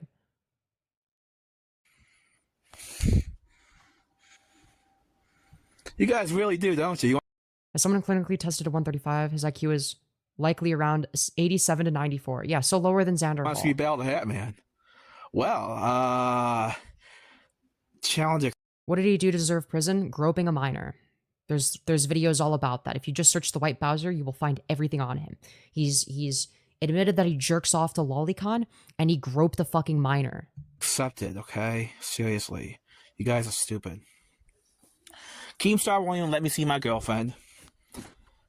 Because I gotta tank a 234 milligram Invega shot to the right shoulder. And Invega is an anti-hit. There's a joke that I would make, but it would be TOS. I think you know what I mean. Histamine, which means it's gonna knock me dead on Thursday. Okay? So I would like to see her tomorrow. Right. Please. Is he trying to crash LolCow live? I don't fucking know, dude. I'm guessing this is like all for clout, but it's like, dude, anyone that's like not a shitter is not gonna cover you. They don't care. Okay, the only reason I'm covering this is because I'm a shitter and I have nothing better to do. It's like I will talk about retards that are desperate for attention because it's fun. Pretty please. I am begging you so I can see her tomorrow. I don't know what I have to do to ask for anything in this world. I do my job, I do DoorDash, I work out, and by doing DoorDash you mean ordering food from DoorDash, because that's what you obviously need more of, is more food. You clearly need more food, guys. Or he clearly needs more food, guys. Oh my god, I can't even fucking say anything without messing up. I'm tired. My dad will not let me see my girlfriend on his Twitch channel. Well, clearly you should just eat more food, all right? That's obviously the solution. You need more food. Okay, this guy just is, he's, you can clearly see, Bowser, WhiteBowser's clearly on a calorie deficit right now, and this is a problem. He needs more food, okay? I mean, he's basically starving. Won't. I mean, look at him. He clearly hasn't eaten enough, all right? He needs more food, guys. He needs more food. This is idiocracy, okay? This is pure idiocracy, okay? Look, I shaved. No, the neckbeard is still there. What? Bit of a crappy shave job. What? Whatever. Anyways, this is my dad's Twitch channel.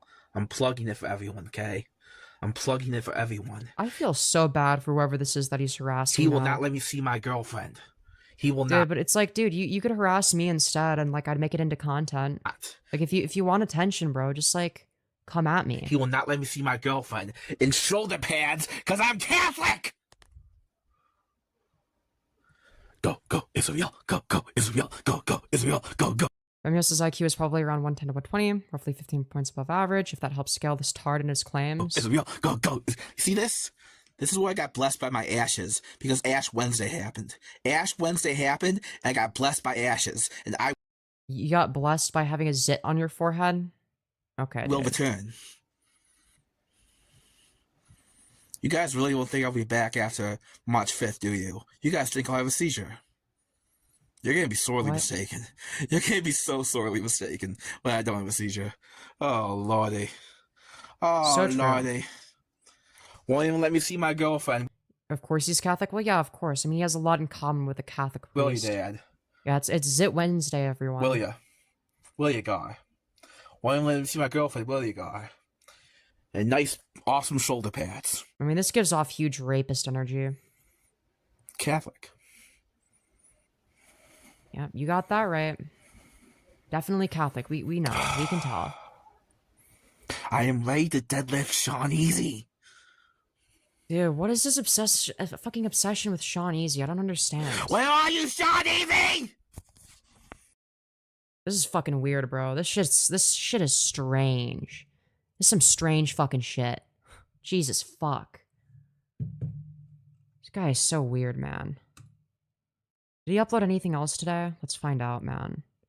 Nah, he didn't upload anything else. Maybe shorts? No.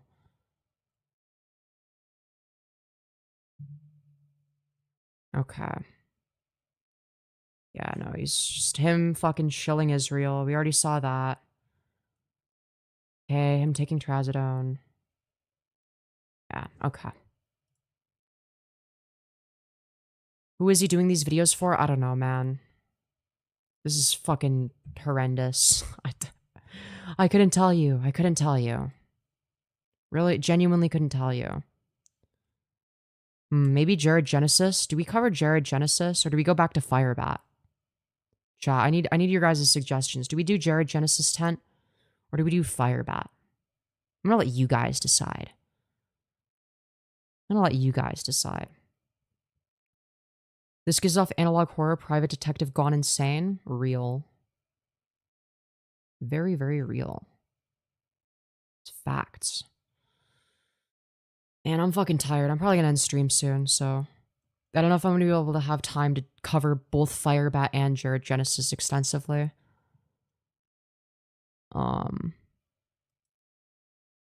Firebat? We could do Firebat.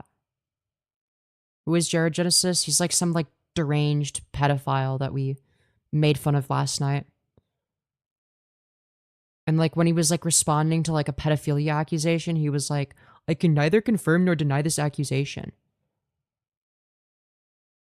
Yeah. So we could cover him again. I don't know. I mean, like he seems like kind of a mixed bag in terms of entertainment, but that's crazy to claim. Yeah, I mean, like I feel like no one who's not a pedophile would unironically say, I can neither confirm nor deny this accusation in response. Like unironic, like he was saying it like dead ass, like he was being serious. You seem to know a lot of these weirdos just saying, yeah, because I go looking for them so that I can farm them for content. Yeah, no shit. No fucking shit, dude. Alright, we could do Firebat. We'll do more Firebat, I guess. Alright, more Firebat it is. I would say that's everything. Twitch is going to be kind of a here and there type of thing. I have it all set up so I can just do it. TikTok, there it is. I got my fun videos I'm going to be making, little ones here and there. Just having fun with it all. It's going to be good to be back to normal. Oh, great. Again. I'm so excited. So again. I'm being very intentional, and I wish people would just respect that. Dude, wait till Firebat finds out about lolcow cycles. They're trying to, keep trying to get me to react to things like in the past. So the truth is, I'm done. Don't worry, guys. The rape happened in the past. The drama. So that's why I haven't watched any videos on me lately. Or she doesn't watch any of the videos on her. Look to see if there is any videos, because truth is, I don't really care.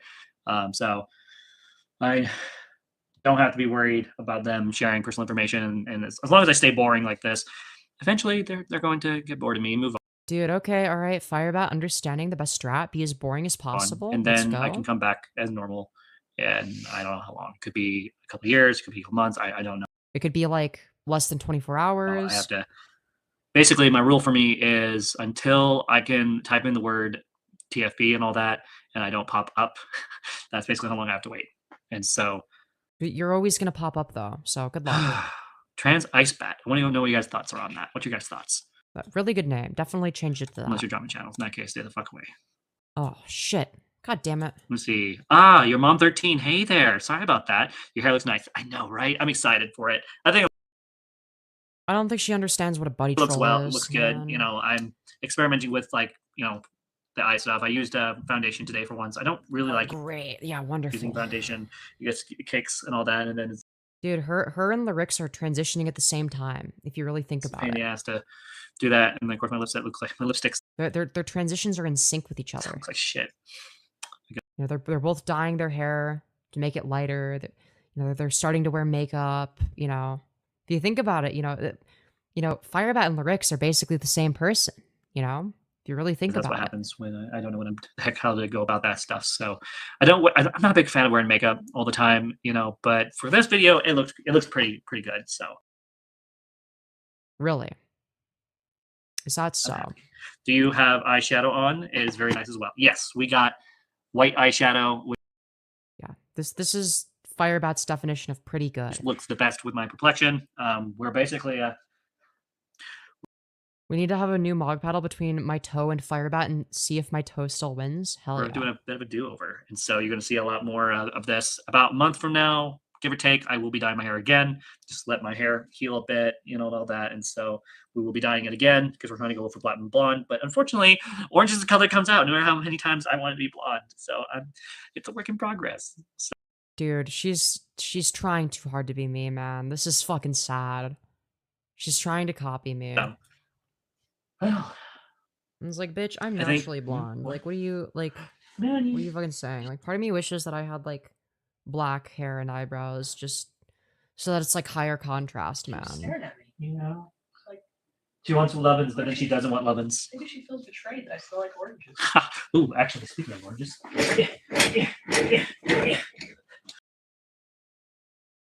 Okay, then. I had so much fun with it. What did you get? Did you no oranges. I know, but it is red sauce.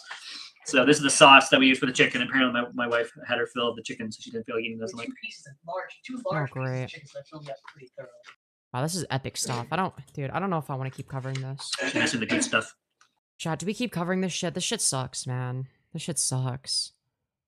I want to see them like crash out. Maybe we look at a different video. Yeah, it's Vector from Despicable Me, guys, but like blonde. Your natural blonde hair mogs, yeah, true. I don't even have to try, and it's a better color. Okay, all right, let's see. Dude, what videos should I watch? What dude, there's like so many like archived fucking videos, man. Big cringe. Yeah, no shit, man. Dude, what's this? The final video? Well, clearly this wasn't their final fucking video, dude.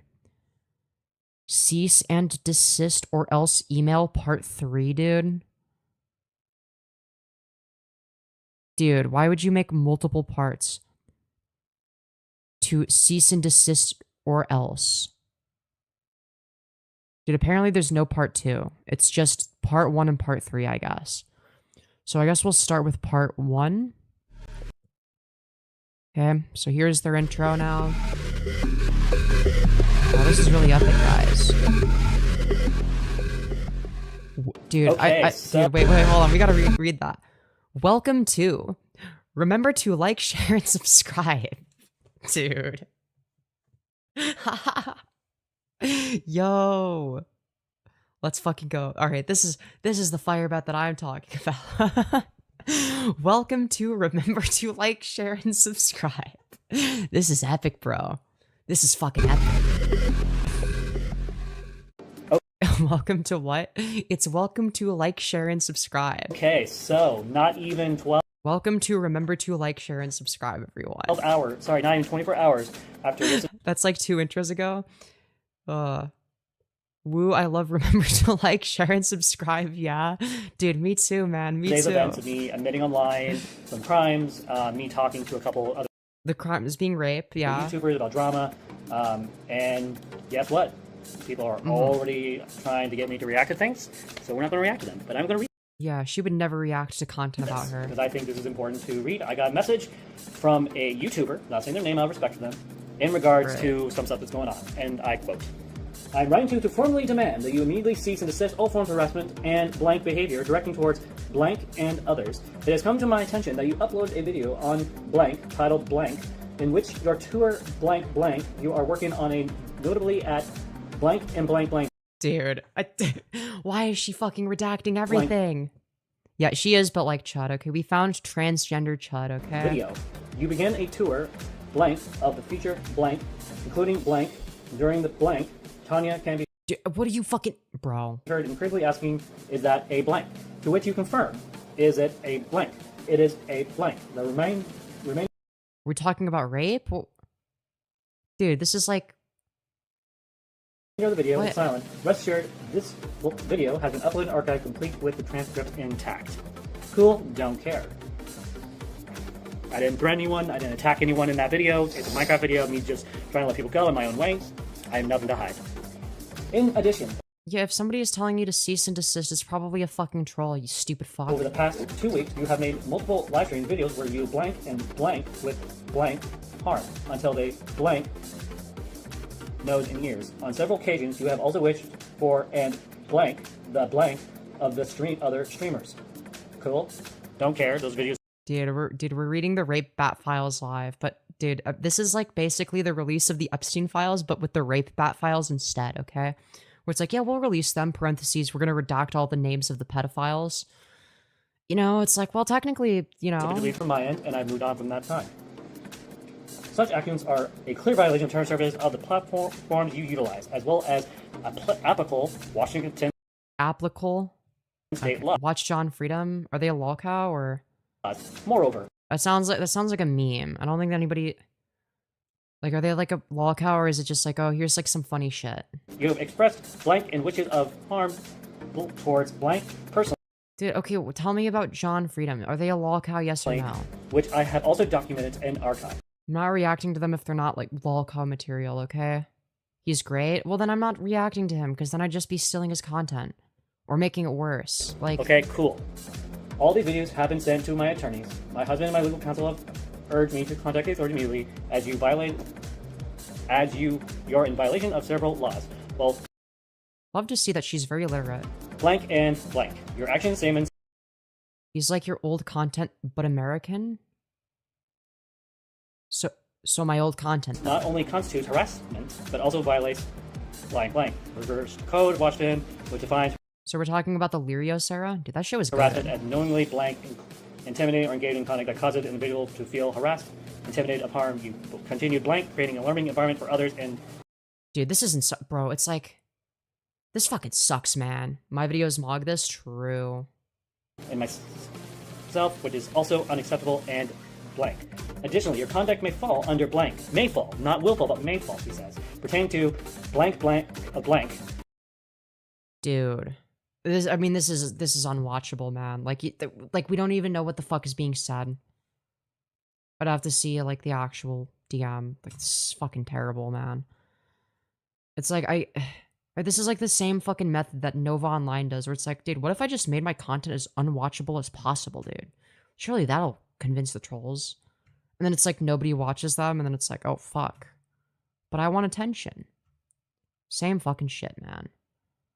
Oh, wait. Questions for the drama creators part 2? Oh, this looks epic. Dude, this is for me. Conclusion, I did not rape blank. Oh, this is epic, dude. This is awesome. This is awesome, dude. Welcome to remember to like, share, and subscribe. Dude, this is my favorite intro.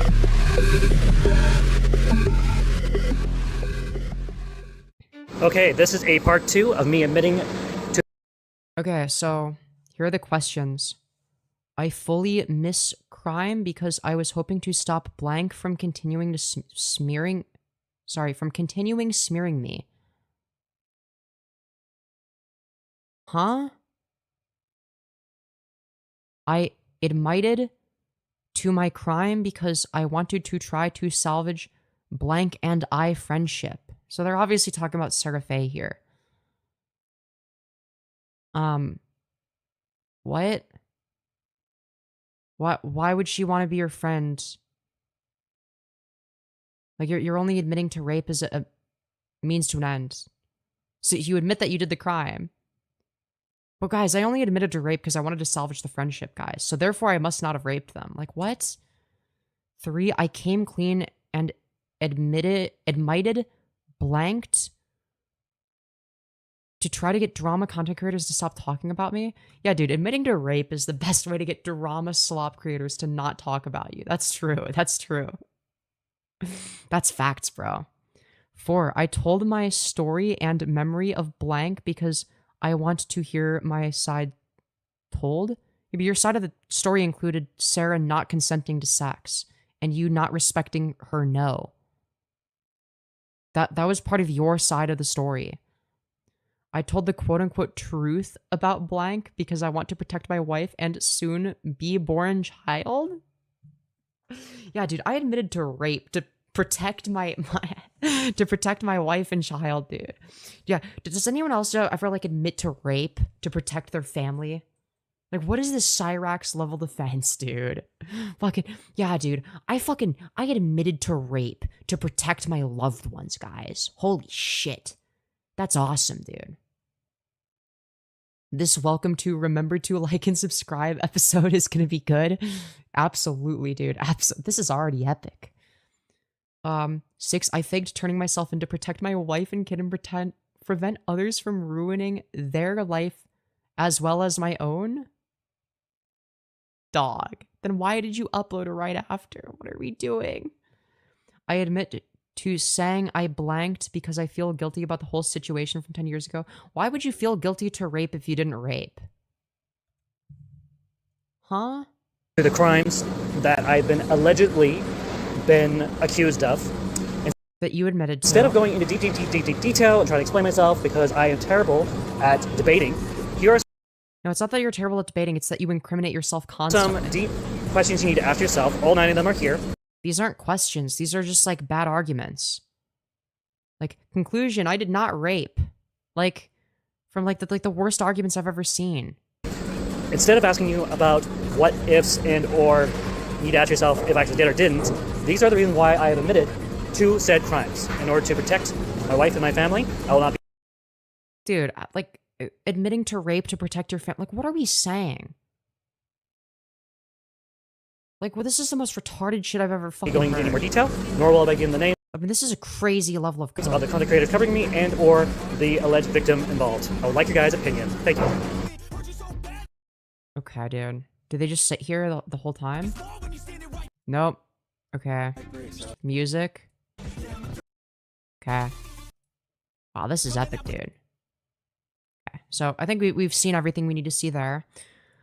Wow, those are some epic questions. I like how they, like, you know, just, like, wrote them down. They thought this was, like, a really good argument.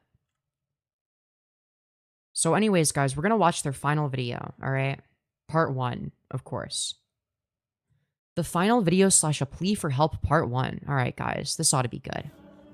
Dude, we didn't get the intro. We didn't get the remember to... Sorry, welcome to remember to like and subscribe. We didn't get the rape theme song either, dude. This sucks, man. No intro. So, my church family's a lot more aware than I thought they were. Wow. So, riveting I got done stuff. talking with my pastor about everything that's going on and basically asked for them. Dude, he was like, dude, it's okay, man. You know, I did a little bit of rape too, you know. You know, that youth group, man. I don't know, man. You know, that youth group, you know, sometimes, you know, temptation just takes over.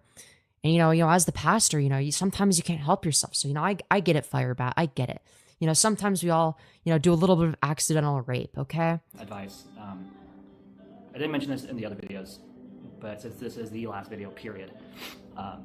Guys, this one's the last video, okay, guys? This one's the last one. I wanted to just say that this is their last time they respond to the trolls, they guys. assured me that they will take care of my wife for me while I'm away, if it comes to that. And so I made sure there's a contingency plan in place where if I do end up getting arrested or shit hits the fan, that she's taken care of during this time. Why are you worried about getting arrested, You admit you didn't turn yourself in, so why are you worried about getting arrested? With that being said, this is a plea for help. I've made a lot of mistakes the past couple months. I've said a lot of very cringe things, and my pastor did talk to me about that and how he was offended by it. It wasn't just cringe things, it was like you admitting to rape. I think that's worse than just like a little bit cringe. saying you didn't go into detail about what they were. But right, of course. Of course you wouldn't. I am okay, genuinely dude. scared. Genuinely scared, guys. I really want to be there for my baby girl when she's born. And I want to be there. No, you fucking don't. Like this, again, this is just like the Cyrax fucking, oh, dude, I'm doing this to protect my family's bullshit. Like, it's like, it's the same fucking shit, man. I want to be there when she talks. Dude, what is this, like, emotionally manipulative bullshit? Guys, stop calling me out for rape, okay? Because I'm having a child soon. So, guys, you can't criticize me anymore. Okay, the trolls need to back off right now because I'm having a child. Holy fuck. It's like, are we meant to If you fall for this haven't shit? already gone to the proper authorities about everything that happened 10 years ago, or you have made content on me in regards to this situation, I need to beg you guys please to remove the content. Dude, why would I remove the content of you admitting to being a rapist? Why would I ever take that down? Let me guess, she's Catholic Not for too? everything I'm pretty else, sure. Hence why I'm here, preparing for the worst case scenario. No, because she said pastor, not priest, so she can't be Catholic. If she was Catholic, she would have said priest. Clearly. So she's something But else. I am terrified. Oh no. Guys, she's terrified. She's terrified. We better I feel have not bad been for arrested her. in 10 years. 10 plus years, sorry. It's been like, I think 12 years since the last major crime ever committed. No, it would be 10 years, presumably, because that was when you did the rape. I worked So, really hard to lead a life that's of Christ. by cheating on your wife for a black guy with poppers, the thing that you admitted to is that you know, living a life of Christ, I guess? Yeah, dude. Fucking, dude. A Christ-like life, you guys, okay? It isn't being faithful or anything like that, okay? The most Christ-like you can live is cheating on your wife with a black guy for some poppers, okay? Just for the BNWO, okay? For some epic BBC, all right? It's very important to get some fucking BBC, dude, all right? Let's fucking go. I've tried to be a wholesome content creator. I've tried to be a decent human being online. You're also a rapist. And this past couple months, I have been the most shittiest human being I think I've ever been. No, I think that you doing the rape was worse than anything you've done online. But, you know, I'm just, yeah, I mean, you've definitely not been a good person. But you never were. Holy fuck. So, you know what? I'm gonna trust God. Holy fucking crocodile tears, dude. This is about as convincing as Erica Kirk. Yes, she admitted to cheating as well. She admits to a lot of things. And then she goes back on it. But dude, it's like, dude, her fucking fake crying, which produces 0 tears, by the way, is about as convincing as Erica Kirk's fucking crocodile tears, man. Like, are we meant to buy this shit? I'm gonna trust my church family to have my wife's back. I'm gonna trust Right. my family to pick up where I'm not gonna be able to provide. For those of you who don't know, right You've never provided anything. now, I am the only person providing for me and my wife. That's just not true. That's factually incorrect. Your wife works more than you do. Okay, we all see who's at home and who's not whenever you're fucking live. You fucking idiot. It's because of my channel and because of the connections I have that I have been able to bring in money to take care of her and the baby.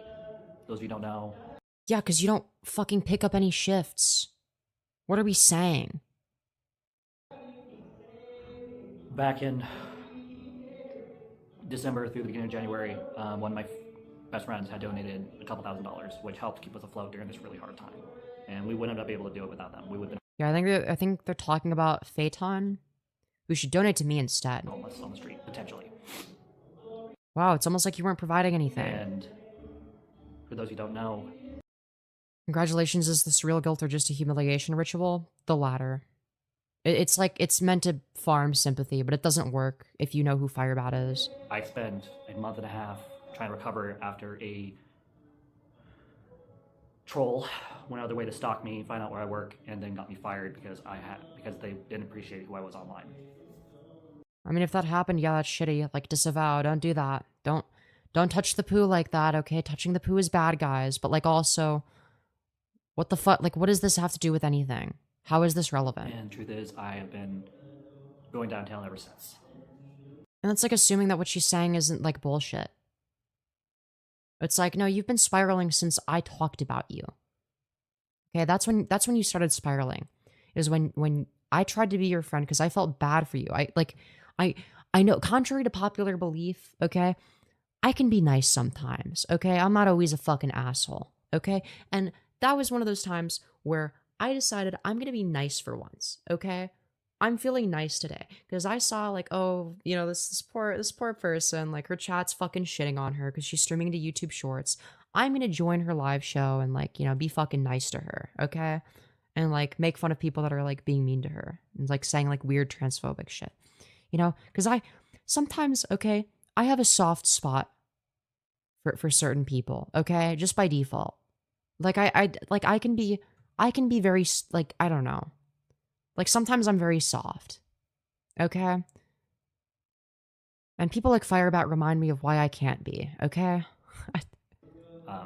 This originally started with the drama back in November, and then continued until, well, basically I thought it started in December. 2 days ago, when I finally put my foot down and said enough is enough. I finally hit rock. Yeah, this time it's the end of the drama, guys. This time she's quitting drama for real, for real. I have a lot to answer for, and you know what? I'm okay with the consequences. Also, what the fuck is this in the background? Did this fucking whiteboard covering the door? Dude, what does this say? Internal versus external locus of control? Dude, are they at fucking therapy? Dude, are they recording this at their therapy session? Dude, what is this? They're like at their fucking therapist's office or some shit. Like, what are we doing here? Why are we recording it at this place? Are happening. But for my wife's sake, for my baby's sake, please. Again, weaponizing your family. This is classic Cyrax move. Fucking disgusting, man. Shit's fucking wild, dude. The reason why I won't go to the cops about what happened Huh? is not because I'm a coward, but Oh. because I have a wife and a child to protect. Right. I do not want my baby girl to know me as someone that did something 10 years ago. By the time she's old enough to realize what's going on, it'll be about 20 plus years. Yeah, well, you're gonna have to hope that your daughter never sees my coverage of you, because if she does, she's gonna find out you're a rapist, so just so you know. Just saying. Yeah. Potentially. Before she comes to realization who her trans mother really is. And A truth is, rapist. I'm too stubborn to leave the web either. I'm not leaving. And I can't go in detail about who's been covering me or who I've affected. That's something I've been very loud and clear on covering since the mental breakdown. Anyways. Oh, at church, it says pure and admirable. Oh. So they're recording their video about the trolls, I guess, at their fucking church, dude. This is fucking horrendous. I really don't care. People forgive me for my actions, but I'm asking in good faith for those of you who have been covering my channel, for those of you who have been harassing me, to please stop. Nobody is harassing you. People are My wife criticizing does you. not deserve to be And then again, shifting it to your wife. It's so fucking slimy, dude. husbandless. My child does not deserve to be. Dude, and then weaponizing their child. It's so fucking It's like the slimiest shit ever. And they think that we don't notice. Or trans motherless. And I think after 10 years of trying to move on, I think after everything I've gone through in my life, I do deserve to answer for the crimes I've committed. But I also believe Yeah, you do. So maybe, like, answer for them? that I also deserve Instead of grace. bullshitting? I'm not entitled to grace, by any means. But I feel like I've You clearly think you are. gotten to a point in my life where I've worked really, really hard You haven't worked hard for to not be anything. who I was 10 years ago. And the fact that people A want me to be rapist? Yeah, for the rest of society, we don't have to work hard at not raping people. That's just sort of the default, is like not doing rape. for someone I'm not. That's why I refuse to go to law enforcement, why I refuse to turn myself in, why I refuse to answer for something that happened 10 years ago, because I'm not that person. Those of you who have watched Stargate, I know it's just a TV show, but it should Guys, I'm just like the main character in the TV show, kind of a guys. pretty good picture of me. Tilk was the prime. Dude, I don't want to listen to the rest of this shit. It's fucking schizobabble, man. This fucking, like, bullshit. Like, oh, I'm actually the real victim, guys. I'm the real victim. Yeah, me, Firebat. I'm the victim. Fuck off, dude. Fuck you. Piece of shit. Stupid fuck. Fuck you, bitch.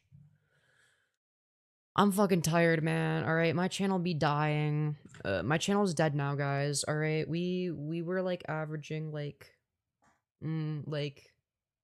probably, like, 25 concurrents this stream or something, so... Dude, we're really on our dead channel maxing our even for a horizontal stream, that's like really bad.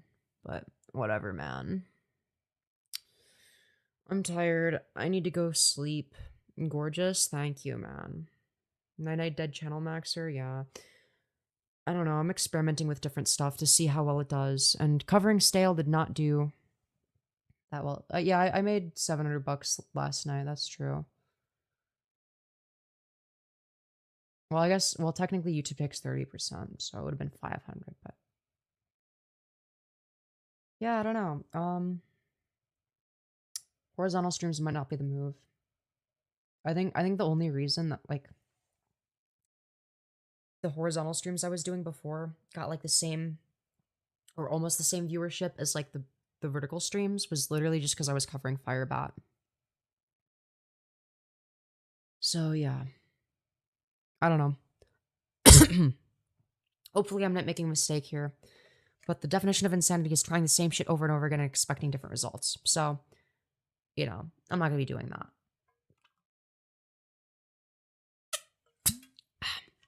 Tomorrow I'm probably going to be back with another vertical stream. And, yeah, thank you all for watching. Man, my channel's fucking dead. This shit's cooked, man. I don't think I'm going to be able to do this as a career, man. This sucks. But I'm still going to do it, so whatever. Whatever, man. I need to not be too depressed about it, because I'm like, none of this shit's real, man. It doesn't fucking matter. Who cares? Alright, I'm gonna have to add a bunch of timestamps. Oh my god, I'm gonna have to spend a hot minute adding timestamps to this shit, man. What the fuck? Oh my god. Only in Ohio? Yo, so true. So true. On Fauci. On Fauci. So true. Okay. On my transgender queen, Fauci ouchie. Let's fucking go, dude. Love you, wish I could help, but I'm in survival mode. Yeah, no worries. I don't blame you. I don't blame you, man. I don't blame you. I'm so fucking tired. Some weird Catholic confession the church is forcing them to do, and then boom, they're forgiven of all their sins. Yeah, I've seen WhiteBowser use this defense as well. Like, it's like, yeah, well, it is true. Like, you know, I did a whole, you know, a whole fucking pedophilia arc. Guys, the church forgave me, okay, guys? All right, I've been forgiven by God. God forgave me for my sins, guys. You can do anything, and as long as you confess on Sunday, you know, you're gonna be forgiven for your sins, okay? What's that? Oh, you raped a child? Just go to church and confess for your sins, and then it basically goes away. You're a blank slate. No biggie. No big deal. Also, I think that, like, the fact that the stream got demonetized, like, very quickly into it also contributes to the lack of viewership. Because it definitely got recommended to a lot less people. It definitely got a lot less impressions. I don't think the issue is the CTR. Wait, let me look at the CTR so I can show you guys. All right, unless I'm fucking retarded. Oh, wait, it's not. Okay. Okay, never mind. Okay. Lower click-through rate. All right, 5.9% click-through rate. This is actually... Okay, fair enough. Okay, I was expecting it to be, like, over 10%. But yeah, maybe it's just not an interesting topic. Fair enough. I'm conflating variables. All right. Anyways. Love y'all to death. See y'all later. Bye. But yeah, dude. Oh, this shit's fucking dead. This shit's dead. Alright, this is, like, barely better than, like... Actually, no, it is still significantly better than, like, before I, you know, did the whole vertical stream. Because at that point, I would average, like, 10 concurrents. So, yeah, I mean... Anyways. Yeah, see y'all later. Bye. Love y'all.